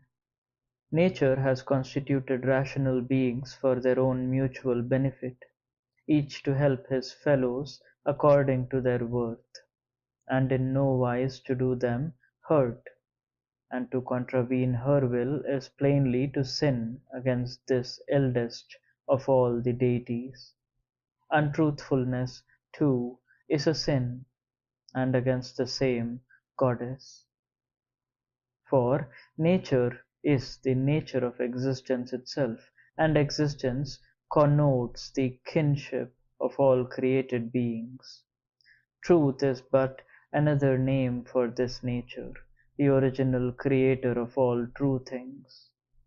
So, where a willful lie is a sin because the deception is an act of injustice, an involuntary lie is also a sin because it is a discordant note in nature's harmony, and creates mutinous disorder in an orderly universe. For mutinous indeed it is, when a man lets himself be carried, even involuntarily, into a position contrary to truth, seeing that he has so neglected the faculties nature gave him that he is no longer able to distinguish the false from the true. Again, it is a sin to pursue pleasure as a good and to avoid pain as an evil. It is bound to result in complaints that nature is unfair in her rewarding of vice and virtue, since it is the bad who are so often in enjoyment of pleasures and the means to obtain them, while pains and events that occasion pains descend upon the heads of the good. Besides, if a man is afraid of pain, he is afraid of something happening, which will be part of the appointed order of things, and this is itself a sin. If he is bent on the pursuit of pleasure, he will not stop at acts of injustice, which again is manifestly sinful. No, when nature herself makes no distinction, and, if she did, she would not have brought pains and pleasures into existence side by side. It behooves those who would follow in her footsteps to be like-minded and exhibit the same indifference. He therefore who does not view with equal unconcern pain or pleasure, death or life, fame or dishonour, all of them employed by nature without any partiality, clearly commits a sin. And in saying that nature employs them without partiality, I mean that every successive generation of created things equally possess the same experiences in turn, for this is the outcome of the original impulse, which in the beginning moved Providence by taking certain germs of future existences and endowing them with productive powers of self-realization, of mutation, and of succession, to progress from the inception of the universe to its present orderly system. 2. A man of finer feelings would have taken leave of the world before ever sampling its falsehood, double-dealing, luxury, and pride. But now that all these have been tasted to satiety, the next best course would be to end your life forthwith. Or are you really resolved to go on dwelling in the midst of iniquity? And has experience not yet persuaded you to flee from pestilence? For infection of the mind is a far more dangerous pestilence than any unwholesomeness or disorder in the atmosphere around us. In so far as we are animals, the one attacks our lives, but as men, the other attacks our manhood. 3. Despise not death. Smile rather at its coming. It is among the things that nature wills. Like youth and age, like growth and maturity, like the advent of teeth, beard, and grey hairs, like begetting, pregnancy, and childbirth, like every other natural process that life's seasons bring us, so is our dissolution. Never, then, will a thinking man view death lightly, impatiently, or scornfully. He will wait for it, as but one more of nature's processes. Even as you await the baby's emergence from the womb of your wife, so await the hour when the little soul shall glide forth from its sheath. But if your heart would have comfort of a simpler sort, then there is no better solace in the face of death than to think on the nature of the surroundings you are leaving, and the characters you will no longer have to mix with. Not that you must find these offensive, rather your duty is to care for them and bear with them mildly. Yet never forget that you are parting from men of far other principles than your own. One thing, if any, might have held you back and bound you to life, the chance of fellowship with kindred minds. But when you contemplate the weariness of an existence in company so discordant, you cry, "Come quickly, death, lest I too become forgetful of myself." 4.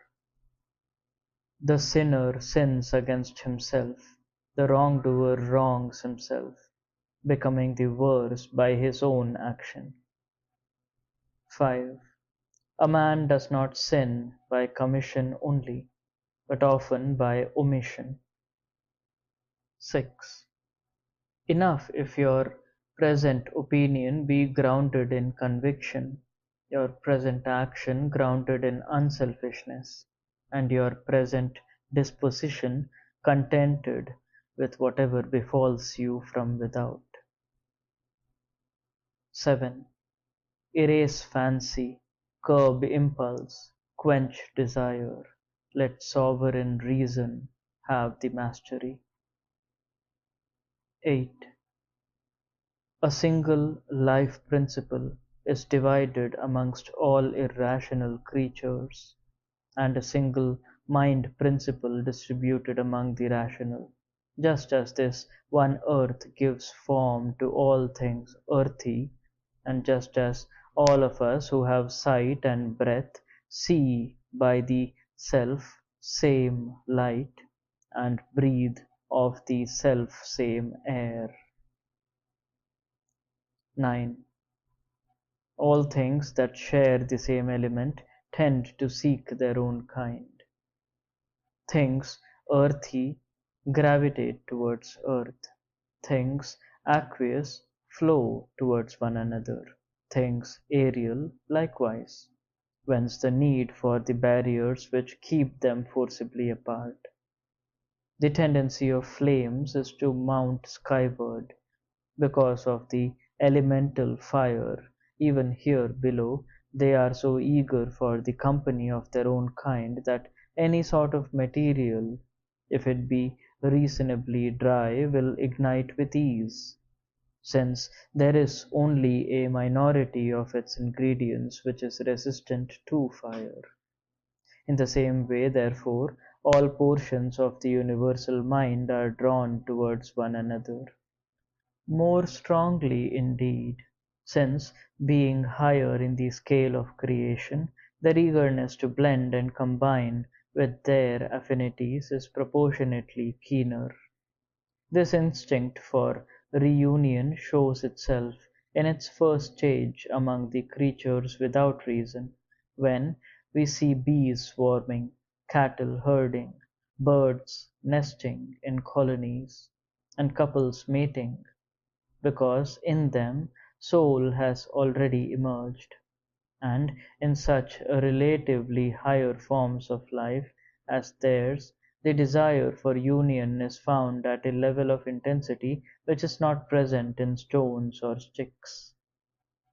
When we come to beings with reason, there are political associations, comradeships, family life, public meetings, and in times of war, treaties and armistices; and among these still higher orders, a measure of unity even exists between bodies far separated from one another, as for example with the stars. Thus, ascent in the ranks of creation can induce fellow-feeling, even where there is no proximity. Yet now see what happens. It is we intellectual beings, who have alone forgotten this mutual zeal for unity. Among us alone the currents are not seen to converge. Nevertheless, though man may flee as he will, he is still caught and held fast. Nature is too strong for him. Observe with care and you will see. You will sooner find a fragment of earth unrelated to the rest of earth than a man who is utterly without some link with his fellows. 10. Everything bears fruit. Man, God, the whole universe, each in its proper season.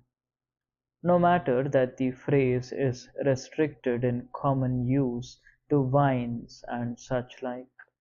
Reason too yields fruit, both for itself and for the world, since from it comes a harvest of other good things, themselves all bearing the stamp of reason. 11.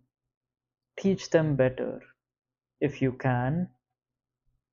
If not, remember that kindliness has been given you for moments like these. The gods themselves show kindness to such men, and at times, so indulgent are they, even will aid them in their endeavours to secure health, wealth, or reputation. This you too could do. Who is there to hinder you? 12. Work yourself hard, but not as if you were being made a victim, and not with any desire for sympathy or admiration. Desire one thing alone, that your actions or inactions alike should be worthy of a reasoning citizen. 13. Today I have got myself out of all my perplexities, or rather, I have got the perplexities out of myself, for they were not without, but within, they lay in my own outlook. 14. Everything is banal in experience, fleeting in duration, sordid in content, in all respects the same today as generations now dead and buried have found it to be. 15.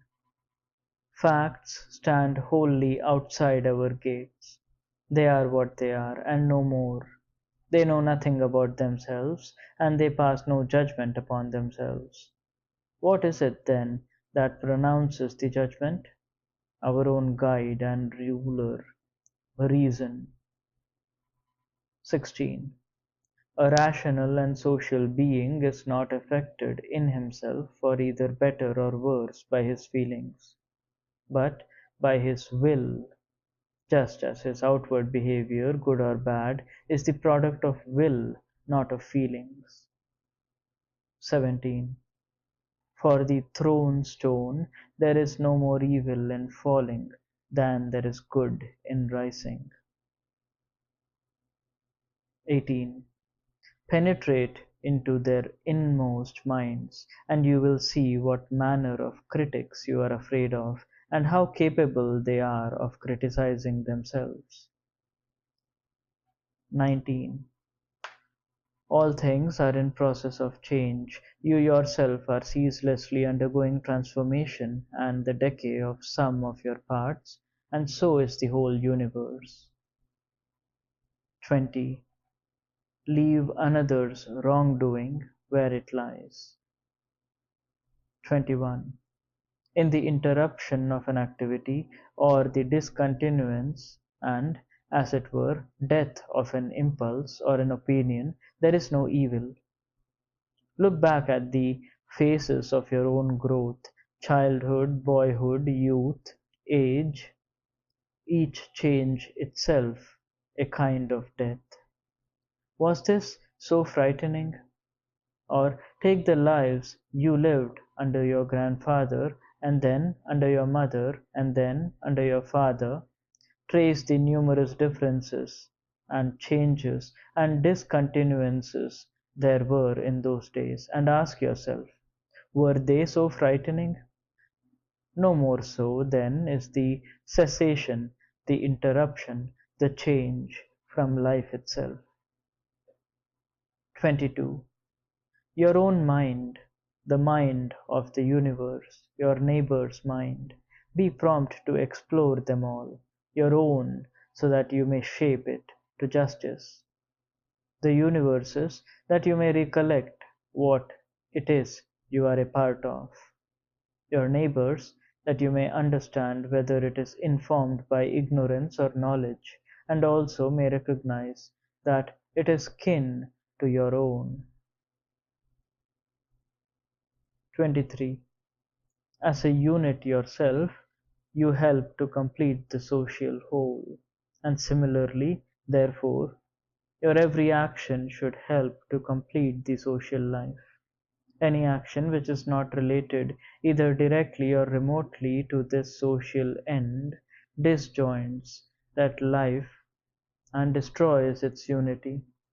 It is as much the act of a schismatic when some citizen in a community does his utmost to dissociate themselves from the general accord. 24. Childish squabbles, childish games, petty breaths supporting corpses, why the ghosts in Homer have more evident reality. 25. First, get at the nature and quality of the original cause, separate it from the material to which it has given shape, and study it, then determine the possible duration of its effects. 26. The woes you have had to bear are numberless, because you were not content to let reason, your guide and master, do its natural work. Come now, no more of this. 27. When those about you are venting their censure or malice upon you, or raising any other sort of injurious clamour, approach and penetrate into their souls, and see what manner of men they are. You will find little enough reason for all your painstaking efforts to win their good opinion. All the same, it still remains your duty to think kindly of them, for nature has made them to be your friends, and even the gods themselves lend them every sort of help, by dreams and by oracles, to gain the ends on which their hearts are set. 28. Upwards and downwards, from age to age, the cycles of the universe follow their unchanging round. It may be that the world mind wills each separate happening in succession, and if so, then accept the consequences. Or it may be that there was but one primal act of will, of which all else is the sequel, every event being thus the germ of another. To put it another way, things are either isolated units, or they form one inseparable whole. If that whole be God, then all is well. But if aimless chance, at least you need not be aimless also. Soon earth will cover us all. Then, in time, earth too will change. Later, what issues from this change will itself in turn incessantly change, and so again will all that then takes its place, even unto the world's end. To let the mind dwell on these swiftly rolling billows of change and transformation is to know a contempt for all things mortal. 29. The primal cause is like a river in flood. It bears everything along. How ignoble are the little men who play at politics and persuade themselves that they are acting in the true spirit of philosophy. Babes, incapable even of wiping their noses. What then, you who are a man? Why, do what nature is asking of you at this moment. Set about it as the opportunity offers, and no glancing around to see if you are observed. But do not expect Plato's ideal commonwealth. Be satisfied if even a trifling endeavor comes off well, and count the result no mean success. For who can hope to alter men's convictions? And without change of conviction, what can there be but grudging subjection and feigned assent? Oh yes, now go on and talk to me of Alexander and Philip and Demetrius of Phaleron. If those men did in truth understand the will of nature and school themselves to follow it, that is their own affair. But if it was nothing more than a stage role they were playing, no court has condemned me to imitate their example. Philosophy is a modest profession, all simplicity and plain dealing. Never try to seduce me into solemn pretentiousness. 30. Look down from above on the numberless herds of mankind, with their mysterious ceremonies, their divers voyagings in storm and calm, and all the checkered pattern of their comings and gatherings and goings. Go on to consider the life of bygone generations, and then the life of all those who are yet to come, and even at the present day the life of the hordes of far-off savages. In short, reflect what multitudes there are who are ignorant of your very name. How many more will have speedily forgotten it? How many, perhaps, praising you now, who will soon enough be abusing you? And that therefore remembrance, glory, and all else together are things of no worth. 31. When beset from without by circumstance, be unperturbed; when prompted from within to action, be just and fair. In fine, let both will and deed issue in behaviour that is social and fulfils the law of your being. 32. Many of the anxieties that harass you are superfluous, being but creatures of your own fancy. You can rid yourself of them and expand into an ampler region, letting your thought sweep over the entire universe, contemplating the illimitable tracts of eternity, marking the swiftness of change in each created thing, and contrasting the brief span between birth and dissolution with the endless aeons that precede the one and the infinity that follows the other. 33. A little while, and all that is before your eyes now will have perished. Those who witness its passing will go the same road themselves before long, and then what will there be to choose between the oldest grandfather and the baby that died in its cradle? 34. Observe the instincts that guide these men, the ends they struggle for, the grounds on which they like and value things. In short, picture their souls laid bare, yet they imagine their praises and censures have weight to help or hurt. What presumption! 35. Loss is nothing else but change, and change is nature's delight. Ever since the world began, things have been ordered by her degree in the selfsame fashion as they are at this day, and as other things similar will be ordered to the end of time. How then can you say that it is all amiss, and ever will be so, that no power among all the gods in heaven can avail to mend it? and the whole world lies condemned to a thraldom of ills without end. 36. The substance of us all is doomed to decay, the moisture and the clay, the bones and the fetor. All precious marble is but a callosity of the earth. Our gold and silver her sediment, our raiment shreds of hair, our purple a fish's gore. And thus with all things else.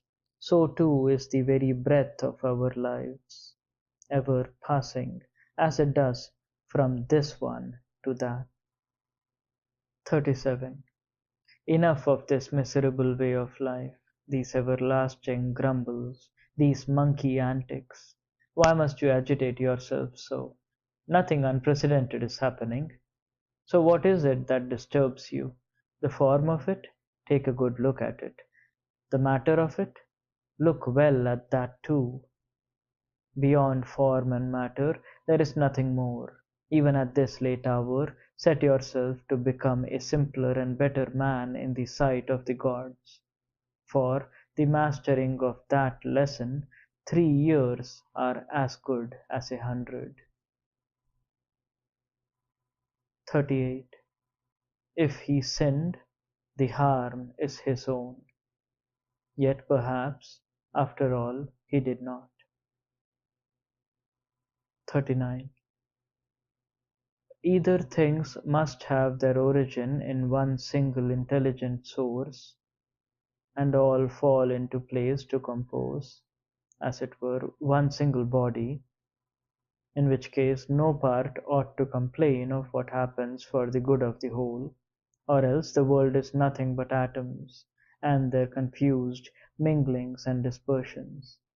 So why be so harassed? Say to the reason at your helm, come, are you dead and in decay? Is this some part of you are playing? Have you sunk to the level of a beast of the field, grazing and herding with the rest? 40. The gods either have power or they have not. If they have not, why pray to them? If they have, then, instead of praying to be granted or spared such and such a thing, why not rather pray to be delivered from dreading it, or lusting for it, or grieving over it? Clearly, if they can help a man at all, they can help him in this way.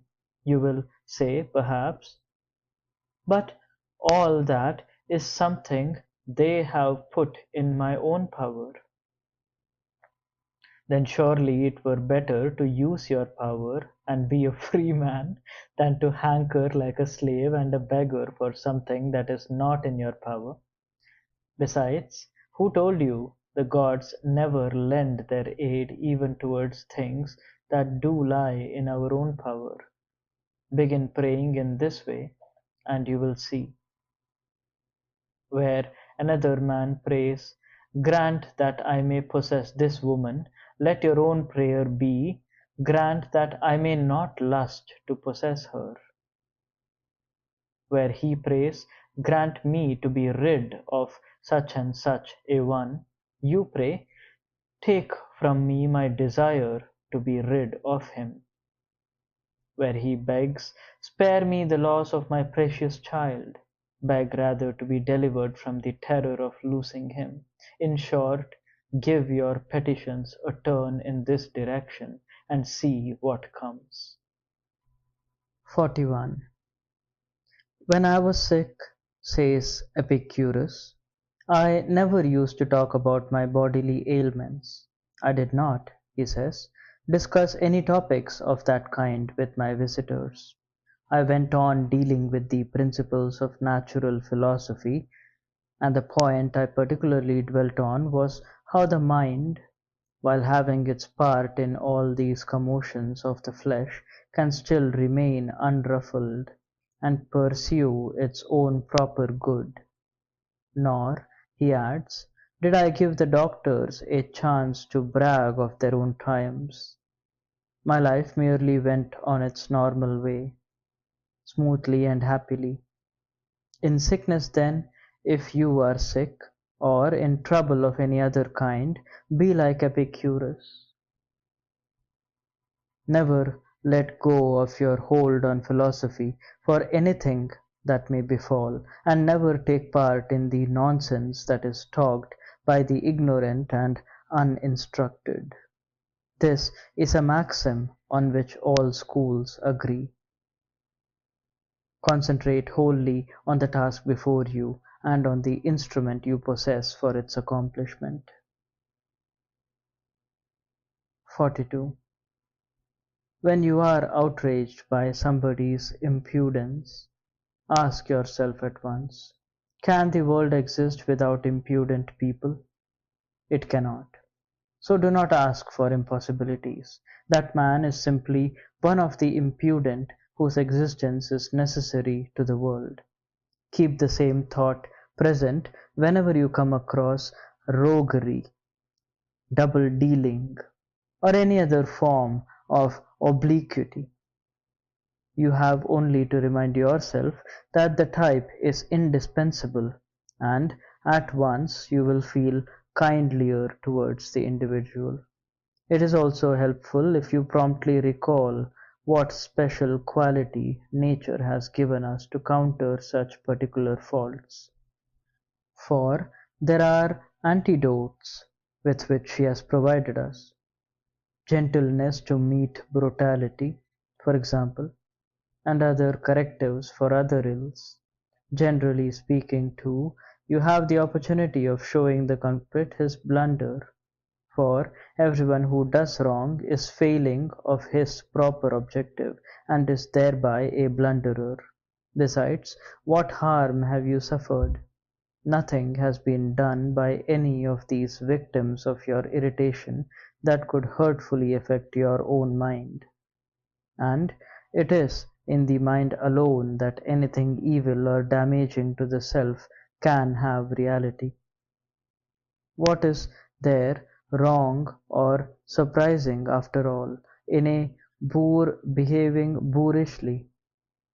See then if it is not rather yourself you ought to blame, for not foreseeing that he would offend in this way.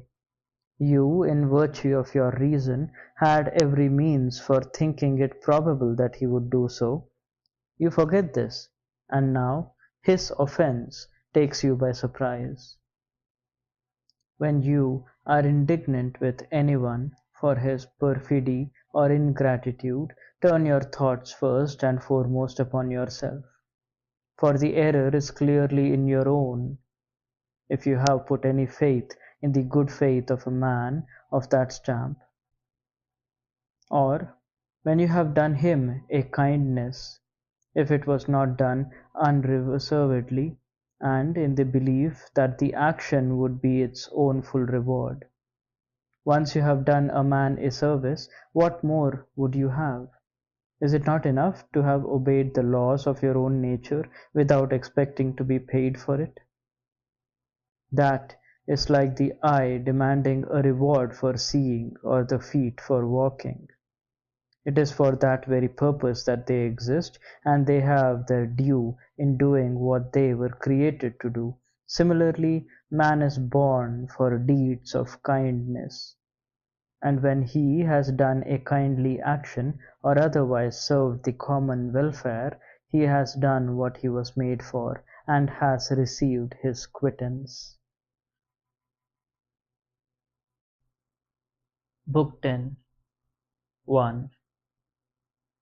O soul of mine, will you never be good and sincere, all one, all open, visible to the beholder more clearly than even your encompassing body of flesh? Will you never taste the sweetness of a loving and affectionate heart? Will you never be filled full and unwanting, craving nothing, yearning for no creature or thing to minister to your pleasures? No prolongation of days to enjoy them, no place or country or pleasant clime or sweet human company? When will you be content with your present state, happy in all about you, persuaded that all things are yours, that all comes from the gods, and that all is and shall be well with you, so long as it is their good pleasure and ordained by them for the safety and welfare of that perfect living whole, so good, so just, so beautiful, which gives life to all things, upholding and enfolding them, and at their dissolution gathering them into itself, so that yet others of their kind may spring forth. Will you never be fit for such fellowship with gods and men as to have no syllable of complaint against them, and no syllable of reproach from them? 2. Pay heed to what your particular nature requires of you, like one who is wholly under great nature's governance. Do it and accept it, provided always that it promise no harm to your physical nature. Yet pay heed also to the requirements of that physical nature, and give assent to them all, unless they in turn promise harm to the rational nature, and by the rational is directly implied the social as well. Observe these rules without wasting pains on other things. 3. Whatever befalls, nature has either prepared you to face it or she has not. If something untoward happens, which is within your powers of endurance, do not resent it, but bear it as she has enabled you to do. Should it exceed those powers, still do not give way to resentment, for its victory over you will put an end to its own existence. Remember, however, that in fact nature has given you the ability to bear anything which your own judgment succeeds in declaring bearable and endurable by regarding it as a point of self-interest and duty to do so. 4. If a man makes a slip, admonish him gently and show him his mistake. If you fail to convince him, blame yourself, or else blame nobody. 5. Whatever may happen to you was prepared for you in advance from the beginning of time. In the woven tapestry of causation, the thread of your being has been intertwined from all time with that particular incident. 6. No matter whether the universe is a confusion of atoms or a natural growth, let my first conviction be that I am part of a whole which is under nature's governance, and my second, that a bond of kinship exists between myself and all other similar parts. If I bear these two thoughts in mind, then, in the first place, being a part, I shall not feel aggrieved by any dispensation assigned to me from the whole, since nothing which is beneficial for any whole can ever be harmful to a part, and in this case there is nothing contained in this whole which is not beneficial to itself. The same indeed could be said of every natural organism, but the nature of the universe has the further distinction that there is no cause outside itself which could ever compel it to produce anything harmful to itself. In the remembrance, then, that I am a part of such a whole, I shall cheerfully accept whatever may be my lot. In the second place, inasmuch as there is this bond of kinship between myself and my fellow parts, I shall do nothing that might injure their common welfare, but keep those kindred parts always purposefully in view, directing every impulse towards their good and away from anything that runs counter to it. Thus doing, I cannot but find the current of my life flowing as smoothly as we may imagine that of some public man whose actions are consistently serviceable to his fellow townsfolk, and who is ready to welcome whatever task his city may assign him. 7. All parts of the whole, by which I mean everything naturally comprehended in the universe, must in time decay, or, to speak accurately, must suffer a change of form. If by its nature this change, besides being inevitable, were to be a positive evil to them, the smooth working of the whole could never go on, for its parts are always heading towards some change of form or other, and are all constitutionally liable to decay in their respective ways. Did nature then deliberately mean to inflict injury on things which are parts of herself, making them not simply liable to evil, but inescapably doomed to it? Or can it be that such things happen without her knowledge? Neither supposition merits any credence. Even supposing we leave nature herself out of account altogether, and explain all this in terms of the normal order of creation, it is still absurd to say that this mutability of the parts of the whole is normal, if at the same time we are to feel as astonished or resentful at it as though it were some unnatural occurrence. The more so since all that the parts are doing is merely to dissolve back into constituents of their original composition. For after all, if dissolution is not simply a mere dispersion of the elements of which I am compounded, I must be a change of the grosser particles into earth form, and the spiritual into air form, so that they can all be reabsorbed into the universal reason, no matter whether this is to be periodically consumed in flames or to keep on perpetually renewing itself through eternal cycles of change.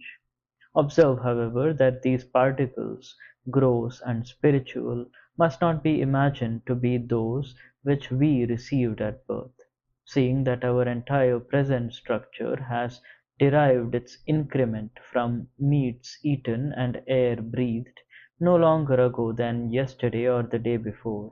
What will undergo these changes, therefore, is not something our mother bore originally, but something we have received since, even if we admit that birth does, in fact, implicate us in great measure with these intrinsically mutable particles. I do not think it affects what I have said. 8. If you claim for yourself such epithets as good, modest, truthful, clear-minded, right-minded, high-minded, be careful not to belie them, and if you should happen to forfeit them, lose no time in recovering them again, but remember that clear-mindedness ought to suggest you a discriminating consideration of each separate detail and a watchful attention to it. Right-mindedness, a willing acceptance of all that nature allots you, and high-mindedness, an elevation of the intellect above the workings of the flesh, be they smooth or harsh, and above vain glory, death, or any other such distraction.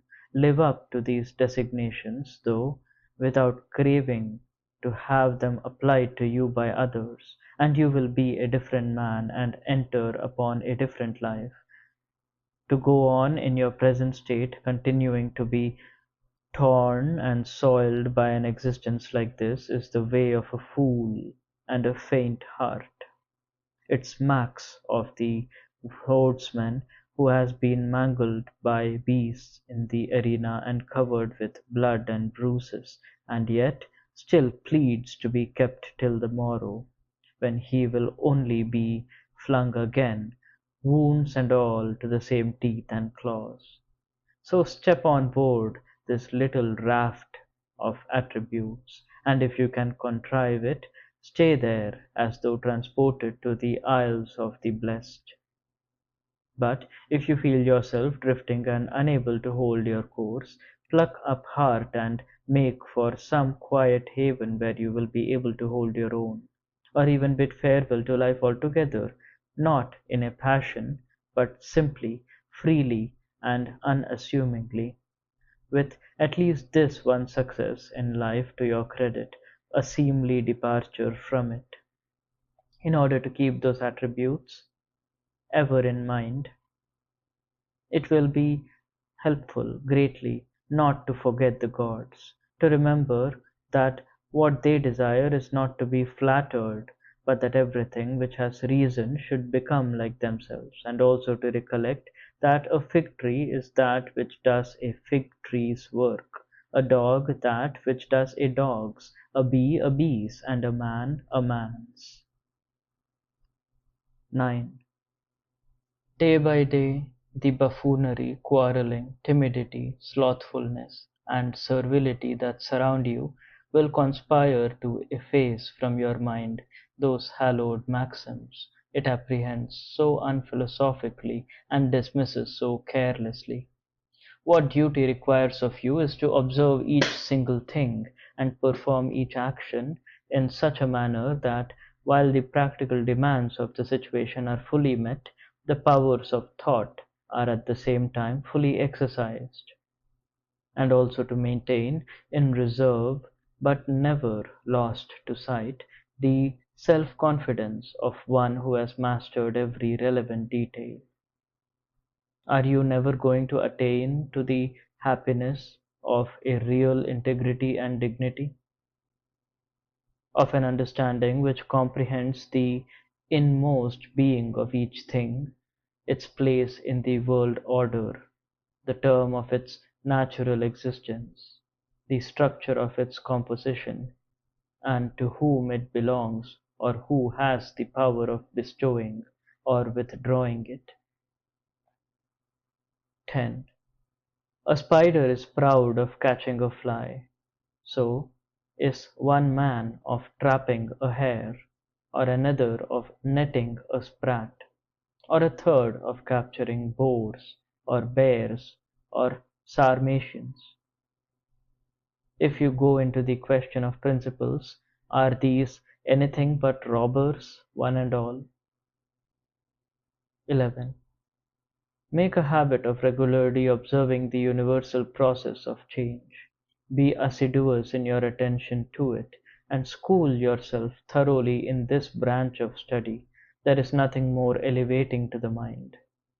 For when a man realizes that at any moment he may have to leave everything behind him and depart from the company of his fellows, he casts off the body and thenceforward dedicates himself wholly to the service of justice in his personal actions and compliance with nature in all else.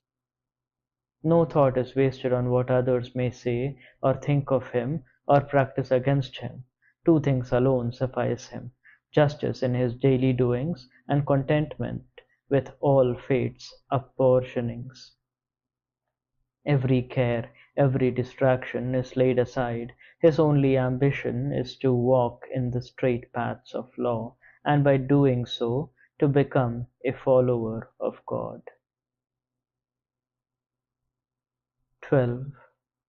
What need for guesswork when the way of duty lies there before your eyes? If the road be clear to see, go forward with a good will and no turning back. If not, wait and take the best advice you can. Should further obstacles arise, advance discreetly to the limit of your resources, always following where justice seems to point the way. To achieve justice is the summit of success, since it is herein that failure most often occurs. 13. Begin the day by asking yourself, can the just and right conduct of another make any difference in myself? It cannot.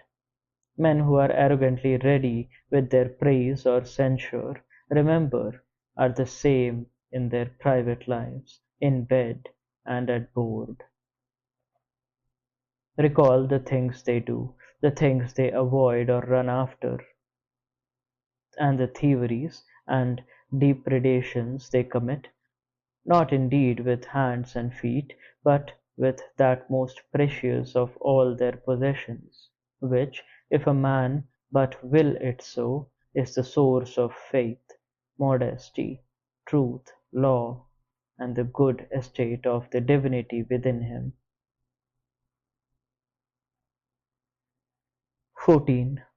To nature, whence all things come and whither all return, the cry of the humble and well-instructed heart is, "Give as thou wilt, take back as thou wilt," yet uttered with no heroics, but in pure obedience and goodwill. 15. Now your remaining years are few. Live them, then, as though on a mountain top. Whether a man's lot be cast in this place or in that matters nothing, provided that in all places he views the world as a city and himself as its citizen. Give men the chance to know, to see a true man, living by nature's law. If they cannot brook the sight, let them do away with him. Better so than to live as they live. 16. Waste no more time arguing what a good man should be. Be one. 17. Let your mind constantly dwell on all time and all being, and thus learn that each separate thing is but as a grain of sand in comparison with being, and as a single screw's turn in comparison with time. 18. Realize the nature of all things material, observing how each of them is even now undergoing dissolution and change, and is already in process of decay, or dispersion, or whatever other natural fate may be in store for it. 19. Eating, sleeping, copulating, excreting, and the like, what a crew they are, how pompous in their arrogance, how overbearing and tyrannical, how superciliously censorious of others. A moment ago, how many feet they were licking, and for such ends. A moment more and they will be doing the same again. 20. For every man and everything, that which nature brings makes for their own good, moreover, makes for their good at the precise moment when it is brought. 21. Earth is in love with the showers from above, and all holy heaven itself is in love. That is, the universe is truly in love with its task of fashioning whatever is next to be, and to the universe, therefore, my response must be, "As thou lovest, so I too love." Is not the same notion implied in the common saying that such and such a thing loves to happen? 22. Either you go on living here, to which custom has sufficiently seasoned you by now, or you remove elsewhere, which you do of your own free election, or you die, which means that your service is at an end. Other choice there can be none, so put a good face on it. 23. Let it be clear to you that the peace of green fields can always be yours, in this, that, or any other spot, and that nothing is any different here from what it would be either up in the hills, or down by the sea, or wherever else you will. You will find the same thought in Plato, where he speaks of living within the city walls as though milking his flocks in a mountain sheepfold. 24. What is my master reason to me? What am I making of it at this moment? To what use am I putting it?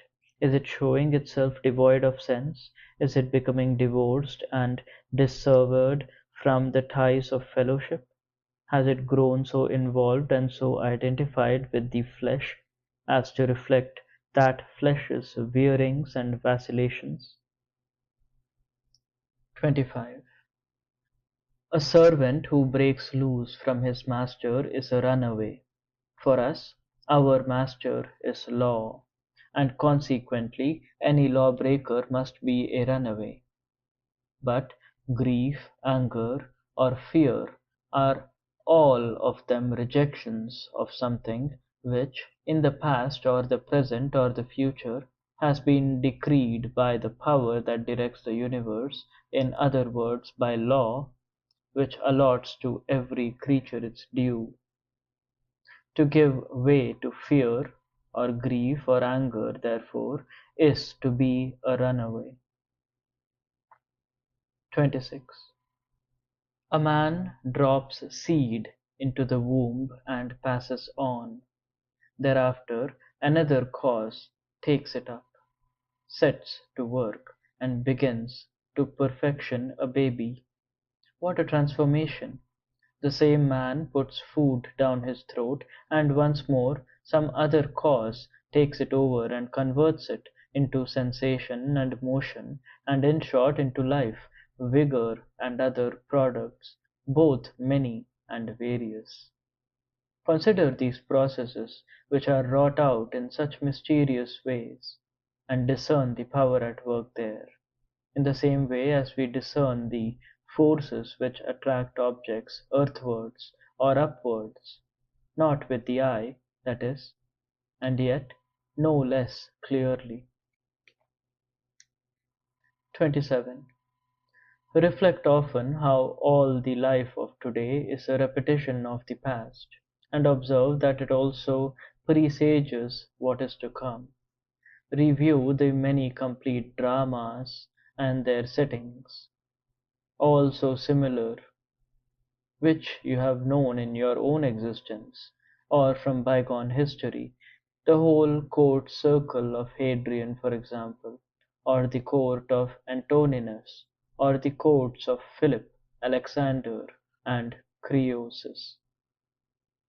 The performance is always the same, it is only the actors who change.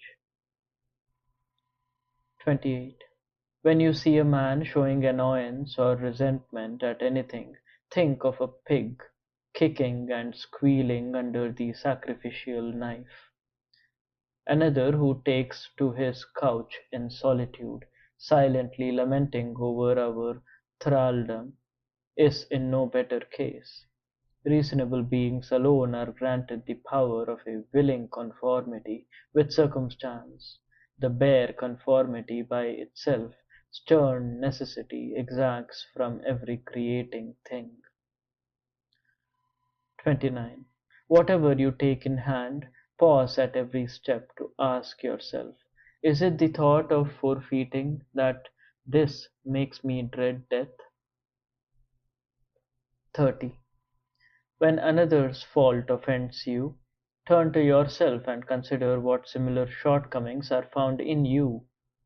Do you, too, find your good in riches, pleasure, reputation, or the like? Think of this, and your anger will soon be forgotten in the reflection that he is only acting under pressure. What else could he do? Alternatively, if you are able, contrive his release from that pressure. 31. Let the sight of Satyron call up a vision of the dead Socraticus, or Eutychus, or Hymen. The sight of Euphrates bring to mind Eurytion or Silvanus. A look at Alciphron suggests the memory of Tropeiphorus. A glance at Severus that of Crito or Xenophon. When you see yourself, think of the emperors who preceded you. Thus, with every man, imagine his counterpart, and then go on to the reflection. Where are they all now? Nowhere, or anywhere. In this way you will grow accustomed to looking on all that is mortal as vapor and nothingness, and the more so if you will also remember that things are changed, are forever past recall. Then why struggle and strain, instead of being content to live out your little lifespan in seemly fashion? Think what materials and possibilities for good you are rejecting, since what are all your tribulations but exercises for the training of your reason, once it has learnt to see the truth of life in a proper philosophic light? Be patient then until you have made them familiar and natural to yourself, in the same way as a strong stomach can assimilate every kind of diet, or a bright fire turn anything that is cast upon it into heat and flame. 32. Let no one have the right to say truthfully of you that you are without integrity or goodness.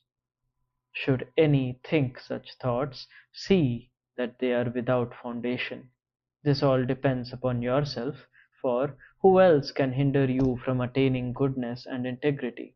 If you cannot live so, you need only resolve to live no longer, for in that case not even reason itself could require your continuance. 33. What is the very best that can be said or done with the materials at your disposal? Be it what it may, you have the power to say it or do it. Let there be no pretence that you are not a free agent. These repinings of yours will be endless until such time as the doing of a man's natural duty with whatever materials come to hand means as much to you as his pleasures mean to the voluptary. Indeed, every exercise of our proper natural instincts ought to be esteemed a form of pleasure, and the opportunities for this are everywhere present. A roller, to be sure, has not always the privilege of moving at will, nor has the water, nor fire, nor anything else that is under the governance of its own nature, or a soul without reason, for there are many factors which intervene to prevent it. But a mind and a reason can make their way through any obstacles as their nature enables them, and their will prompts them to do. Figure to yourself how reason finds a way past every barrier as effortlessly as fire mounts upward, or a stone falls, or a roller descends a slope, and be content to ask no more.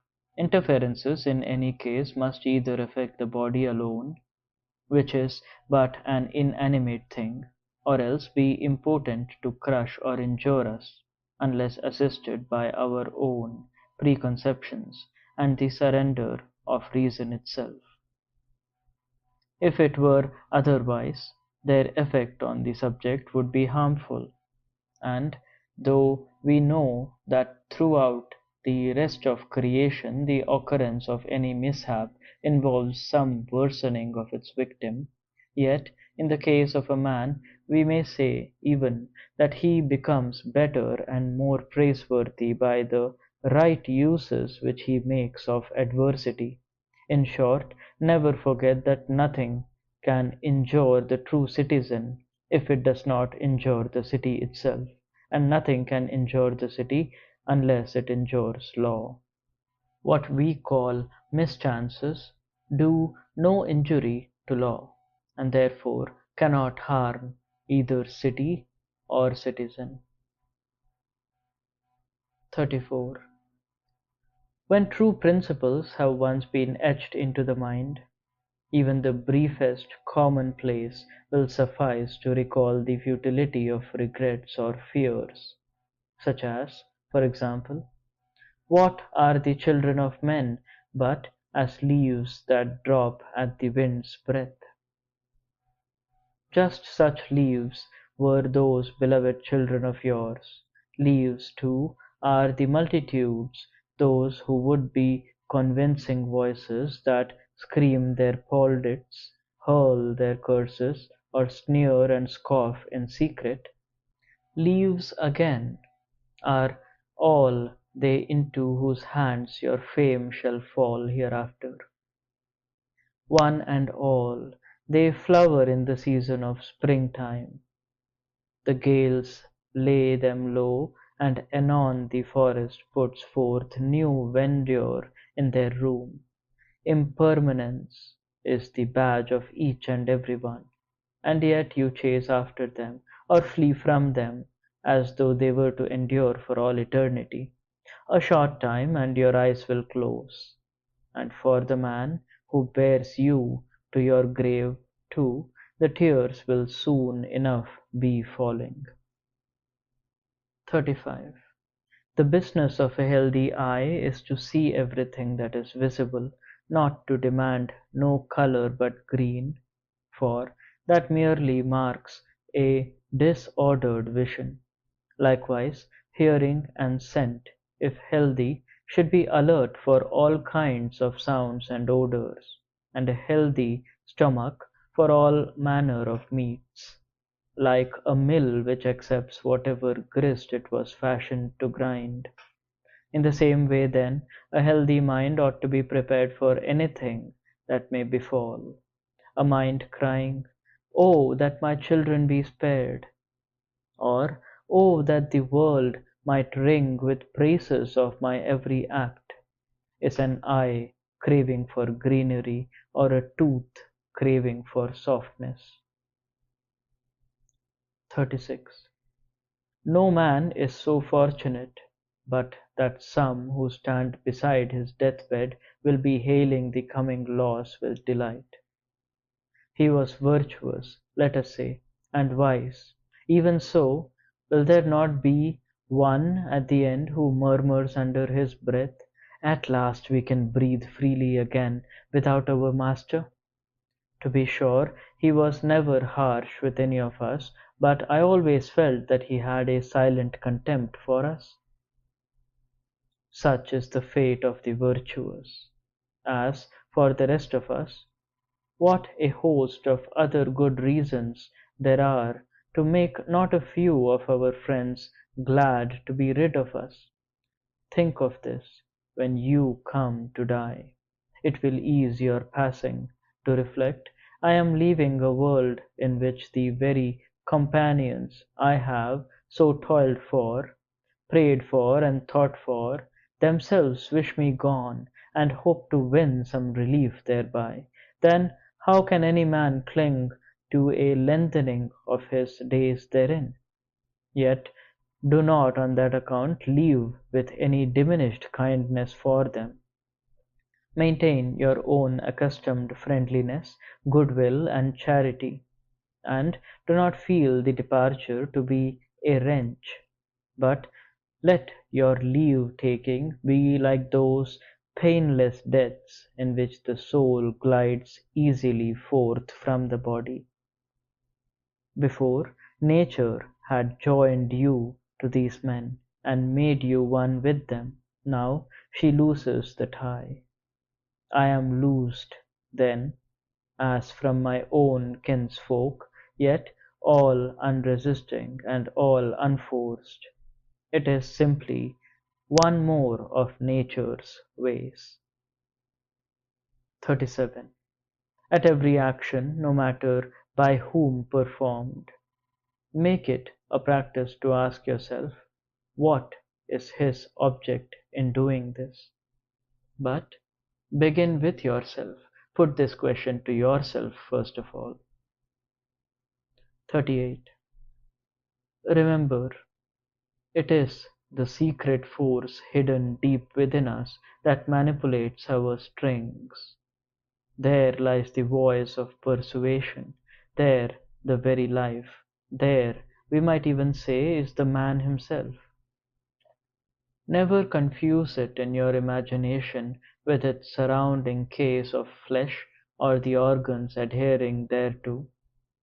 which, save that they grow upon the body, are as much mere instruments as the carpenter's axe.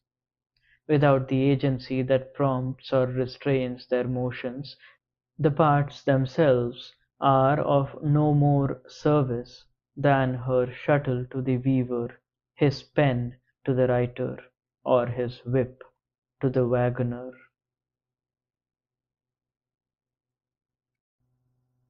Book 11. 1. The properties of a rational soul are these: she can contemplate herself, analyze herself, make of herself what she will, herself enjoy the fruit she bears, whereas the fruit produced by trees, like its counterpart produced by animals, is enjoyed by others, and always have her work perfectly complete at whatever moment our life reaches its appointed limit.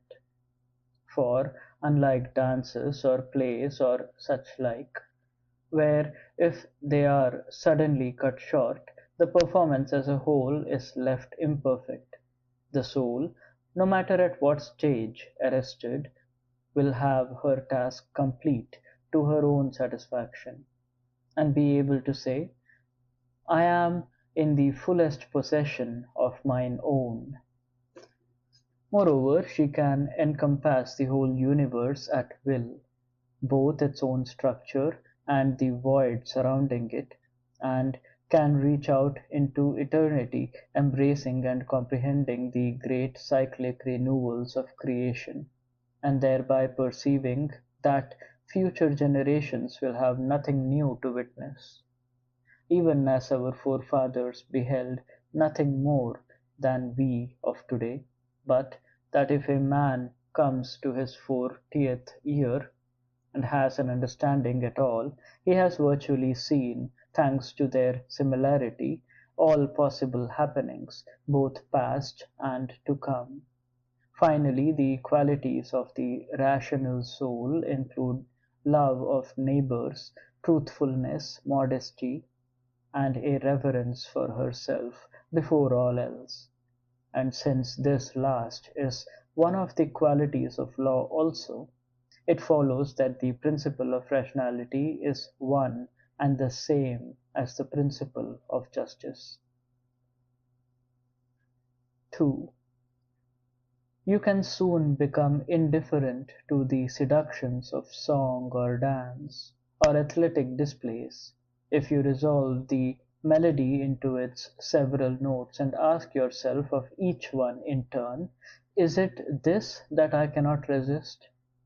You will flinch from admitting it, do the same to each movement or attitude of the dancers, and similarly with athletes.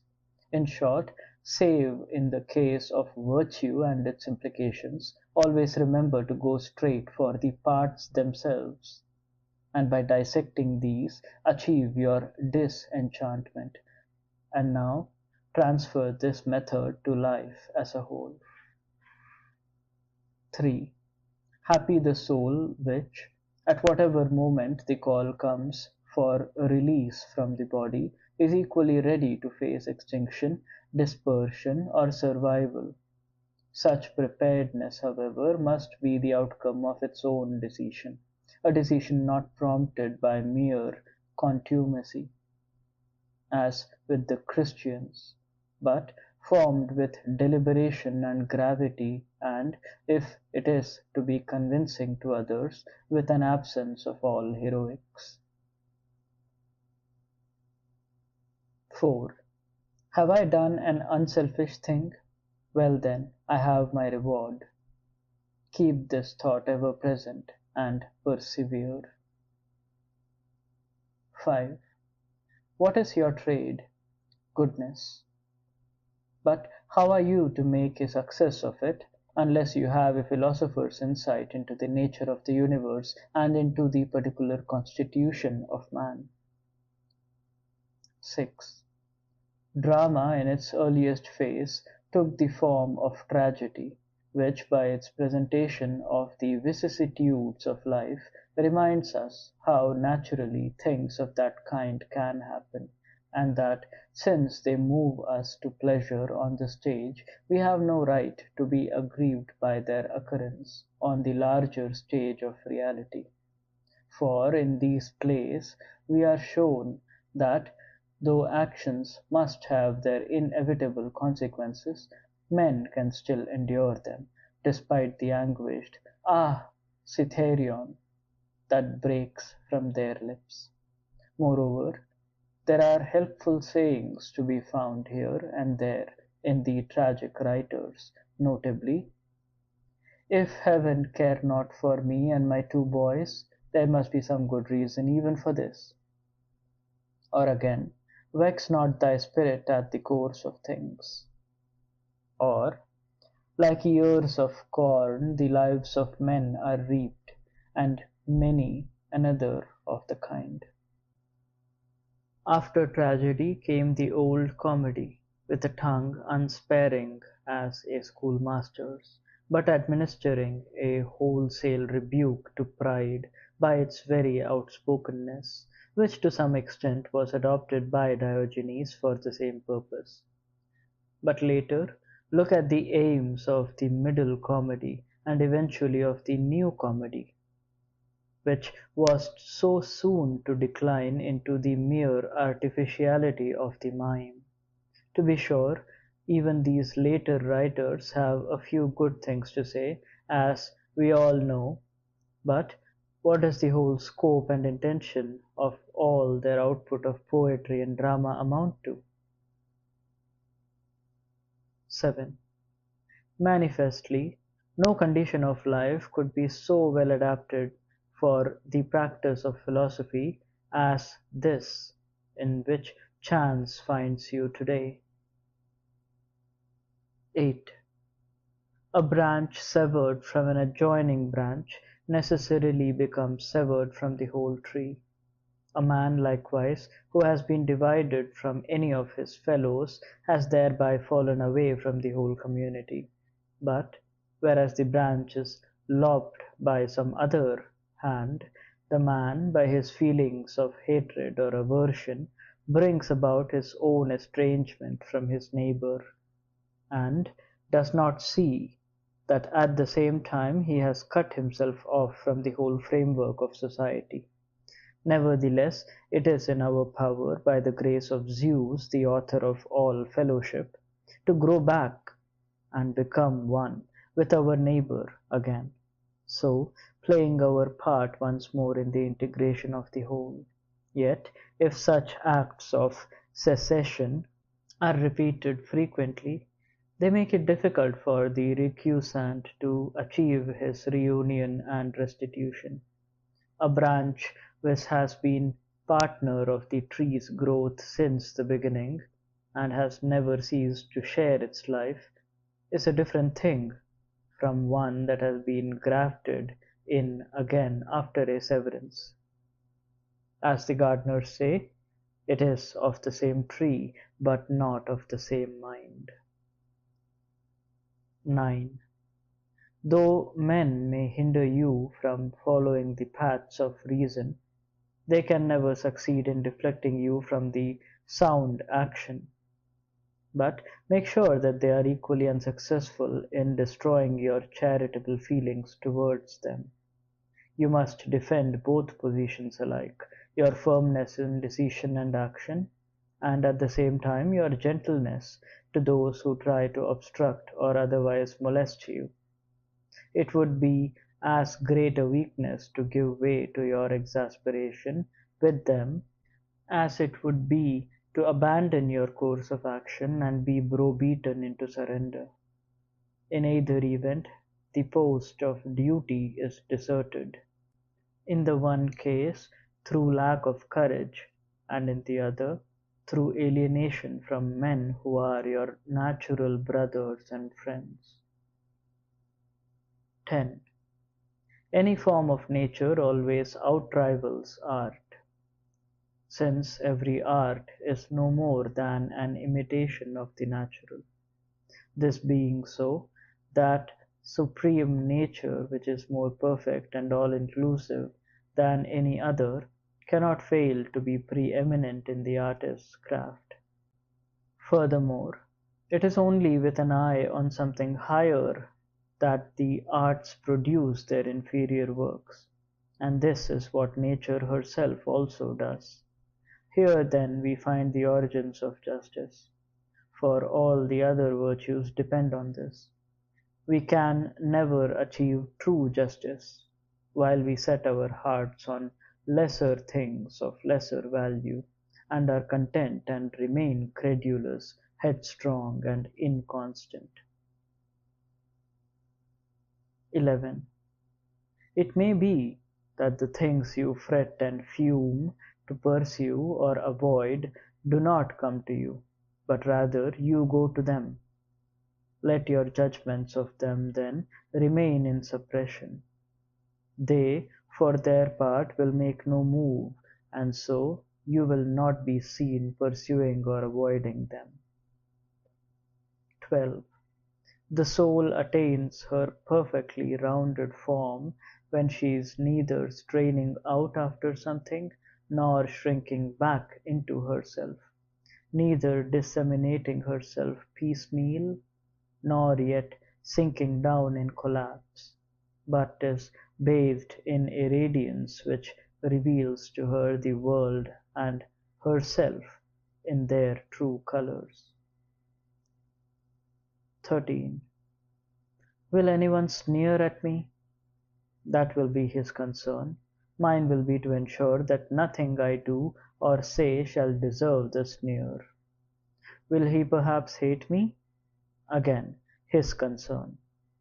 Mine, to be in friendship and charity with all men, ready to show this very man himself where he is mistaken, and to do so without recrimination or ostentatious forbearance, but, if we may assume that his words were not mere cant, as frankly and generously as Phocion of old, that is the right spirit for a man to have within him, he should never be seen by the gods in the act of harboring a grudge, or making a grievance of his sufferings. What ill can touch you if you follow the proper laws of your being, and accept, moment by moment, whatever great nature deems opportune, like a true man who is bent on furthering, by any and every means, the welfare of the world? 14. They despise, and yet fawn on one another. Each would outstrip the other, and yet cowers and cringes before him. 15. How hollow and insincere it sounds when someone says, "I am determined to be perfectly straightforward with you." Why, man, what is all this? The thing needs no prologue. It will declare itself. It should be written on your forehead. It should echo in the tones of your voice. It should shine out in a moment from your eyes, just as a single glance from the beloved tells all to the lover. Sincerity and goodness ought to have their own unmistakable order, so that one who encounters this becomes straightway aware of it, despite himself. A candor affected is a dagger concealed.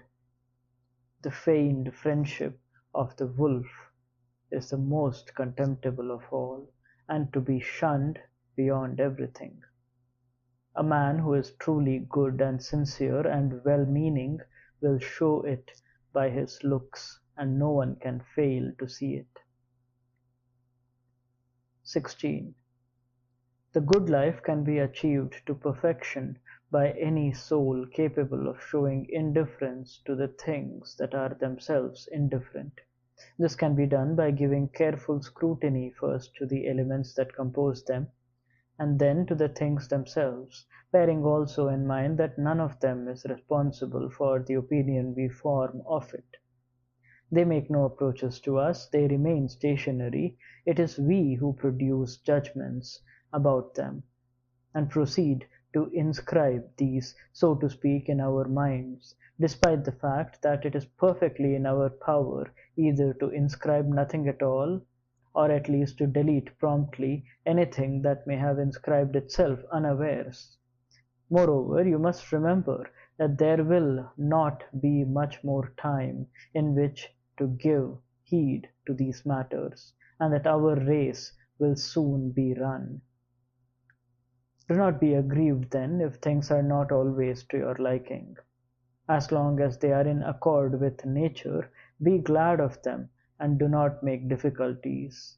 If they are not, then find out what your own nature itself enjoins, and make the best of your way towards that, for a man is always justified in seeking his own good. 17. Consider where each thing originates, what goes into its composition, what it is changing into, what it is going to be after the change, and that it will be no whit the worse for it. 18. When offended, counsel the first. Remember the close bond between myself and the rest of mankind.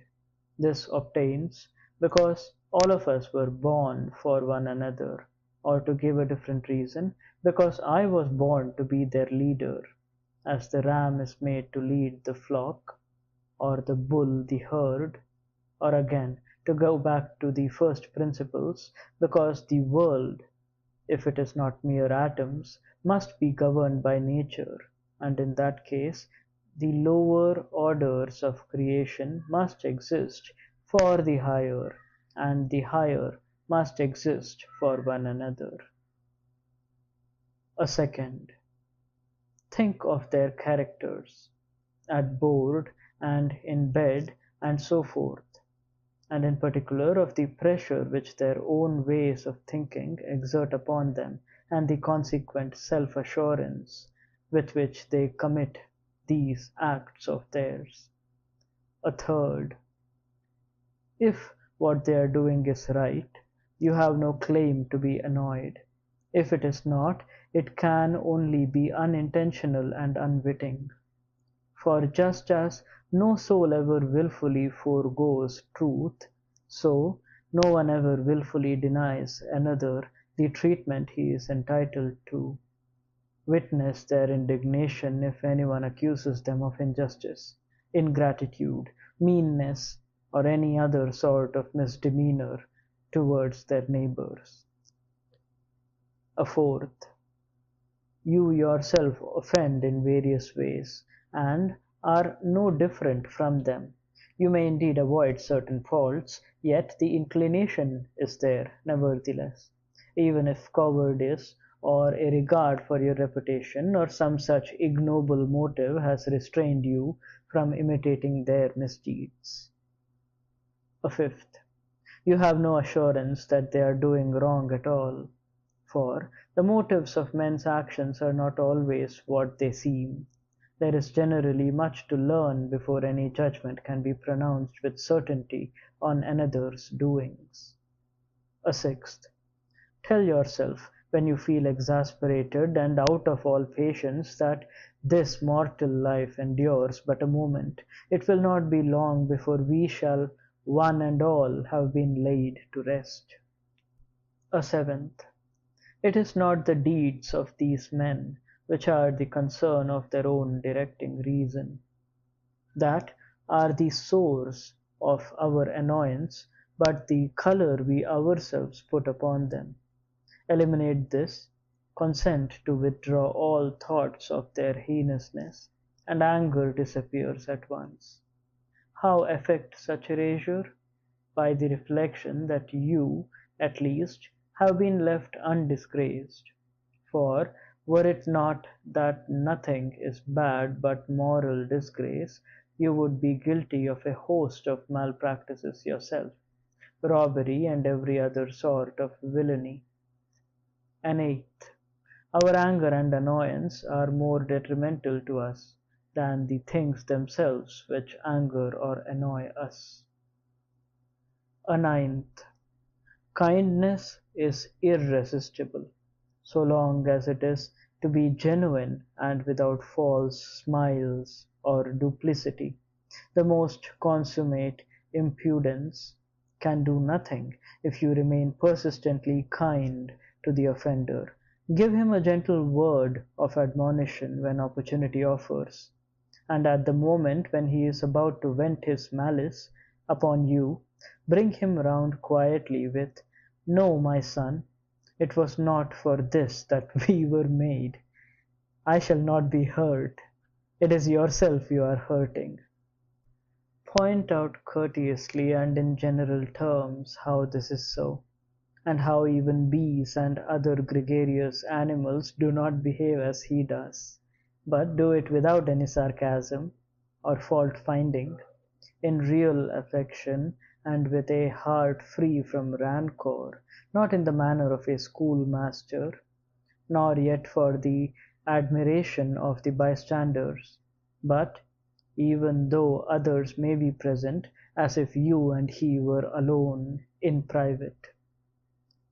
Keep these 9 counsels in your memory as so many gifts from the Muses, and while life is still with you, begin at last to be a man. Yet in guarding yourself against anger with others, be no less careful to avoid any toadying. One is as much against the common welfare as the other, and both lead to mischief.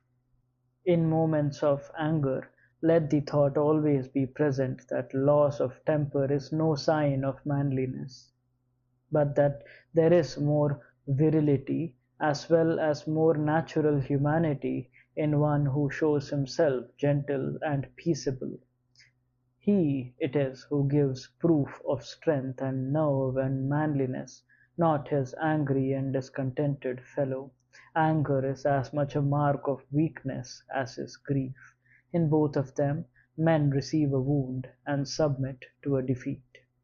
In addition, take this, if you will, as a 10th gift, this time from the very leader of the Muses himself. To expect bad men never to do bad things is insensate. It is hoping for the impossible. To tolerate their offences against others and expect none against yourself is both irrational and arbitrary. 19.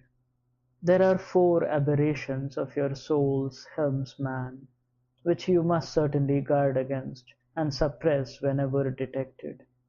Say to them one by one, "This is a thought which is not necessary. This is one which would undermine fellowship. This is not the voice of my true self." For to speak anything but your true sentiments, remember, is of all things the most misplaced. And fourthly, when you are tempted into self-reproach, this would prove the divine element in me to have been discomfited and forced to its knees by the ignoble and perishable flesh with its gross conceptions. 20. Although the natural propensity of any aerial and igneous particles in your composition is to soar upwards, nevertheless, in obedience to the ordinances of the whole, these are held down under restraint within the body they compose. On the other hand, all the earthy and fluid particles in you, despite their tendency to sink downwards, are held up and made to occupy a position which is not natural to them. Thus, even the particles obey the laws of the whole. When assigned to a position, they perforce remain there until the signal for dissolution recalls them once again. Is it not grievous then that the only part of you which is not obedient and chafes at its appointed sphere should be the thinking part? Nothing violent is demanded of it, nothing but what accords with its own nature, yet it will not submit, but breaks away in the contrary direction, for what are all its movements towards injustice, intemperance, anger, grief, or fear, but wilful divergences from nature? When Once the helmsman of the soul exhibits resentment at anything which happens to it, that instant it quits its post. For it was no less made for holiness and for reverence for the gods than for justice, and these, being part of the idea of the fellowship of the universe, must come even before justice. 21. If a man's life has no consistent and uniform aim, it cannot itself remain consistent or uniform. Yet that statement does not go far enough, unless you can also add something of which the aim should be. Now, it is not upon the whole range of the things which are generally assumed to be good that we find uniformity of opinion to exist, but only upon things of a certain kind, namely, those which affect the welfare of society. Accordingly, the aim we should propose to ourselves must be the benefit of our fellows and the community. Whoso directs his every effort to this will be imparting a uniformity to all his actions, and so will achieve consistency with himself. 22. Remember the country moose's encounter with the town moose, and the flurry and agitation into which it threw him. 23. Socrates' name for the beliefs of the man in the street was bogies to scare children. 24. The Spartans used to seat their guests out of the sun at all public spectacles, and themselves sat where they could. 25. Socrates gave as his reason for declining an invitation to the court of Perdiccas, "I have no wish to go down to my grave with ignominy," implying that he would accept no favor which he could not repay. 26. The scriptures of the Ephesians contain an exhortation to practice frequent remembrance of some bygone example of virtuous life. 27. The Pythagoreans enjoin contemplation of the heavens every morning, to remind themselves how changelessly and punctually those bodies perform their appointed task, and also to put them in mind of orderliness, purity, and naked simplicity, for no veil clothes a star. 28.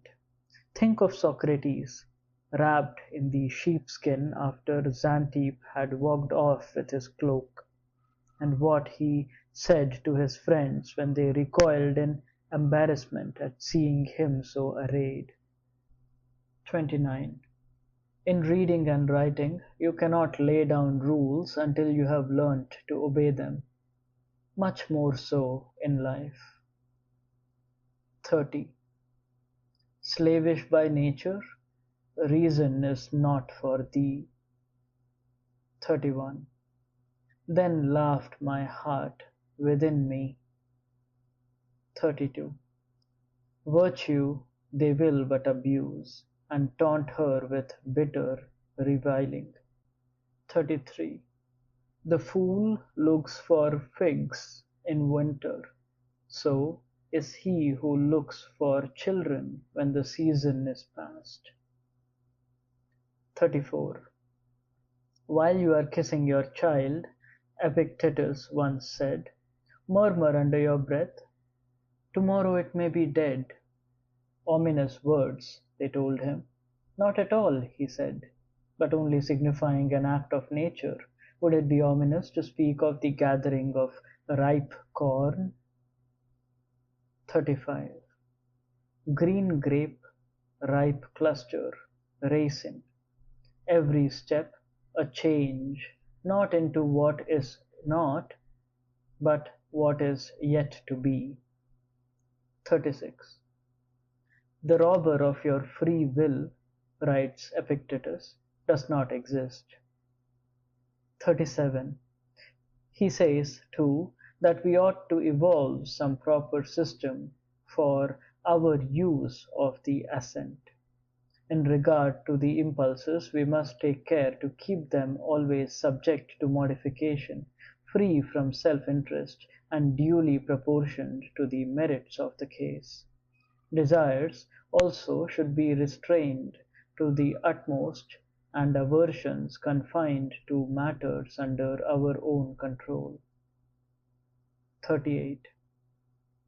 There is no triviality at issue here, he says, but a plain question of sanity or insanity. 39.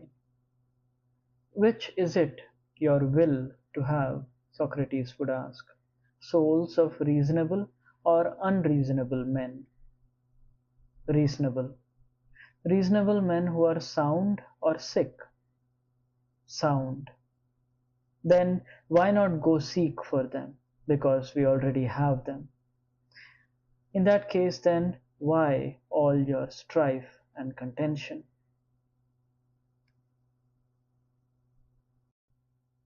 Book 12. 1. All the blessings which you pray to obtain hereafter could be yours today, if you did not deny them to yourself. You have only to have done with the past altogether. Commit the future to Providence, and simply seek to direct the present hour aright into the paths of holiness and justice. Holiness, by a loving acceptance of your apportioned lot, since nature produced it for you and you for it. Justice, in your speech, by a frank and straightforward truthfulness, and in your acts by a respect for law and for every man's rights. Allow yourself, too, no hindrance from the malice, misconceptions, or slanders of others, nor yet from any sensations this fleshly frame may feel. Its afflicted part will look to itself. The hour for your departure draws near. If you will but forget all else and pay sole regard to the helmsman of your soul and the divine spark within you, if you will but exchange your fear of having to end your life some day for a fear of failing even to begin it on nature's true principles, you can yet become a man, worthy of the universe that gave you birth, instead of a stranger in your own homeland, bewildered by each day's happenings as though by wonders unlooked for, and ever hanging upon this one or the next. 2. God views the inner minds of men, stripped of each material sheath and husk and dross. Acting through his thought alone, he makes contact solely with that in them which is an outflow from himself. School yourself to do likewise, and you will be spared many a distraction. For who that looks past this fleshly covering will ever harass himself with visions of raiment, housing, reputation, or any of the rest of life's costume and scenery? 3. You are composed of three body parts: body, breath, and mind. The first two merely belong to you in the sense that you are responsible for their care. The last alone is truly yours. If, then, you put away from this real self, from your understanding, that is, everything that others do or say, and everything you yourself did or said in the past, together with every anxiety about future, and everything affecting the body or its partner breath that is outside your own control, as well as everything that swirls about you in the eddy of outward circumstance, so that the powers of your mind, kept thus aloof and unspotted from all that destiny can do, may live their own life in independence, doing what is just, consenting to what befalls, and speaking what is true. If, I say, you put away from this master faculty of yours every such clinging attachment, and whatever lies in the years ahead or the years behind, teaching yourself to become what Empedocles calls a totally rounded orb, in its own rotundity joying, and to be concerned solely with the life which you are now living, the life of the present moment. Then, until death comes, you will be able to pass the rest of your days in freedom from all anxiety, and in kindliness and good favor with the deity within you. 4. I often marvel how it is that though each man loves himself beyond all else, he should yet value his own opinion of himself less than that of others. Assuredly, if some god or sage counsellor were to stand beside him and bid him harbour no thought or purpose in his heart without straightway publishing it abroad, he could not endure it for so long as a single day.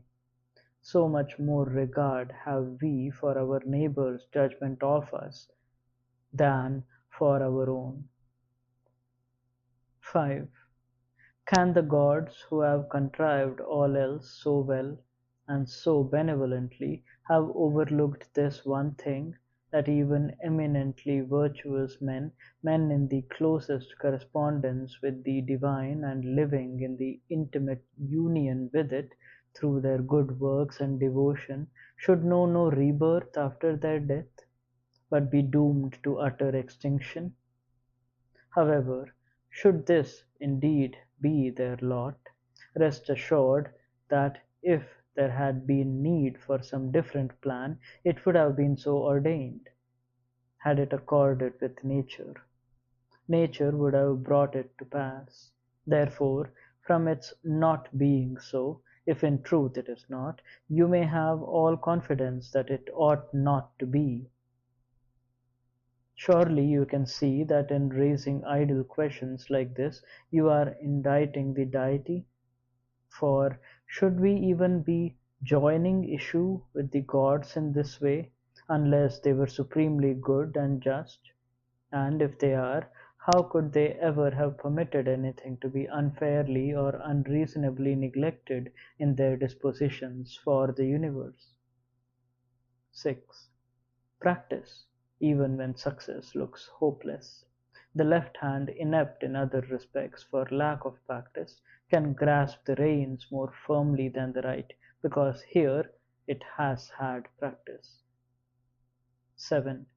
Meditate upon what you ought to be in body and soul when death overtakes you.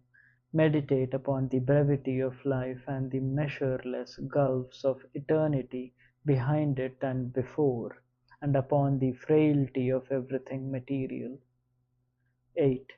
Look at the inmost causes of things, stripped of their husks. Note the intentions that underlie actions. Study the essences of pain, pleasure, death, glory. Observe how man's disquiet is all of his own making, and how troubles come never from another's hand, but like all else are creatures of our own opinion. 9. In the management of your principles, take example by the pugilist, not the swordsman. One puts down his blade and has to pick it up again. The other is never without his hand, and so needs only to clench it. 10.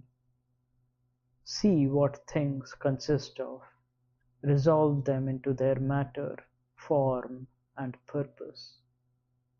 11. How ample are the privileges vouchsafed to man, to do nothing but what God will approve, and accept everything God may assign. 12. No blame for the order of things can lie with the gods, since nothing amiss can be done by them, either willingly or otherwise, nor yet with men, whose misdoings are none of their own volition. Abstain then from all thoughts of blame. 13. How ludicrous and outlandish is astonishment at anything that happens in life. 14.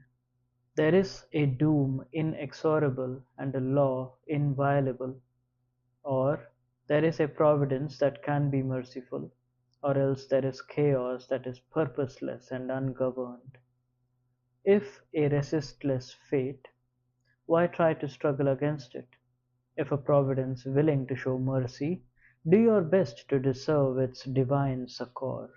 If a chaos undirected, give thanks that amidst such stormy seas you have within you a mind at the helm. If the waters overwhelm you, let them overwhelm flesh, breath, and all else, but they will never make shipwreck of the mind. 15. Does the lantern's flame shine with undimmed brilliance until it is quenched? Yet shall truth, wisdom, and justice die within you before you yourself are extinguished. 16. At the impression that somebody has done wrong, reflect, what certainty have I that it is wrong?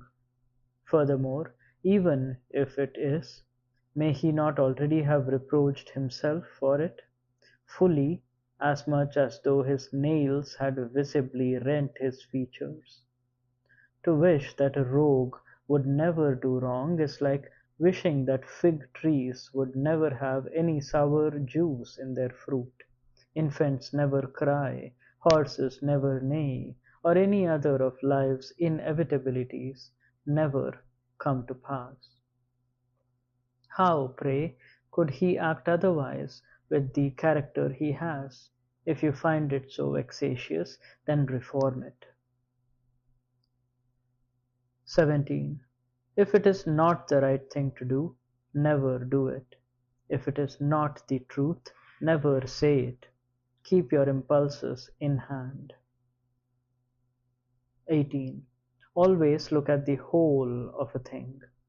Find what it is that makes its impression on you, then open it up and dissect it into its cause, matter, purpose, and the length of time before it must end. 19. Try to see, before it is too late, that you have within you something higher and more godlike than mere instincts which move your emotions and twitch you like a puppet. Which of these is it, then, that is clouding my understanding at this moment? Fear, jealousy, lust, or some other? 20. Firstly, avoid all actions that are haphazard or purposeless, and secondly, let every action aim solely at the common good. 21. Soon enough, remember, you yourself must become a vagrant thing of nothingness. Soon enough, everything that now meets your eye, together with all those in whom is now the breath of life, must be no more. For all things are born to change and pass away and perish, that others in their turn may come to be. 22. Everything is but what your opinion makes it, and that opinion lies with yourself.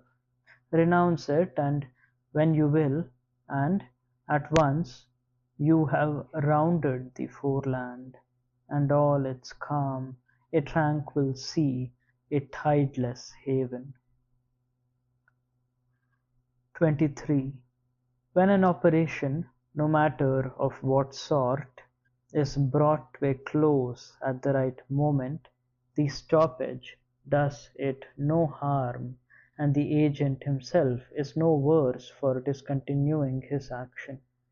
So, if life itself, which is nothing but the totality of all our operations, also ceases when the time comes, it takes no hurt by its mere cessation. nor is he adversely affected, who thus brings the whole series of his operations to its timely conclusion. But the proper hour and term are fixed by nature, if not by a man's own nature, as for example through old age, then at all events by great Nature herself, by whose continuous renewing of her every part the universe remains forever young and vigorous. Whatever serves the purpose of the whole is kept always fair and blooming. It follows, then, that the ending of his life can be no evil to a man, for, being a thing outside his control, and innocent of all self-seeking, there is nothing in it to degrade him; nay, it is even a good, inasmuch as for the universe it is something opportune, serviceable, and in keeping with all else. Thus, by following the way of God, and being at one with him in thought, man is borne onward by the divine hand. 24. There are three counsels worth keeping in mind. The first concerns actions. These should never be undertaken at random, nor in ways unsanctioned by justice. You must remember that all outward events are the result of either chance or providence, and you cannot reprimand chance or impeach providence. In the second place, think well what everything is, from earliest seed to birth of soul, and from soul's birth to its ultimate surrender, what the thing is compounded of, and what it will dissolve into. Thirdly, imagine yourself suddenly carried up into the clouds and looking down on the whole panorama of human activities. How the scene would excite your contempt, now that you could discern the multitude of aerial and heavenly beings who throng around them. Furthermore, reflect that no matter how often upborne in this way, you would still behold the same sights, in all their monotony and transience. Yet these are the things of which we make such a boast. 25. Once dismiss the view you take, and you are out of danger. Who then is hindering such dismissal? 26. When you let yourself feel resentment at a thing, you forget that nothing can come about except in obedience to nature, that any misconduct in the matter was none of yours, and moreover, that this is the only way in which things have always happened, will always happen, and do always happen.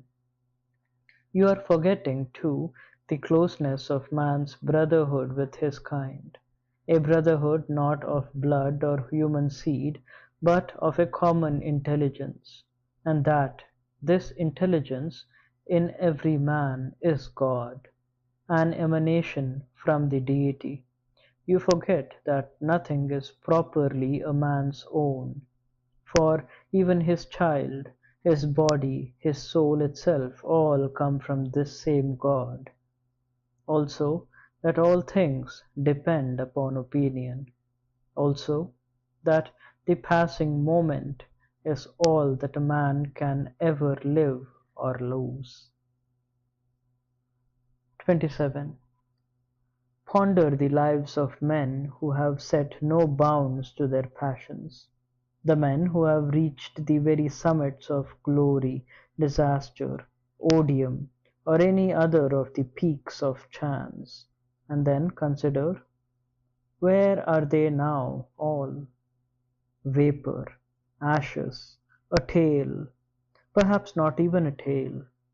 Contemplate the numerous examples: Fabius Catulinus on his estate, Lucius Lupus in his gardens, Stertinius at Baiae, Tiberius at Capri, Velius Rufus, any instance at all of what pride can set its heart upon. How ignoble are all their strivings! How much more befitting a philosopher it were to aim at justice, temperance, and fealty to the gods, yet always with simplicity, for the pride that swells beneath a garb of humility is of all things the most intolerable. 28. To those who insist, where have you seen the gods, and how can you be so assured of their existence that you worship them in this way? My answer is, for one thing, they are perfectly visible to the eye. For another, I have never seen my own soul either, but nonetheless do I venerate that. So it is with the gods. It is experience which proves their power every day, and therefore I am satisfied that they exist, and I do them reverence. 29. For a life that is sound and secure, cultivate a thorough insight into things and discover their essence, matter, and cause. Put your whole heart into doing what is just and speaking what is true, and, for the rest, know the joy of life by piling good deed on good deed until no rift or cranny appears between them. 30. Sunlight is all one, even when it is broken up by the walls, mountains, and a host of other things. Substance is all one, even when it is parcelled out among the numberless living bodies of different sorts, each with its own special qualities. Soul is all one, even when it is distributed among countless natures of every kind, in countless differing proportions. Even soul that is gifted with the additional quality of thought, though apparently divisible, is likewise all one. For the other parts of all those organisms, their breath for example, are material things incapable of sensation, which have no affinity with each other and are only kept together by the unifying pressure of gravitation.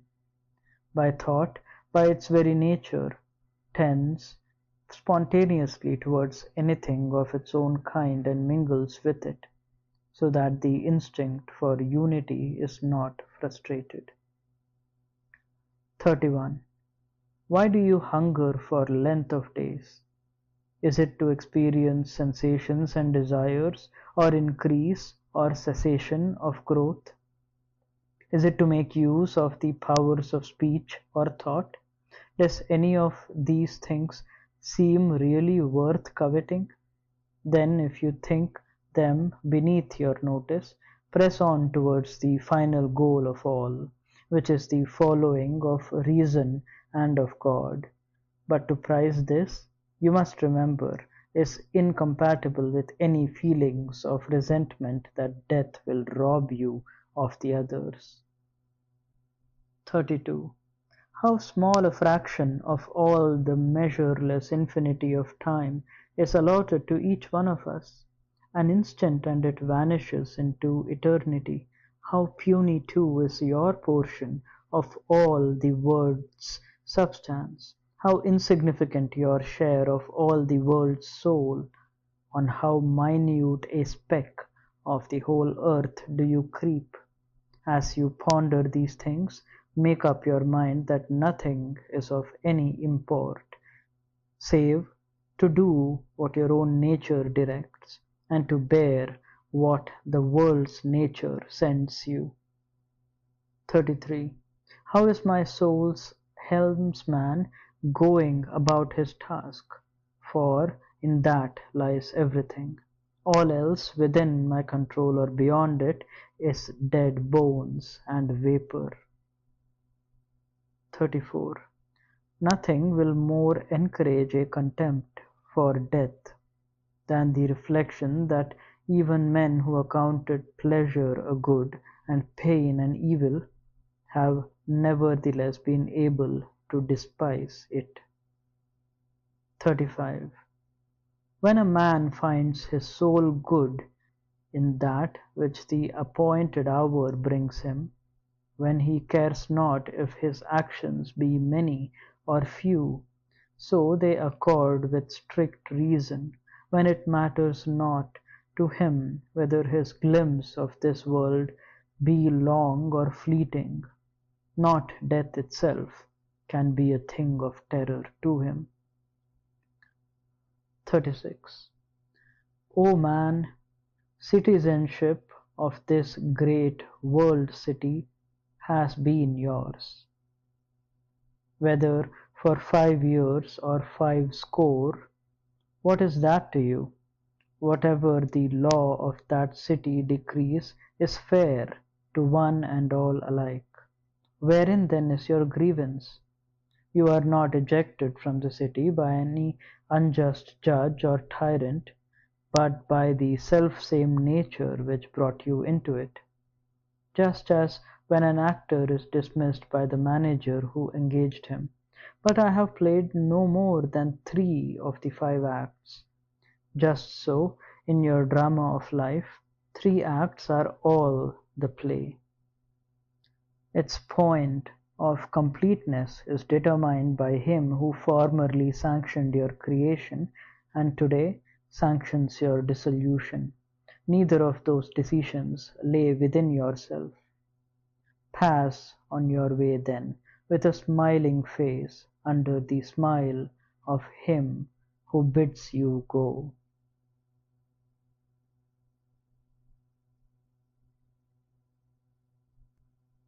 End of Meditations by Marcus Aurelius.